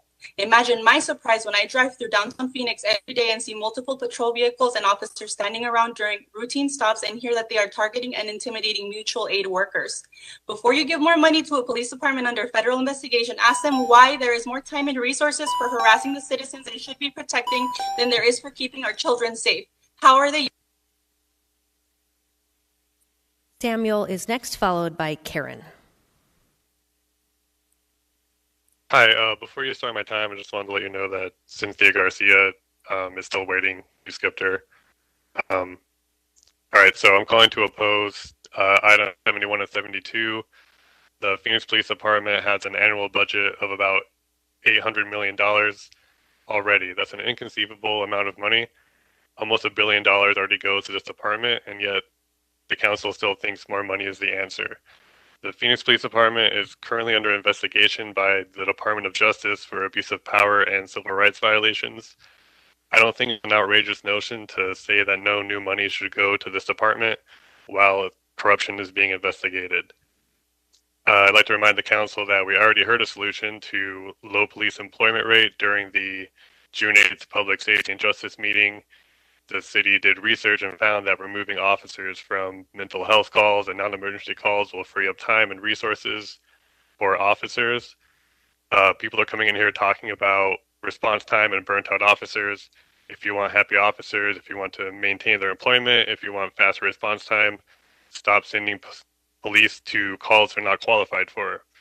Any new money and salary raises should go to departments and community initiatives that address mental health crises and shelter crisis in Phoenix. People have spoken about public safety. That is what will make people feel safe. Imagine a Phoenix with a robust mental health department where calls are answered by professionals and not burnt out cops. Imagine a Phoenix where everyone feels safe calling 911. That is where money and raises should go to. You've already spent the majority of our budget on the police. It's time to think of creative solutions. Listen to your own data that tells you more money is not the answer. Listen to the people who've been calling in for years, telling you don't feel safe calling 911. Thank you. Thank you. Karen is next, followed by David.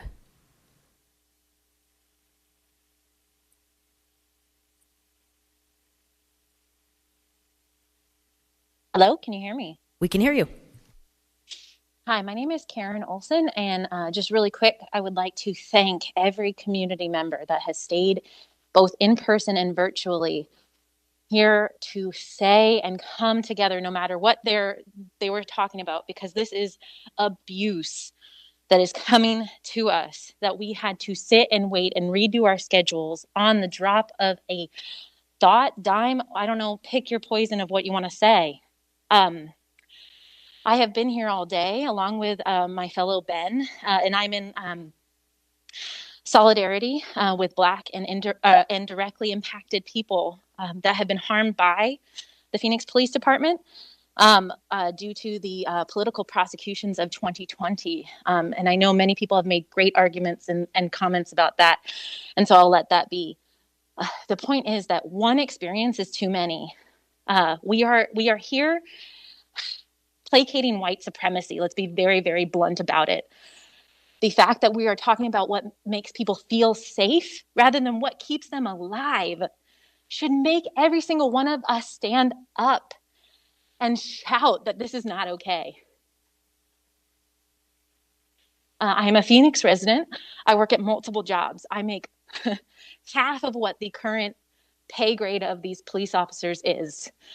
I work really hard. I want to be part of this community. I come to subcommittees. Grassroots organizers have solutions. They want to be part of this system, not this system, but they want to create a system. They want to create a structure. They want to create spaces that are safe for all. And when they aren't, they're transparent and accountable for their actions. They sit with uncomfortability. We are not asking for you to do something that you're not capable of. But if you're not capable of sitting in that seat and being uncomfortable, stand down. Step up.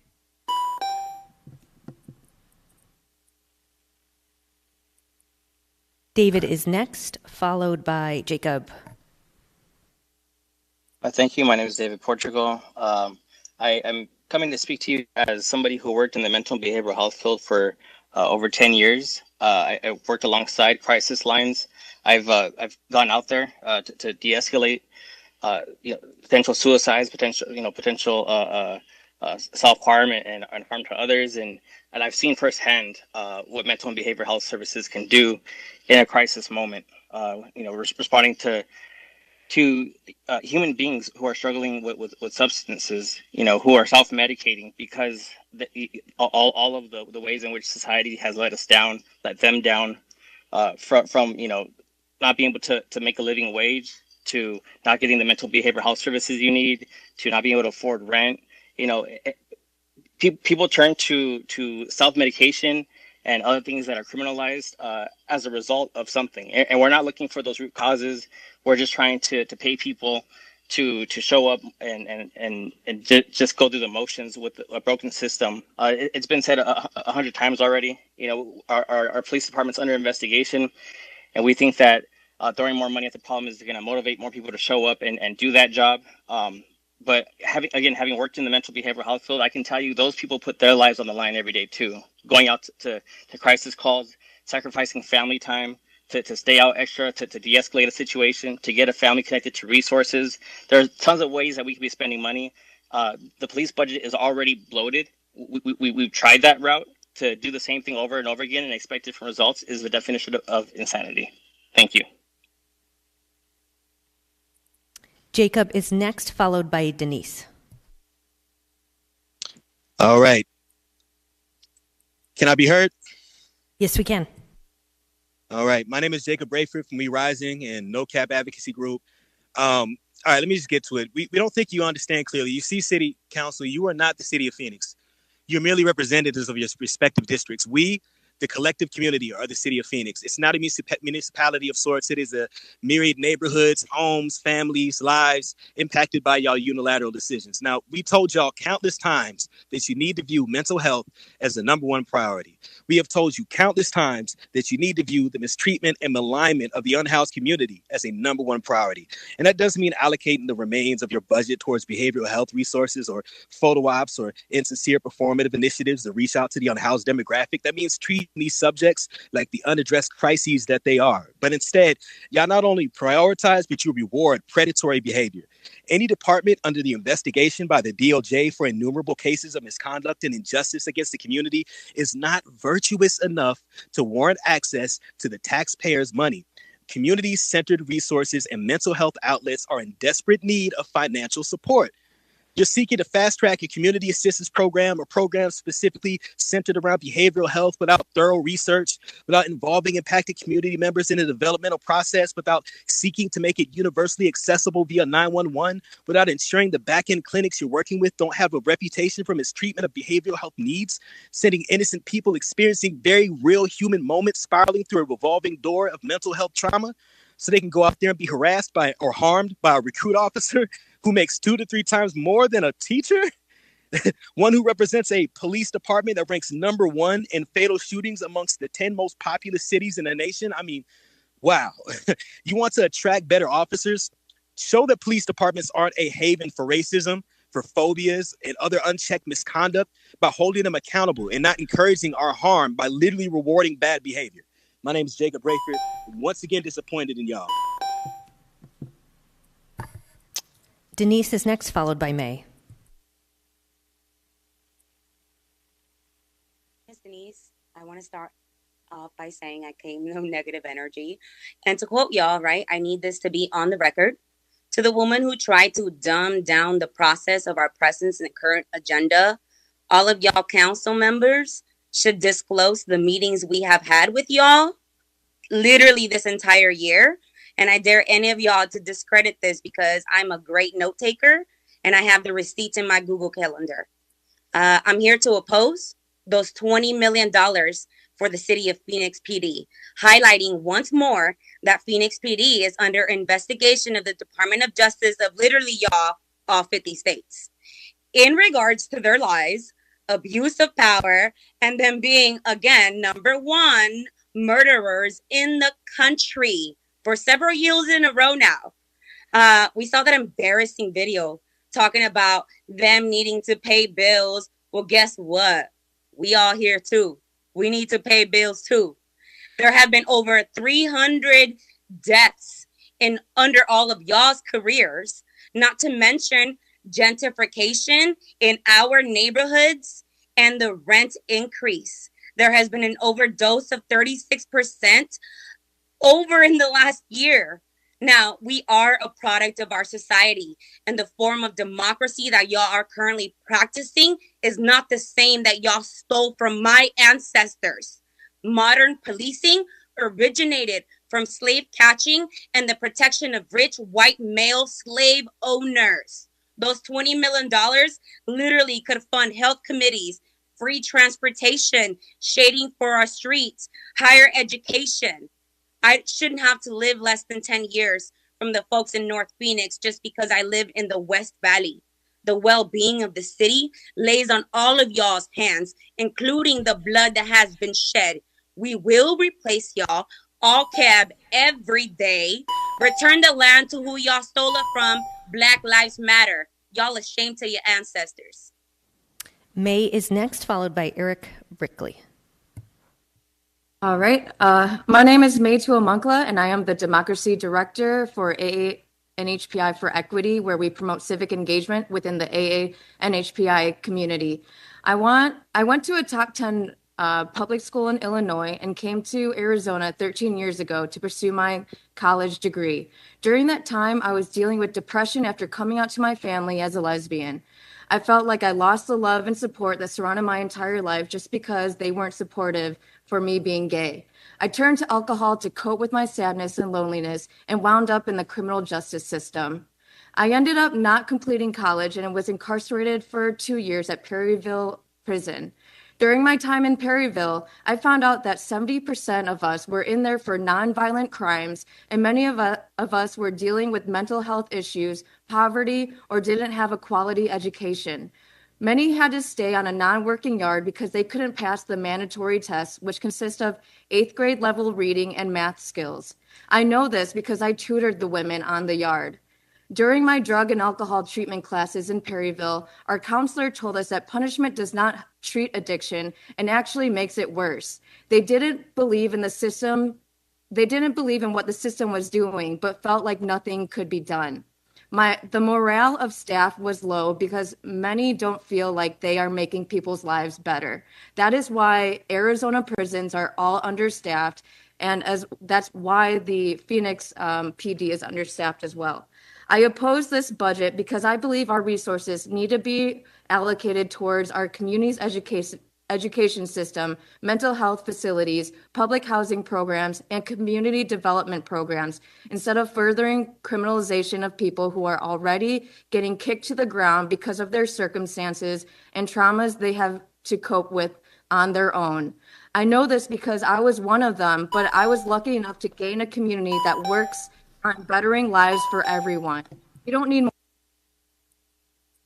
We will go next to Eric, and then we'll try Cynthia Garcia one more time.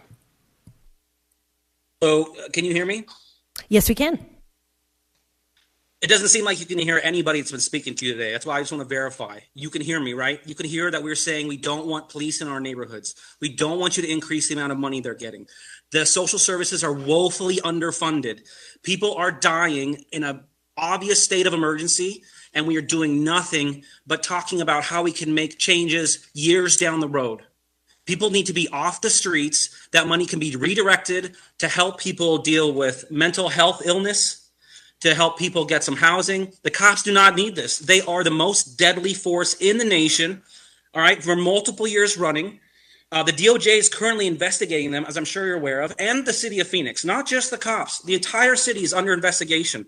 They're looking at the ways you fund this deadly gang.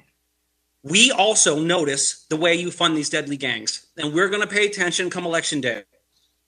Thank you. And we'll go back to Cynthia Garcia. Cynthia, can you hear us?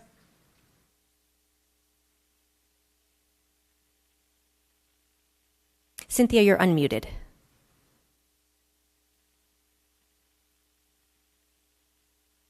All right, I am unable to hear Cynthia, so that concludes public comment, and I will turn to our Public Safety Chairwoman. Thank you, Mayor. I would like to move to approve items 71 and 72. I am thankful to our city staff for bringing forward this item. It has been my priority since before I was elected to help restore our Phoenix Police Department to our prior numbers. Safety in the city of Phoenix is a priority. It is a priority to my constituents.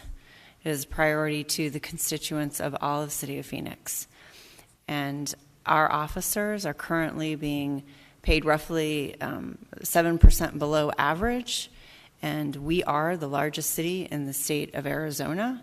This is just one tool to providing to our recruiters for bringing on additional officers to our force.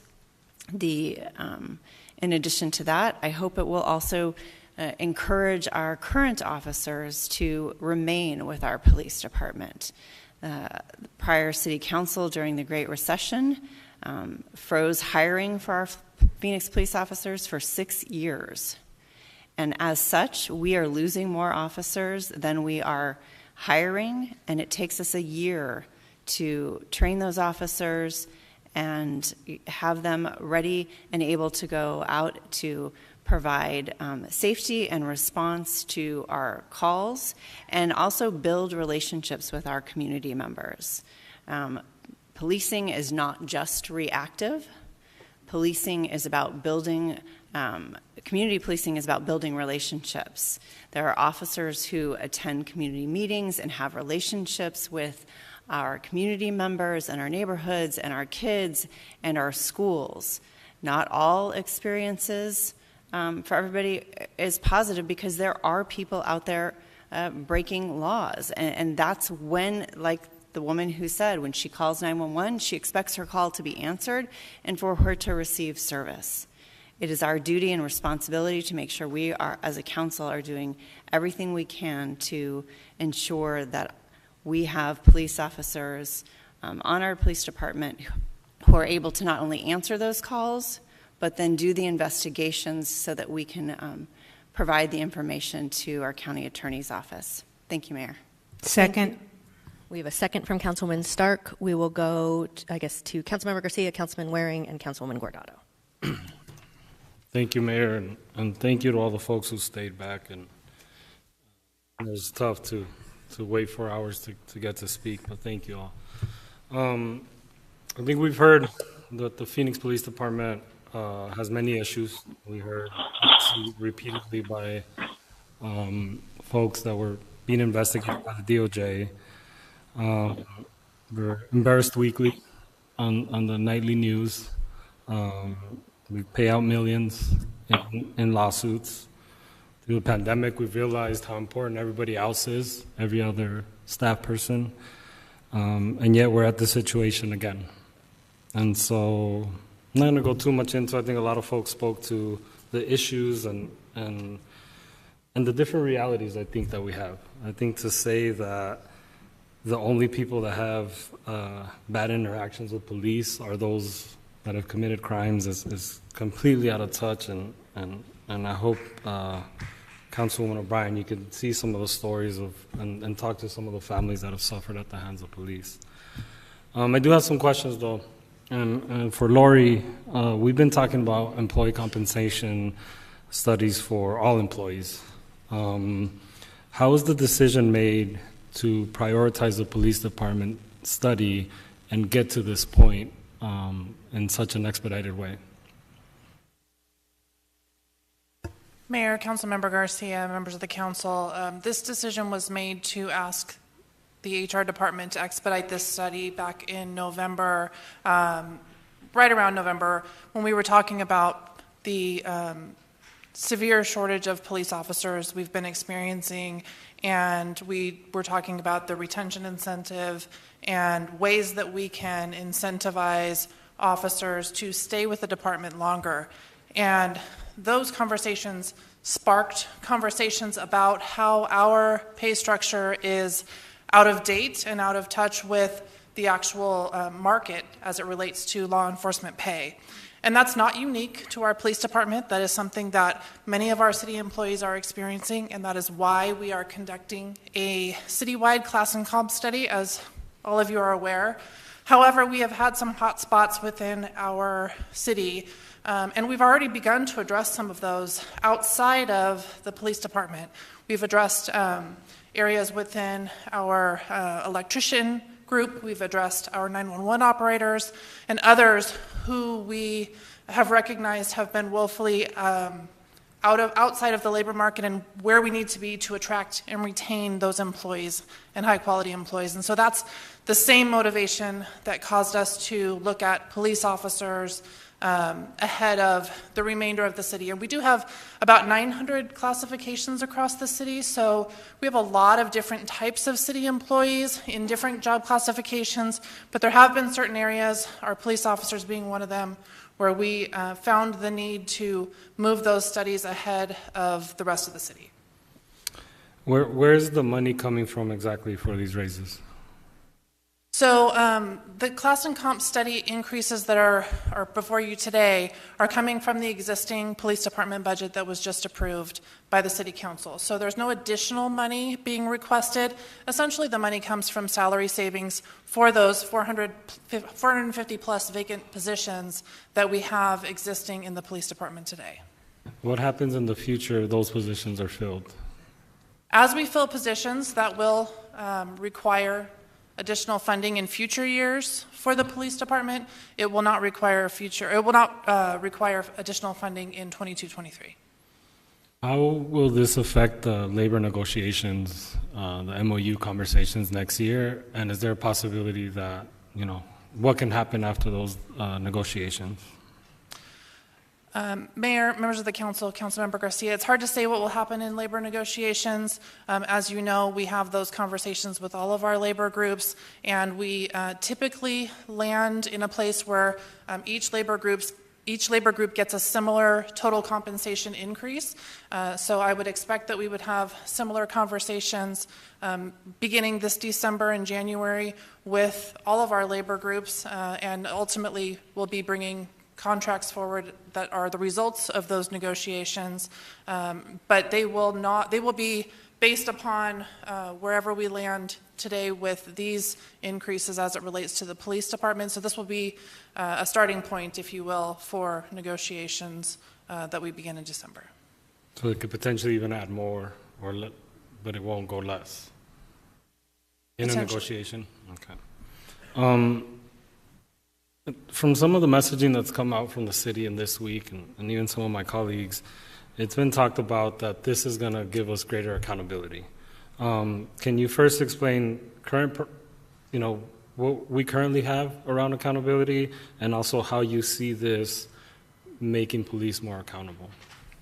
Mayor, members of the council, Councilmember Garcia, currently, and as you may recall during our last round of labor negotiations, we have implemented multiple things with the police department that increase accountability. We have increased our standards as it relates to discipline, maintaining records of discipline over the career of a police employee, and all employees, as a matter of fact.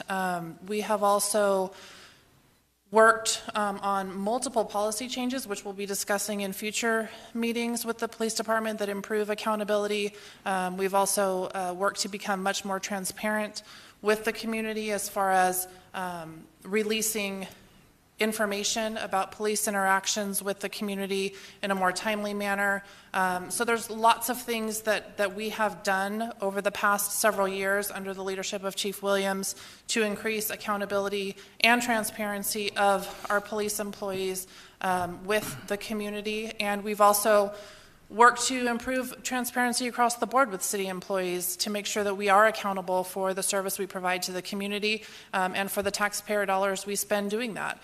And we will continue to do those things. I look forward to having a more in-depth conversation about some of the things we've done that are police specific at a future meeting, but we have committed to be transparent and accountable, and I think that this provides an opportunity for us to make that clear to our sworn employees that that is the expectation, that we're raising the bar.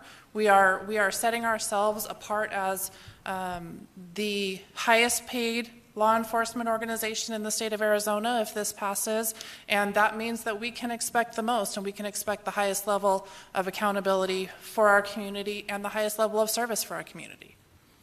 Thank you. I just think it seems a little bit nonsensical to admit that we need more accountability and to expect that rewarding them, giving them bigger raises is then going to turn around and make them more accountable. So I think you mentioned, and a lot of the callers mentioned, other departments. And to David, I don't know if you have these off the top of your head, but if you could give a rough estimate of vacancies that we may have in our housing department or planning department or water department. I don't know if you have those available, but just an idea. Mayor, members of council, Councilman Garcia, I don't have the vacancy rates for each department with me. Okay. Would you say there's similar numbers? Do you say, because I know exactly or at least for housing department, we've heard of that in comparison to other cities around us. We're the lowest by far. And it's the biggest crisis we have right now. yeah, that's not a department that we're urgently moving at the head of the line. We're actually moving police. Roughly those numbers on housing, or? Mayor, members of council, Councilmember Garcia, we do have high vacancy rates across the city. I don't know if it compares exact percentage-wise with police, but that is why we are doing a class and comp study. And we also do other items when we notice those high vacancy rates. One of those would be increasing the minimum entry step. So we've done that for several positions across the city, in the housing department and in other departments, where we see our entry rate isn't competitive with the marketplace. So a quick fix for that is to increase the minimum entry rate, as well as Lori mentioned, some of those other class and comp studies we've done targeted at specific classifications. Okay. So just to be clear, we're missing a lot of housing staff. We have a housing crisis, and our development department does not have the staff to keep up with permitting or approving newer homes being built.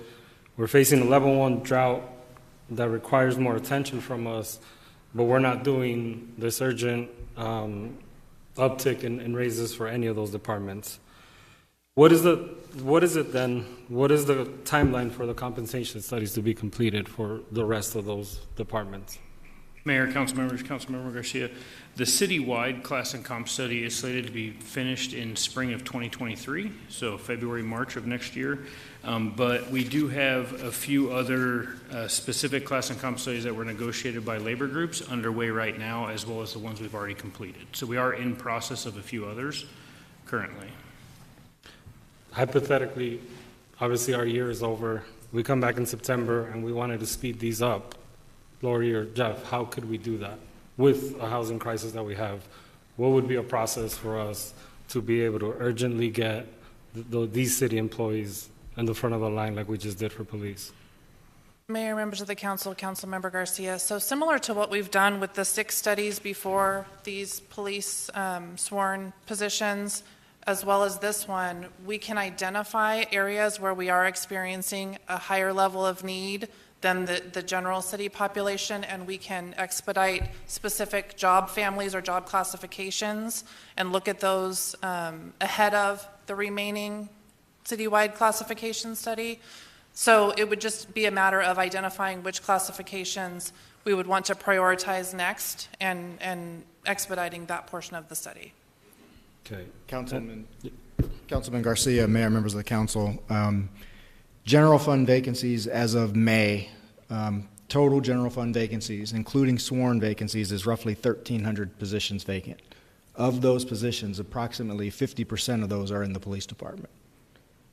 There's no department that comes close to that. Housing has no general fund vacant positions because they don't really have a lot of general fund support. They have 31 vacancies that are non-general fund right now. There's no department that really comes close to police in vacancies in terms of the total number. Fire would be the next in line. They have about 183 total vacancies. After them, it's Parks and Recs that have 106 vacancies. So we're sitting on right now 1,309 general fund vacancies, and of those, roughly 50% are in police, a combination of sworn and civilian, with most being sworn. So is there a time when some of these other departments, fire and all those folks, can expect that same level of respect and urgency to rush the compensation studies? Councilman Garcia, Mayor, members of the council, I don't know as of right now that there's another department that is experiencing the level of loss that police is experiencing in terms of its vacancies and the number of positions that are leaving. I also don't think that there's another department that is being poached to the extent that police is being poached by other jurisdictions for, in my estimation, less risky work in a smaller community. With the presentation that we saw last week in Public Safety and Justice Subcommittee that showed us all the different places in which non-uniformed police officers can be used, is that another way? I know we civilianize some positions. Is that something else that we're doing? Because again, you're betting right now that this extra money is going to all of a sudden have officers, running down our door, knocking down our door to get here. Let's say that doesn't happen. what are we going to do then? What are we going to do if those officers don't show up, even if we raise it another 30,000? Well, first, let me say this. I don't want anyone to get the false impression that these raises are a panacea, that they're going to fix everything that's wrong with hiring officers and retaining officers. It's not. That's one leg on a 3 or 4 leg stool that we're trying to address. There are other reasons they're leaving. We all know that. But again, I think it will help based on some of the conversations that we've had.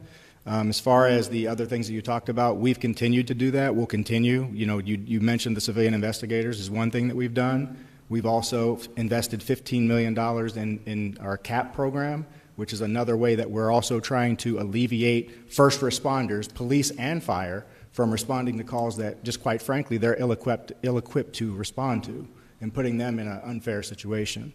So we'll continue to look for opportunities to do that throughout the course of this, but I think at the end of the day, my grandmother always told me you get what you pay for.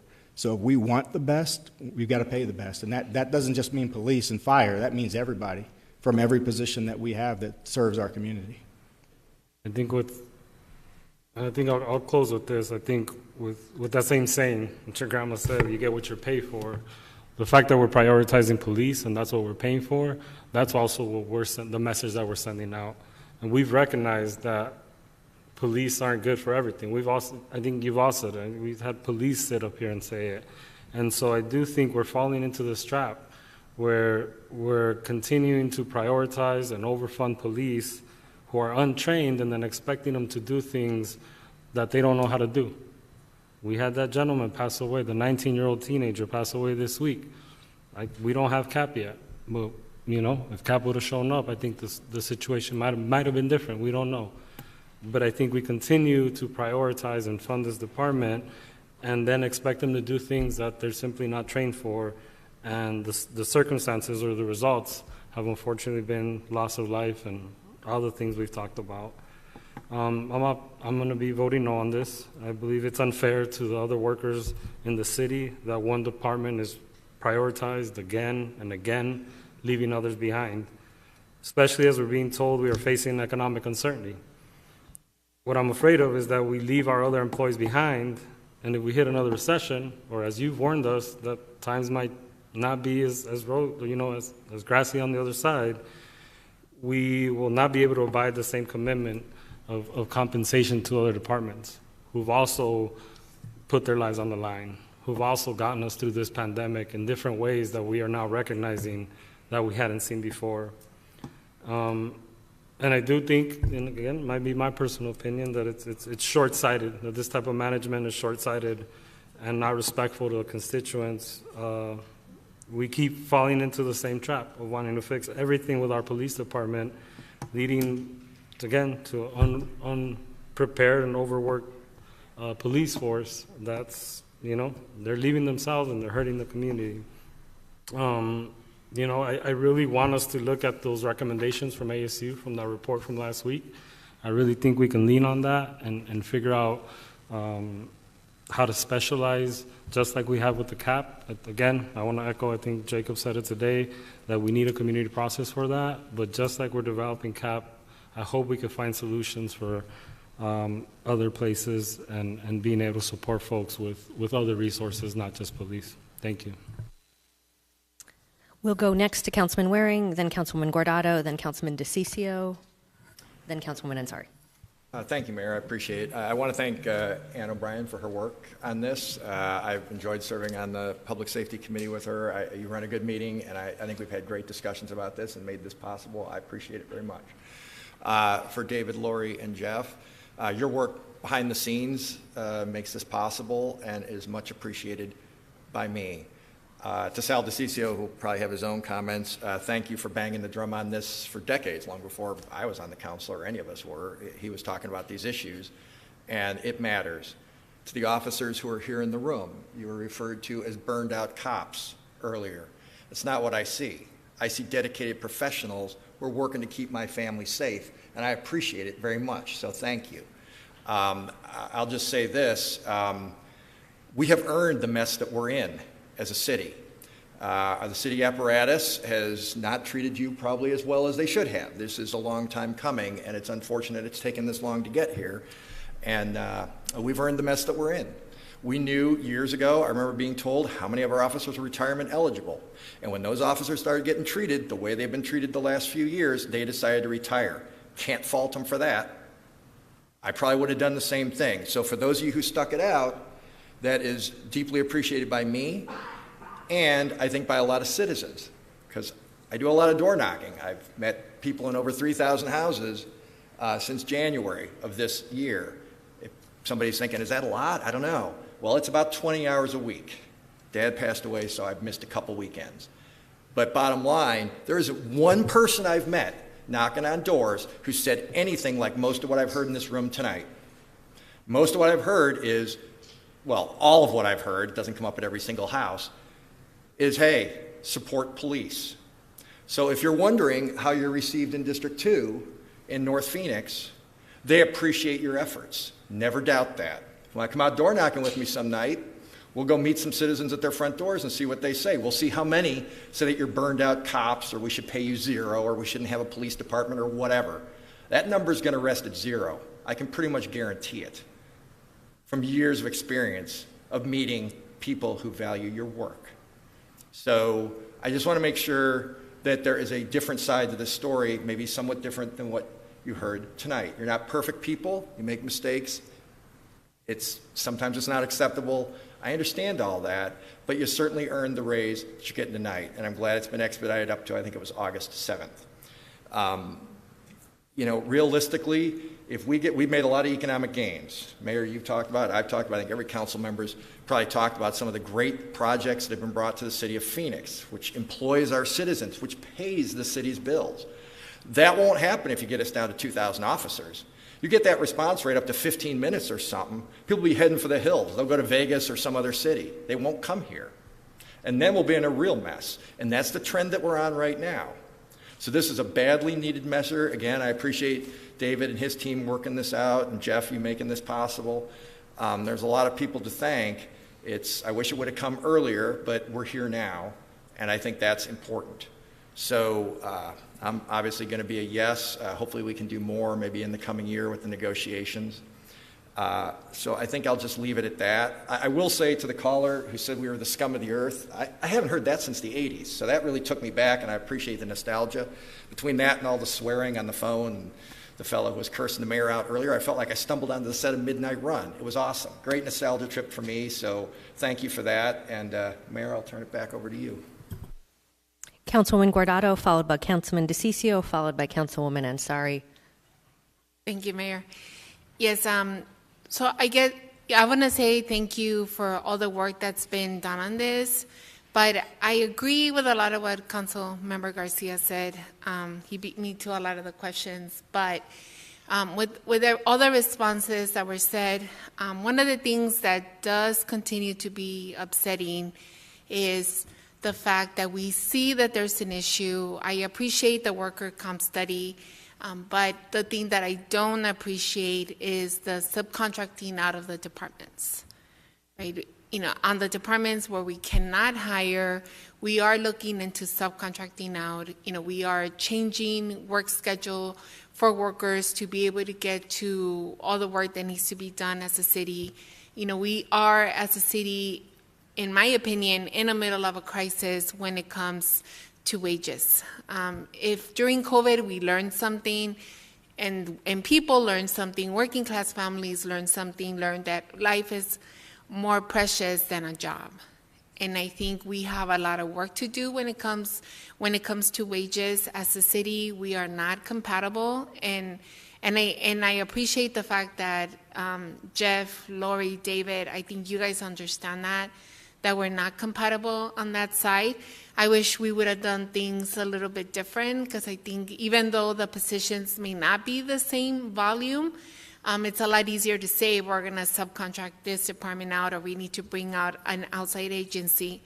And as you guys know, in my previous life, I've always fought for good wages, for good health care, and for respect on the job.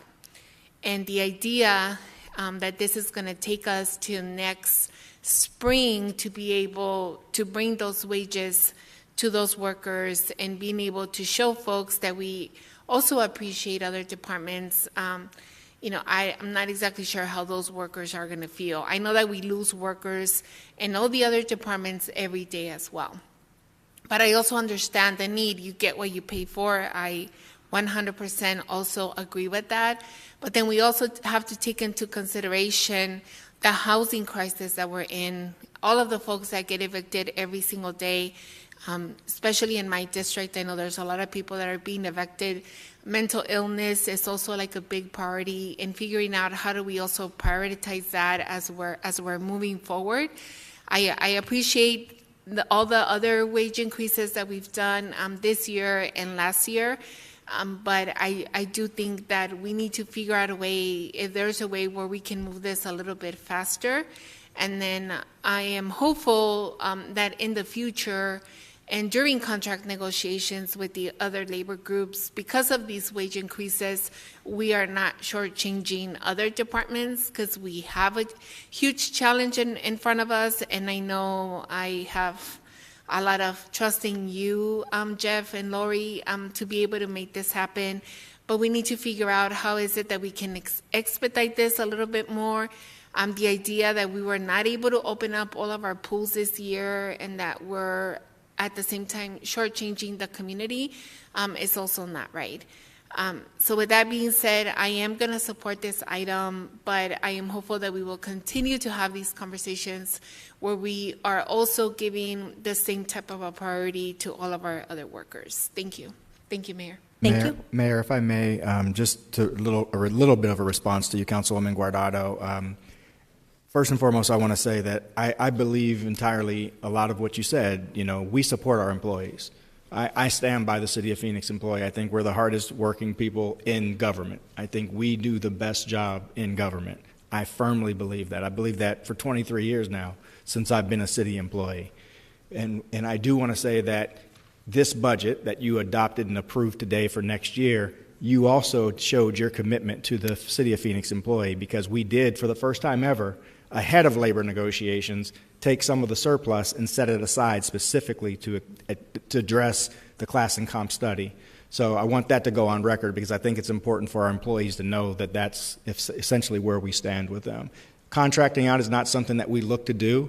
I think we've done it on occasion when there's a necessity, when we've got a health or safety issue, or we just don't have workers that are available to do the job. Those are one-offs. We're not looking to contract things out. Thank you for that. And yes, and the reason I mentioned that was because I know that we've been having, I feel like those conversations continue to happen, and I just want to also put that on the record. But I do have confidence, and I do believe that you do care about the workers, that Lori cares, that David cares. I think it's the first time that we put money aside for contract negotiations. So I do hope that we start looking at all of these issues and that we move forward with that. Thank you, Mayor. Thank you. Councilman DeCiccio. Thank you for that, Mayor. And Mayor, thank you for pushing so hard at making this thing work out like this. And Jim, thank you so much for those kind words. But I've got to give you a lot of the credit as well. I mean, you've been pushing for this as well, trying to get it done. I know you, because we've had multiple meetings on this thing. We've given speeches on it. The crisis in front of our city is real. And I believe, and to Jeff Barton's point here, this is only one tool in the toolbox that we have here. It doesn't solve everything.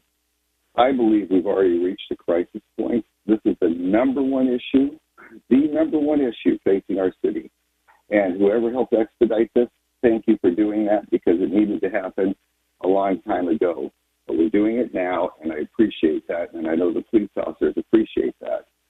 The amount of abuse our police officers have gone through is just incomprehensible. It's just incomprehensible. We heard it here today, the name calling, the attacks on them, but it goes deeper than that. The police officers and their spouses have to deal with this. Those spouses and their children have to deal with this. Their kids have been abused at school because of the attacks and the anti-police rhetoric. and calling them murderers and all this. It's just unacceptable for our city. It's unacceptable anywhere. You would never allow this to happen in your own home.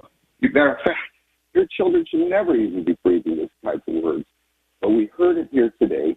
We heard about it. And these are the smallest of smallest minority. That's it. There are very few in our city that don't support our police. Very few. The majority of our police officers the majority of our citizens are complete supporters of the police. They know their dedication, their hard work, and their love for the city and their love for their fellow human beings. People don't realize the amount of work these police officers do. And the fact that when they leave the door, when they walk out that door every single day, they don't know if they're going to come home. Their spouse doesn't know if they're going to come home. Their children don't know that. And who works like that? Who has a job like that? And then the minute they walk out that door and go to work, every experience they have is a negative experience. It's a negative experience. It just is. Whether it's a minor situation, traffic violation, to a murder, everything is negative that revolves around these police officers. So when we look at why they flee and why I say we're in a crisis point, it reminds me of the time I literally was just sitting there thinking about it. We did some off-roading just recently, and it was on a hill. Well, a hill, it was a mountain. I only went 10 feet down, but the weight of the vehicle made me go down, and literally I flew off the side of the mountain. Luckily, everything was okay. My passenger was okay, and it was my daughter. But the bottom line is that you reach a tipping point, which I believe we've already reached, that sooner or later, it's got so much mass and so much momentum and so much weight behind it that all of a sudden you're in an even worse crisis. We have seen reports that we need 3,800 police officers. We're under 2,700 today, 1,100 less than we should have. Not some phony number that we made up of 3,125, but just a real number of what we need to have on the streets to keep our public safe. So I hope this works. I'm not convinced it's going to do it. I'm happy for the police officers. They more than deserve this, that's for sure, for all the work that they've done to protect us and our families. One other thing I'd like to see, because I don't hear this, okay, I think there should be more discretion by the council members in each district to be able to pick and choose the type of policing they want. If somebody wants counselors, I will trade all my counselors for police officers. If someone wants to do that, I'd be happy to do that. But I don't hear that. I don't hear it from anybody saying, hey, I want less police officers in my district, but I want more counselors. If they want that, I'll take all the police officers. I need them. My district needs to be the safest city, the safest. That's my goal, to be the safest district in the city. And it only takes, that type of support to do that. Now, if people want to trade me, I'll do it. Let's get it done. But until then, we've got to start supporting these people. We can't use the word but in qualifying languages. We can't say they're great, but they can do better. No, they can't do better. They've done the best that they can. They're the absolute best in the city. They're the absolute best in the state, and they're the best in the nation. That's how great our police department is. I'm very proud of them. My family's very proud of them. My friends are proud of them. My district is very proud of them. They need to know we love them, we appreciate them, and we know how hard they work. Thank you, Mayor. Thank you. Councilwoman Ansari. Thank you, Mayor. Many of my questions have also been asked, but I do want to just thank staff. I very much appreciate the clarification that the $19.8 million will be absorbed in the existing budget that we already voted on, and the fact that a citywide classification study is underway and expected to be completed in early 2023. I think I share the concerns of my colleagues in terms of the way this was done, and understand the concerns that, at least for employee morale, why it's not the right approach to have chosen one classification over the rest. But I think everyone who called in today, the residents who have called in across our city, can all agree that cost of living is rising rapidly in Phoenix. Today, a salary in the 40s and the 50s simply is unlivable in the city of Phoenix, and median rent has increased by more than 20%, and we're well over $1,900 a month for that. And while I wish that we had the power to increase teacher wages and increase, social worker wages, that is a fight at the state level and the federal level, and all we can control is our own employees. So I'm eager to raise wages for all of our employees across the board, and I hope that we can work to expedite that to the extent possible in the fall as soon as we come back. And to the point around having, there's many comments today about the issues with PD responding to issues with mental health or with our unhoused community. I think, absolutely agree with that. I literally ran into one of our assistant chiefs today in the elevator who said, quote, "We want to get out of the business of responding to these things." That's why the city of Phoenix has invested $15 million in the crisis assistance program to have mental health professionals respond. We're still getting it up and running. That was the largest investment in the United States of America for such a program. And that means that they will be responding to that as it gets underway. We're also civilianizing positions. And as was mentioned already, the ASU study, I think, is very promising in terms of the things that we can take away from PD so they are only responding to violent crime. So that's about it. And I just want to, again, thank staff and, again, hope that we can expedite increasing salaries across the board. Thank you. Thank you. We'll go to Councilwoman Stark and then the Vice Mayor. Thank you, Mayor, and I promise to be brief. When I was an employee here, I remember we were the gold standard in the state of Arizona. Everyone wanted to work for the city of Phoenix. And then the Great Recession hit, and the sacrifices that our city employees made were tremendous. We started seeing furloughs. We couldn't hire anybody. Our unions were willing to take cuts in benefits, and I am very excited that we're now going to reward our employees for over 10 years of sacrifices. I agree with you, Jeff. We have the finest set of employees in the state of Arizona, and I am happy to support this. I think the police have a tough job. I certainly wouldn't want their job, but they need to get the right pay so we can attract the right people. And that's also the same for other departments. I do agree that we need to start moving on those. I know I get a lot of complaints about times for permitting. I know I get concerns about right-of-way maintenance. So hopefully we can get on these other comp studies. I think it's important, but I do support this. Thank you, staff, for all the hard work you did on this. Thank you, Councilwoman. Vice Mayor. Thank you, Mayor. I just want to say that we've been in crisis for quite some time in affordability and homelessness and all the different areas.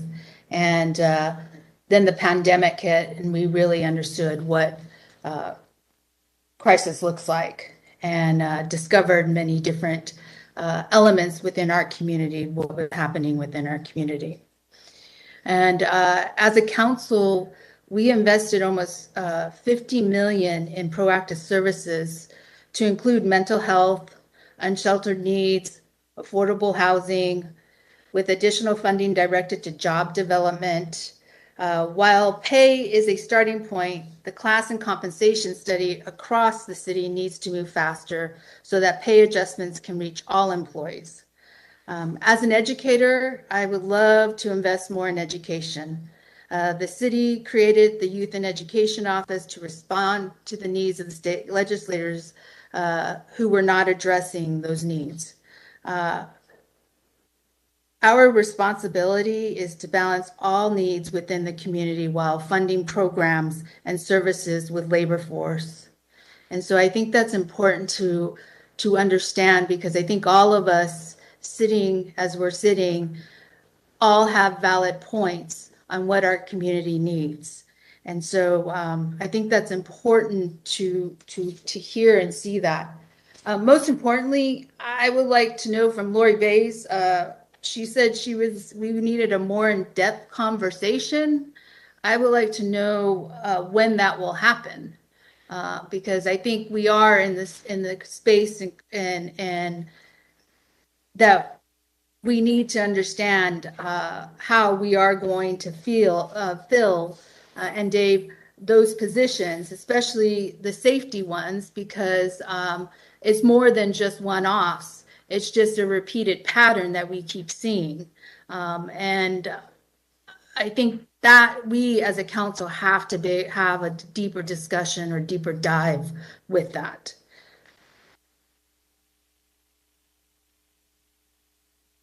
Sorry, my earring got stuck on my mask.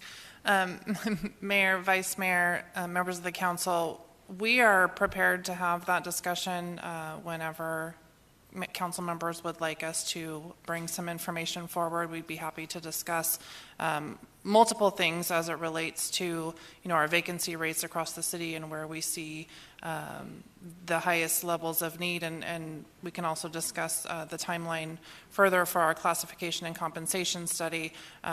We have a very large organization, and so moving the entire workforce at the same time does take some time. And one of the things that we had to do, unfortunately, was review all of our job classifications because it had been such a long time since we'd done that. I believe it was 2011 the last time that we reviewed our classifications. And so many things have changed in the labor market and in the industries that we have within our workforce over the last decade plus. And so we needed to make sure our job descriptions were up to date before we compare them to the labor market as it stands today. So we're happy to have those conversations as well as other workforce challenge conversations related to various aspects of what's impacting our ability to hire and retain employees across the city. And as you know, this is not a challenge that is unique to the city of Phoenix. We are facing similar challenges that both public and private sector agencies are having across the country.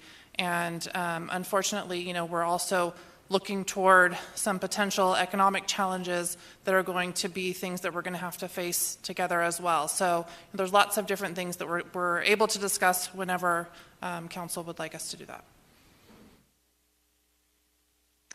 Thank you. I also want to thank the staff for all the work that they have been putting in all the elements of the workman comp.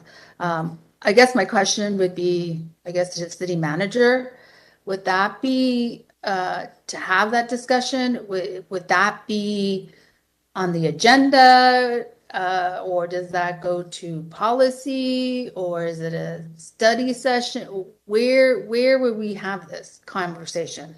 Yeah, I mean, when we get, Mayor, members of the council, when we get closer to having the class and comp study, we could do that any way you want. I mean, we could bring that to a policy. We could bring it to a work study if you wanted to have a more robust conversation about it. We would take our direction from you in terms of where that is best suited on the agenda. Thank you. Appreciate it. Thank you, Vice Mayor. Today, we are taking the next step to make sure that Phoenix remains a top employer. We are going from a more complex compensation system for our police department to one that is more competitive and has our wages above average. We have a very complex city. Our officers respond to a large number of incredibly difficult calls, and to me, this investment makes sense. All of our city employees face a wide variety of challenges that they overcome on behalf of our residents. That is especially true with our first responders. Yesterday, I had the opportunity to talk with an officer who was ambushed while working on behalf of the city of Phoenix. She was shot multiple times and had an amazing perspective, a real public servant's heart. She was trying to figure out how she could overcome some very serious injuries to get back out there in the field. There's no amount of compensation that motivates that. That has to come from your heart, and we have to recognize that people do not come to the city of Phoenix to get fabulously wealthy. They come here to serve our community and because they believe in our mission. But we still need to be competitive.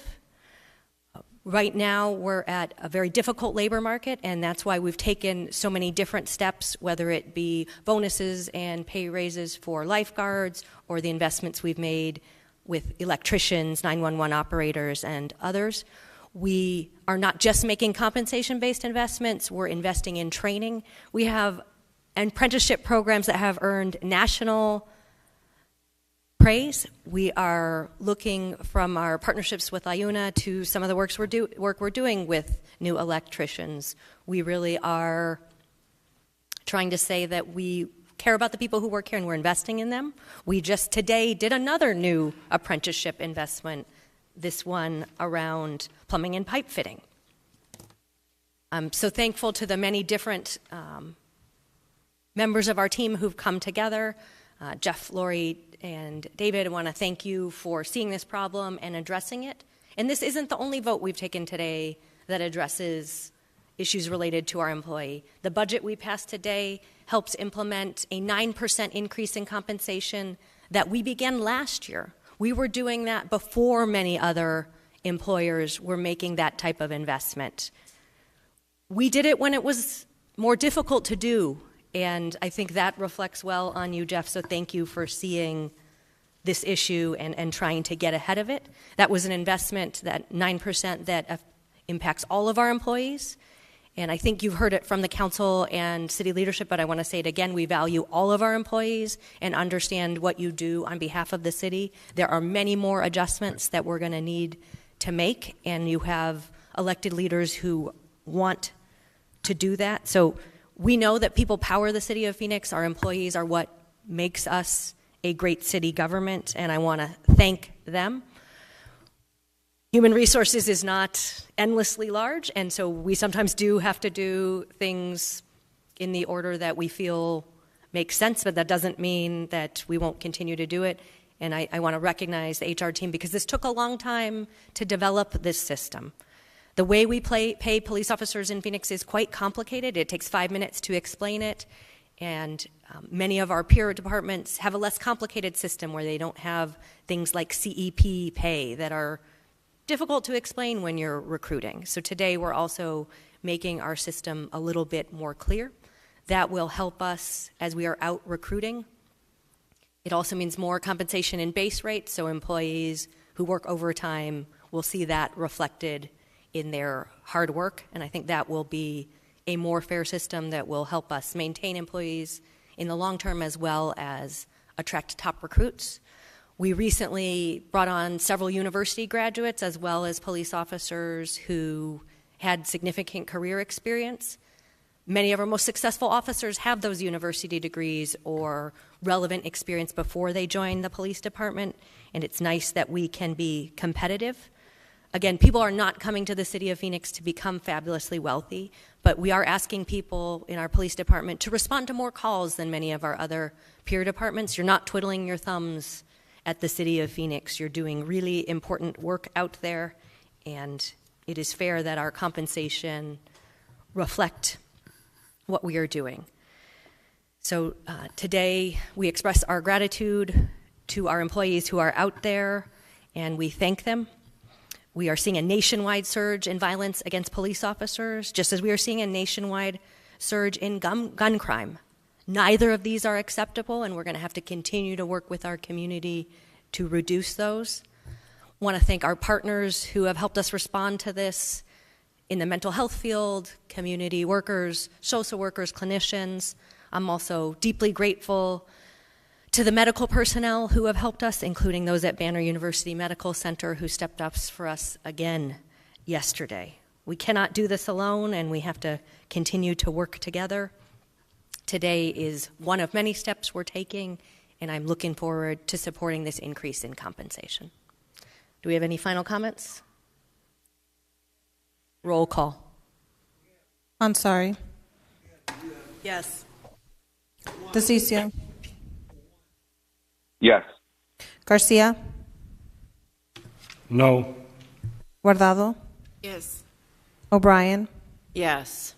Stark. Yes. Waring. Yes. Pastor. Yes. Gallego. Yes. Passes 8-1. Thank you. That concludes the agendized portion of our meeting, and we next move to public comment. I want to thank our team. We have passed a budget, invested in employees, and done so much important work for the city, passed our EV plan, and next we go to hearing from public comment, and I'll turn to our city attorney to explain the final portion of this meeting. Thank you, Mayor. During citizen comment, members of the public may address the City Council for up to 3 minutes on issues of interest or concern to them. The citizen comment session is limited to 30 minutes. The Arizona Open Meeting Law permits the City Council to listen to the comments, but prohibits council members from discussing or acting on the matters presented.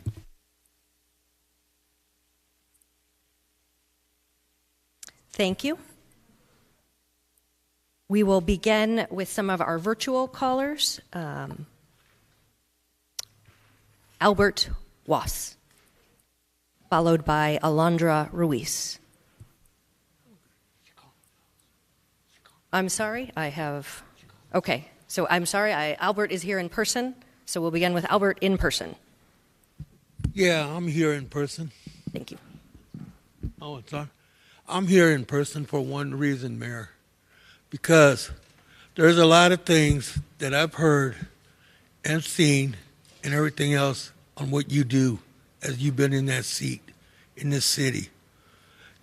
All you do is talk about doing things, how you're going to do it, when you're going to do it, and all I hear is lies out of you. Lies, okay? I've heard it on the news where you've lied about a lot of stuff. I've heard it on everything, the radio, where you lied about a lot of stuff, okay? You tell people one thing, then you turn around and tell them you're not going to do it. Before this little budget deal happened, you told the fire department, you told the police department, and you told EMTs that you were going to give them raises. Then you turn around and tell them they're not getting the raises. Now all of a sudden, you want to give out raises to our officers, our EMTs, our fire departments, our medical, versus and everything else. Now you want to do it? Now you really want to do it after the way people really see you, how you are, and heard everything about you? Really?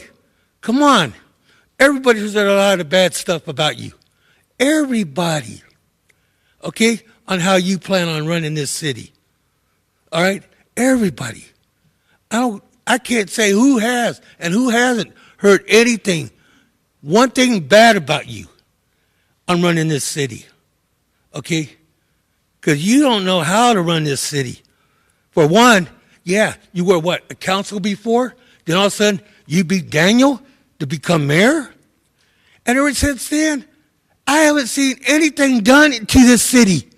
I have not seen anything done to this city. And you're talking about hiring or training more officers? You're talking about that? When are you going to do it? When are you going to do it? Because right now, I'm running against you on a recall. Yeah, I'm your opponent that's running against you on a recall right now. Okay? I really am. Because I'm getting tired of seeing everything you do. I'm getting tired of everything you do and tell people. Okay? I'm really getting tired of it. I'm really, really getting tired of it. And so is the other people here in the city of Phoenix that's heard the same stories. Okay? There's a lot of people out there talking about you and heard the same stories that you've been saying over and over and over that you're going to do. But you don't do it because you turn around and tell people a lie. You lie to people.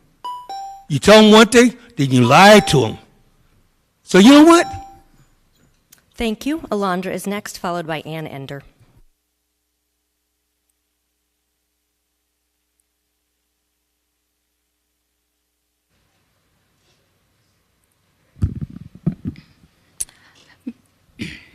Mayor Gallego, council members, my name is Alondra Ruiz. I am a resident of Periwinkle Mobile Home Park, located at 27th Avenue on Coulter, north of Camelback. Grand Canyon University owns the land where I live. I live there as well as 45 other families. Apparently, they bought the land 6 years ago. Residents at Periwinkle Mobile Home Park were never at all formally informed that GCU already owns the land. My neighbors and I are being evicted by GCU. We were given a 6 months eviction notice at the end of April. We are facing a national housing crisis currently. How in their right mind did GCU think that this was a good timing to evict poor working families. My neighbors and my family will be facing homelessness, and my neighbors and I do not have the ability to move in this housing crisis. GCU claims that they are helping us by offering us a relocation fund resource that we actually paid into with our taxes, except that our homes are too old to move. Most of our homes will not qualify to move because of the allowed year that the state requires. My neighbors and I have been steadily looking, and there is no places that would take our older mobile homes. We want compensation from GCU for dislocating us or more time to reside in our homes. Most of us are now facing homelessness in this housing crisis. I don't understand how they can displace people from our own homes. How is this teaching the students that go to their Christian university about a loving God?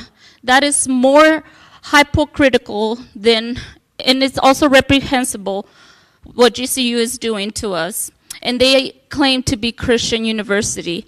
The God that I know, the God that I serve, is loving and a caring God. As a Christian university, they shouldn't be displacing us and asking us to move. They should be helping us and looking at better solutions that are in the best interests of their neighbors, such as what they claim on their mission statements. My question to you all today is, do you approve or disapprove construction permits and zoning permits? Why would anyone allow investors to wipe out residents that are low income is beyond me during this housing crisis. We really are facing homelessness, and there's nothing else that we can do. And I'm just so upset about this, and I'm so angry. There's so many families that are just not having the right resources. I thank you for your time, and I hope that we can find a solution. Thank you. Councilwoman Guardado. Yes, Mayor, I just want to direct my staff to please come in and look for her and talk to her and talk about the different ideas that we have around this. Thank you. Thank you, Councilwoman. Ann is next, followed by Gerald.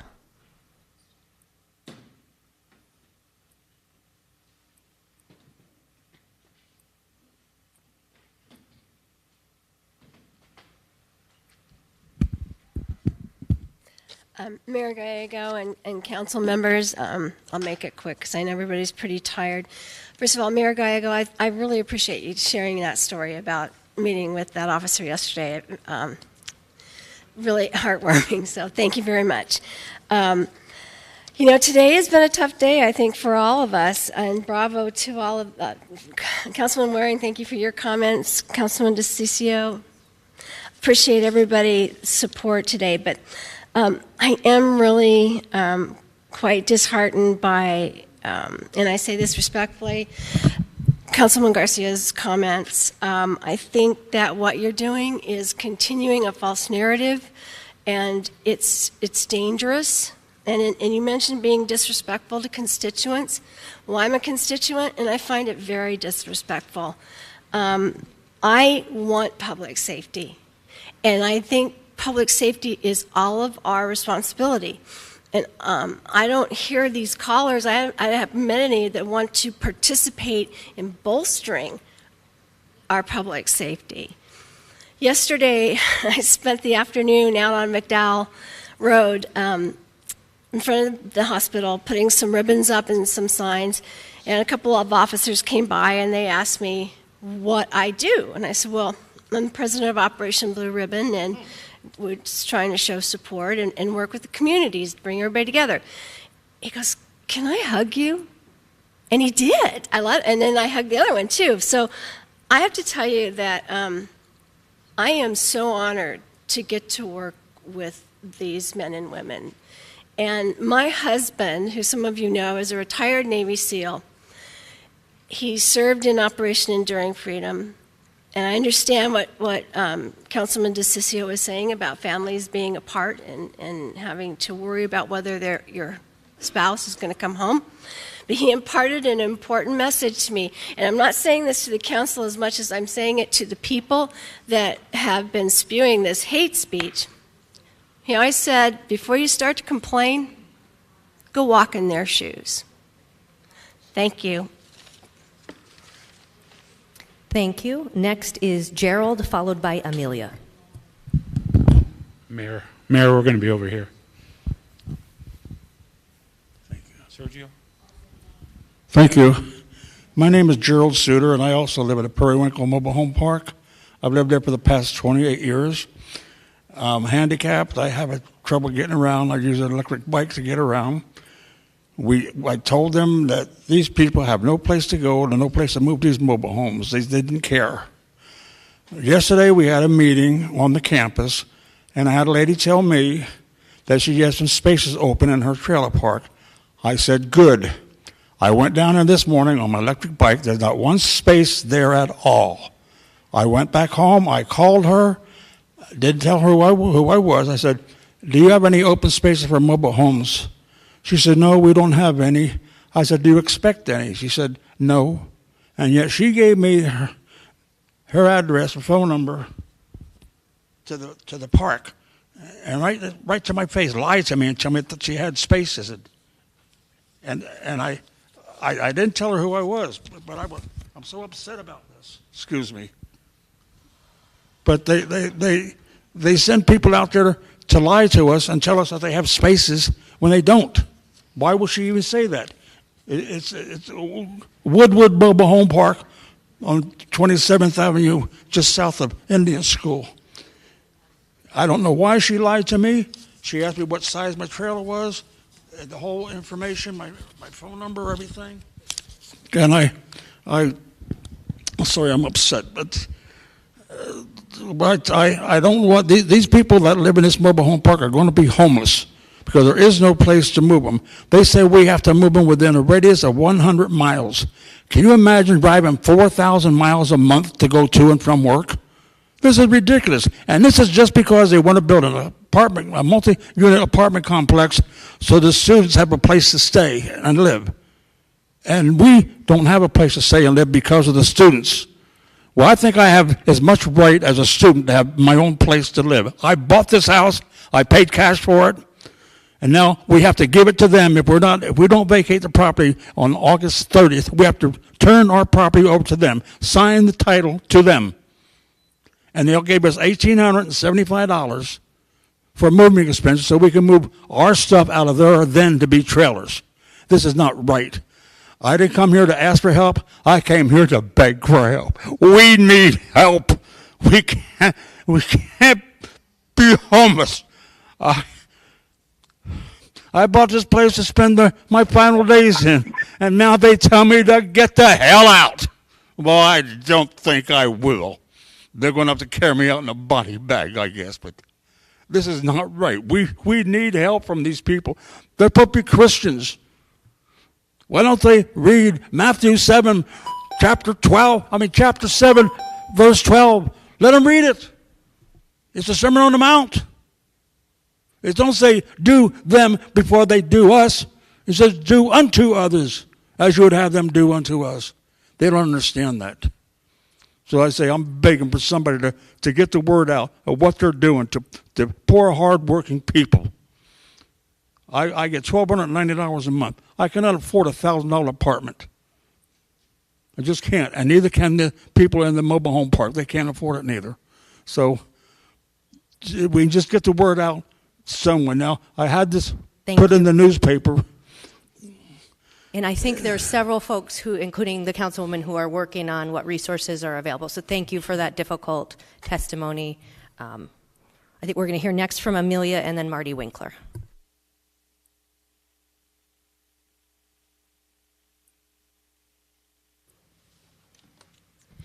Thank you again for the opportunity to speak. I wanted to speak about the accountability office, and I wanted to know at what stage is that in, and are you guys really gonna allow citizens to be a part of it? During my experience of homelessness last year, I do not necessarily want to put on record, but if you guys would allow me the opportunity sometime in the future to speak to you guys in private as I have some alarming and concerning things I could put on record, but I will not do that as it could be defamation of character of several agencies throughout that you guys have designated funds to.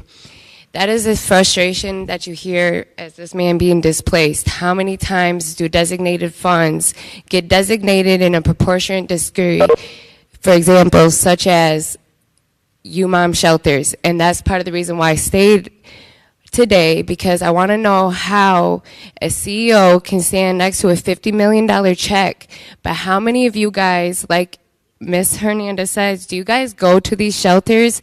Do you know that there's a contractual employee agreement that if these employees speak out against the indifferences happening, I can pull up pictures right now of the conditions that me and my 5 kids were in last year. And I'm talking about black mold to pouring things. And I've called each and one of you guys last year. And here I stand, and what a difference a year can make. And I'm getting involved in campaigns because it takes grassroots efforts. I'm not screaming defund the police, and you don't understand the backlash that gives me. All I'm asking for is an understanding that sometimes, just like it's easy for you guys to go home to certain spaces, we don't have that ability. And that is where the Office of Accountability and Transparency and getting citizens involved is hearing my testimony and testimony of people like that can be behind the reality of these places that are saying that they're a service to people, and they're not. Because I've done several coalition building group projects, actually in Maryville, that further warranted a $30 million donation to the further programming. But yet I was homeless, begging for help to provide services in this space. I offered to bring youth services to these shelters. And I also reached out to several people in regards to fentanyl use, and I knew who was selling fentanyl to 12-year-old minors there. And I got no help. So you're right, it matters differently when you're in a space like that. And that is what people want you to understand, that I understand that it matters differently. I'm not an officer, and I thank you guys for putting your life on the line. But our lives are on the line a lot differently. And we want our voices heard, because I think we are all exhausted, not only for sitting here for hours today, but as a human. This is a humanitarian crisis across the board. Thank you. Marty is next, and then we'll switch to some virtual comments for a while from Cynthia Graber. I didn't get to speak during 71 and 72 because I didn't hear my name called, and I was listening all afternoon. Anyway, my name is Marty Winkler. I've lived in Phoenix for 40 years, and I'm keenly aware of police issues, and I'm an extreme victim of Officer Jason Gillespie of Phoenix Police. Search Martha Winkler versus City of Phoenix, Justice for Marty Winkler, and Phoenix Police Violence Victims. I find this extremely offensive and outrageous and unacceptable that the city would give Phoenix Police 20 to 67% raises. They absolutely should not be rewarded as having been the most violent and corrupt police in the country, particularly with recent extreme corruption and the DOJ investigation. This is a slap in the face to many people struggling due to hyperinflation, homelessness, addiction, and Phoenix police victims. It is obscene. Almost 73,000 for new officers, 21 years old, 24 weeks of training, and a high school or GE degree, with a $7,500 new hire bonus, big overtime off-duty, and excellent benefits. Average civilian salary in Phoenix is now around $50,000, and seasoned school teachers with a master's degree make between $50,000 to $60,000. I am an extreme victim of Officer Jason Gillespie, who almost killed me with his bare hands because he instantly was enraged that he thought I called the police too many times and accused me of trespassing without doing any investigation why I called the police first and repeatedly.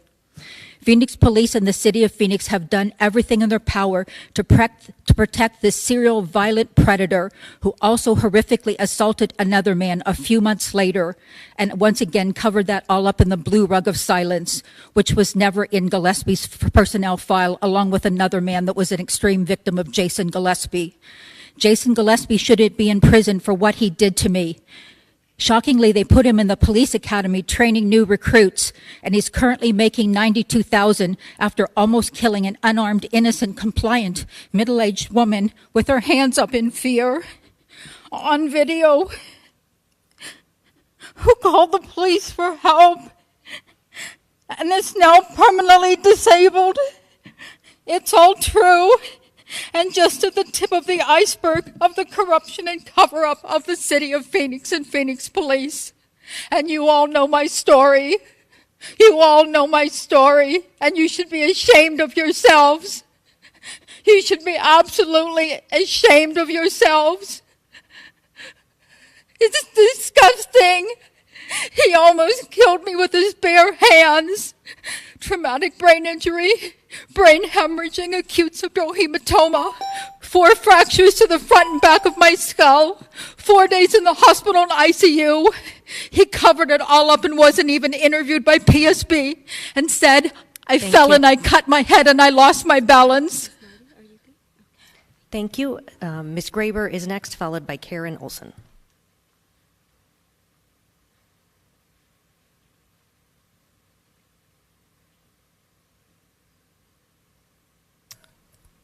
Cindy, you're unmuted.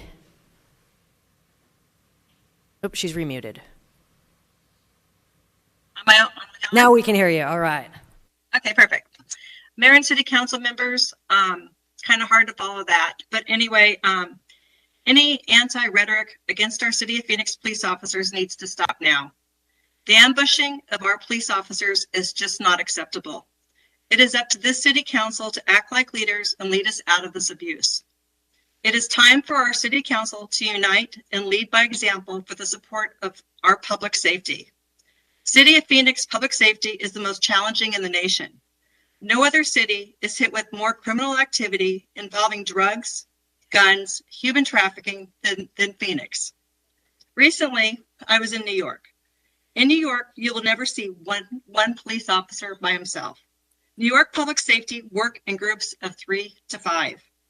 Given our recent ambushing and shootings, Phoenix needs to quadruple its public safety. We need to keep our officers safe and our citizens safe. Now is the time for every one of you to stand in alliance for our public safety. Together, we need to all create a safer Phoenix. Thank you. Thank you. Karen is next, followed by Leonard Clark. Hello, can you hear me? Yes. Well, it has been a long day, and I just want to think about that word safety. It's been brought up time and time again. And my question that I pose that I know I won't get an answer because it's not a back and forth, but maybe we can all sit with it, is it's like safety for who? Because I hear certain council members saying how they don't hear about this happening in their districts, and that's very intentional. There are things that happen within the United States, such as redlining, which means that certain neighborhoods are white. They are meant to be more safe, to use that word. And as somebody else said, why don't we take a moment to walk in their shoes? Well, if you are saying that about one experience here and discrediting the multiple voices that have come through, as you were sitting in the room witnessing it, you're not doing what you're saying you're going to do. It is uncomfortable, sure, but what is worse than uncomfortable? People being killed. That is what we're sitting here and taking up this space. I just hope that grassroots just keeps doing what they're doing because they have solutions. This is not a space of solutions. This is a space of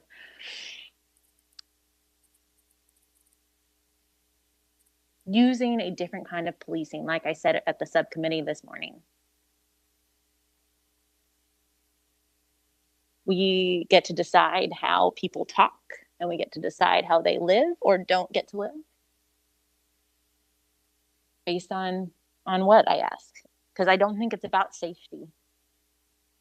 If it is, we would actually be willing to think about walking in others' shoes. We would have empathy. We would be seeking to be in relationship and community. So honestly, it's been an extremely exhausting day. And I think it's unacceptable, by the way, and I will keep showing up, that there are only 30 minutes of public comment for anything to happen at the end of a meeting. That got changed is unacceptable. The idea that we have to keep showing up and not be heard, it's unacceptable. It's not safe. So if this is a room for safety, it's failed. And I hope we all sit with that. I have 3 minutes, and I hope that the people that don't get to speak that signed up, that I do them justice in some way. Because how unfair to have sat through all of this and not get to use your voice. It is so intimidating to get to use your voice. And I hold space for that. Are you all? Thank you. Mr. Clark. Thank you, Mayor and Council members. I hear a lot of yelling, and I'm not saying that constructive criticism is, a wrong thing to ask of you, but a lot of people need to understand. That's weird. Okay. All right.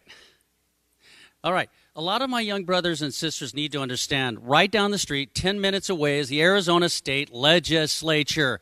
They're always telling you, the city council at the state legislature, how do I know this? I've been there many years, going there into their committee meetings. Oh, you folks down at the level of the cities, you are subservient. You are inferior to the state authority. It's right there in the state constitution. Guess who will not give rent controls? State legislature, specific law, Prop 207. See, what happens is you're getting diverted away. Oh, let's hate the police. No, look at the captains of the ship. They're down at the state legislature right now. They're the ones, hey, we have usury laws in the United States of America. The banks can't charge any amount of interest, but the legislature says it's just fine for the landlords to charge you as much rent as they want. The city council does not have the jurisdiction to stop that. Y'all need to be down at the state legislature, and they know you're not down there because this is the easy target. I can tell you that's the harder target. I want to thank the DACA, our young DACA brothers and sisters on this 10th anniversary. Our former President Obama had the empathy to say, hey, these children shouldn't be punished, but they're down at the state legislature. Now, I'm not saying don't come to the city council meetings, but this is what's going on at your state legislature. And by the way, they only meet 2 or 3 months a year, 4 months, because they don't want to face these questions. If I was talking this way right now in a legislative committee, I would be shut down. Mr. Clark, you're not speaking to what's germane, what's apropos. So I would all ask you, before you hate on the police, now look, are there bad police? Yes. But are there bad people in, I protest movements. Are there some people who believe they have the right to destroy property? Yes, that's not what Dr. Martin Luther King talked about, or Mr. Chavez, or Mahatma Gandhi. So this hate thing, apologies to my atheist friends. I love you all, but I'm a spiritualist, and I'm telling you that I believe there is dark energy, and that dark energy is when I start hating you, and you start hating me. I start hating the person who likes Trump. The Trump person starts hating me. I start hating the police. They hate me. We've got a war going on right now, unofficially, against the police. And then the police are human beings. You call them these horrible names, and what do you expect? What I'm saying is this world and this city needs a little bit more love today. I've heard a lot of negative things, but there's positive things taking place. Our city police chief is in Washington, D.C. Finally, there's probably going to be a bipartisan effort to do something about this violence epidemic with guns. So thank you. And thank you, City Council. For our city clerk, do we have any additional speakers here today? No, Mayor, that was our last registered speaker present. Thank you. We are adjourned.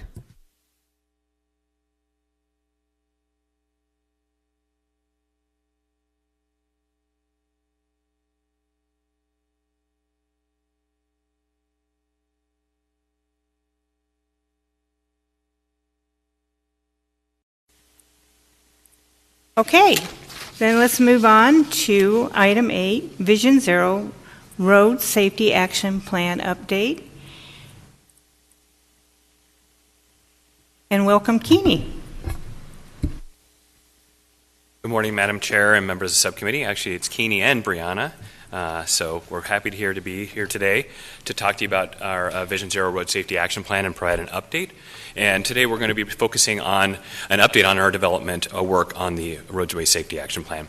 I do first want to highlight the leadership of the Mayor, Council, and this subcommittee in responding to the seriousness of addressing our roadway fatalities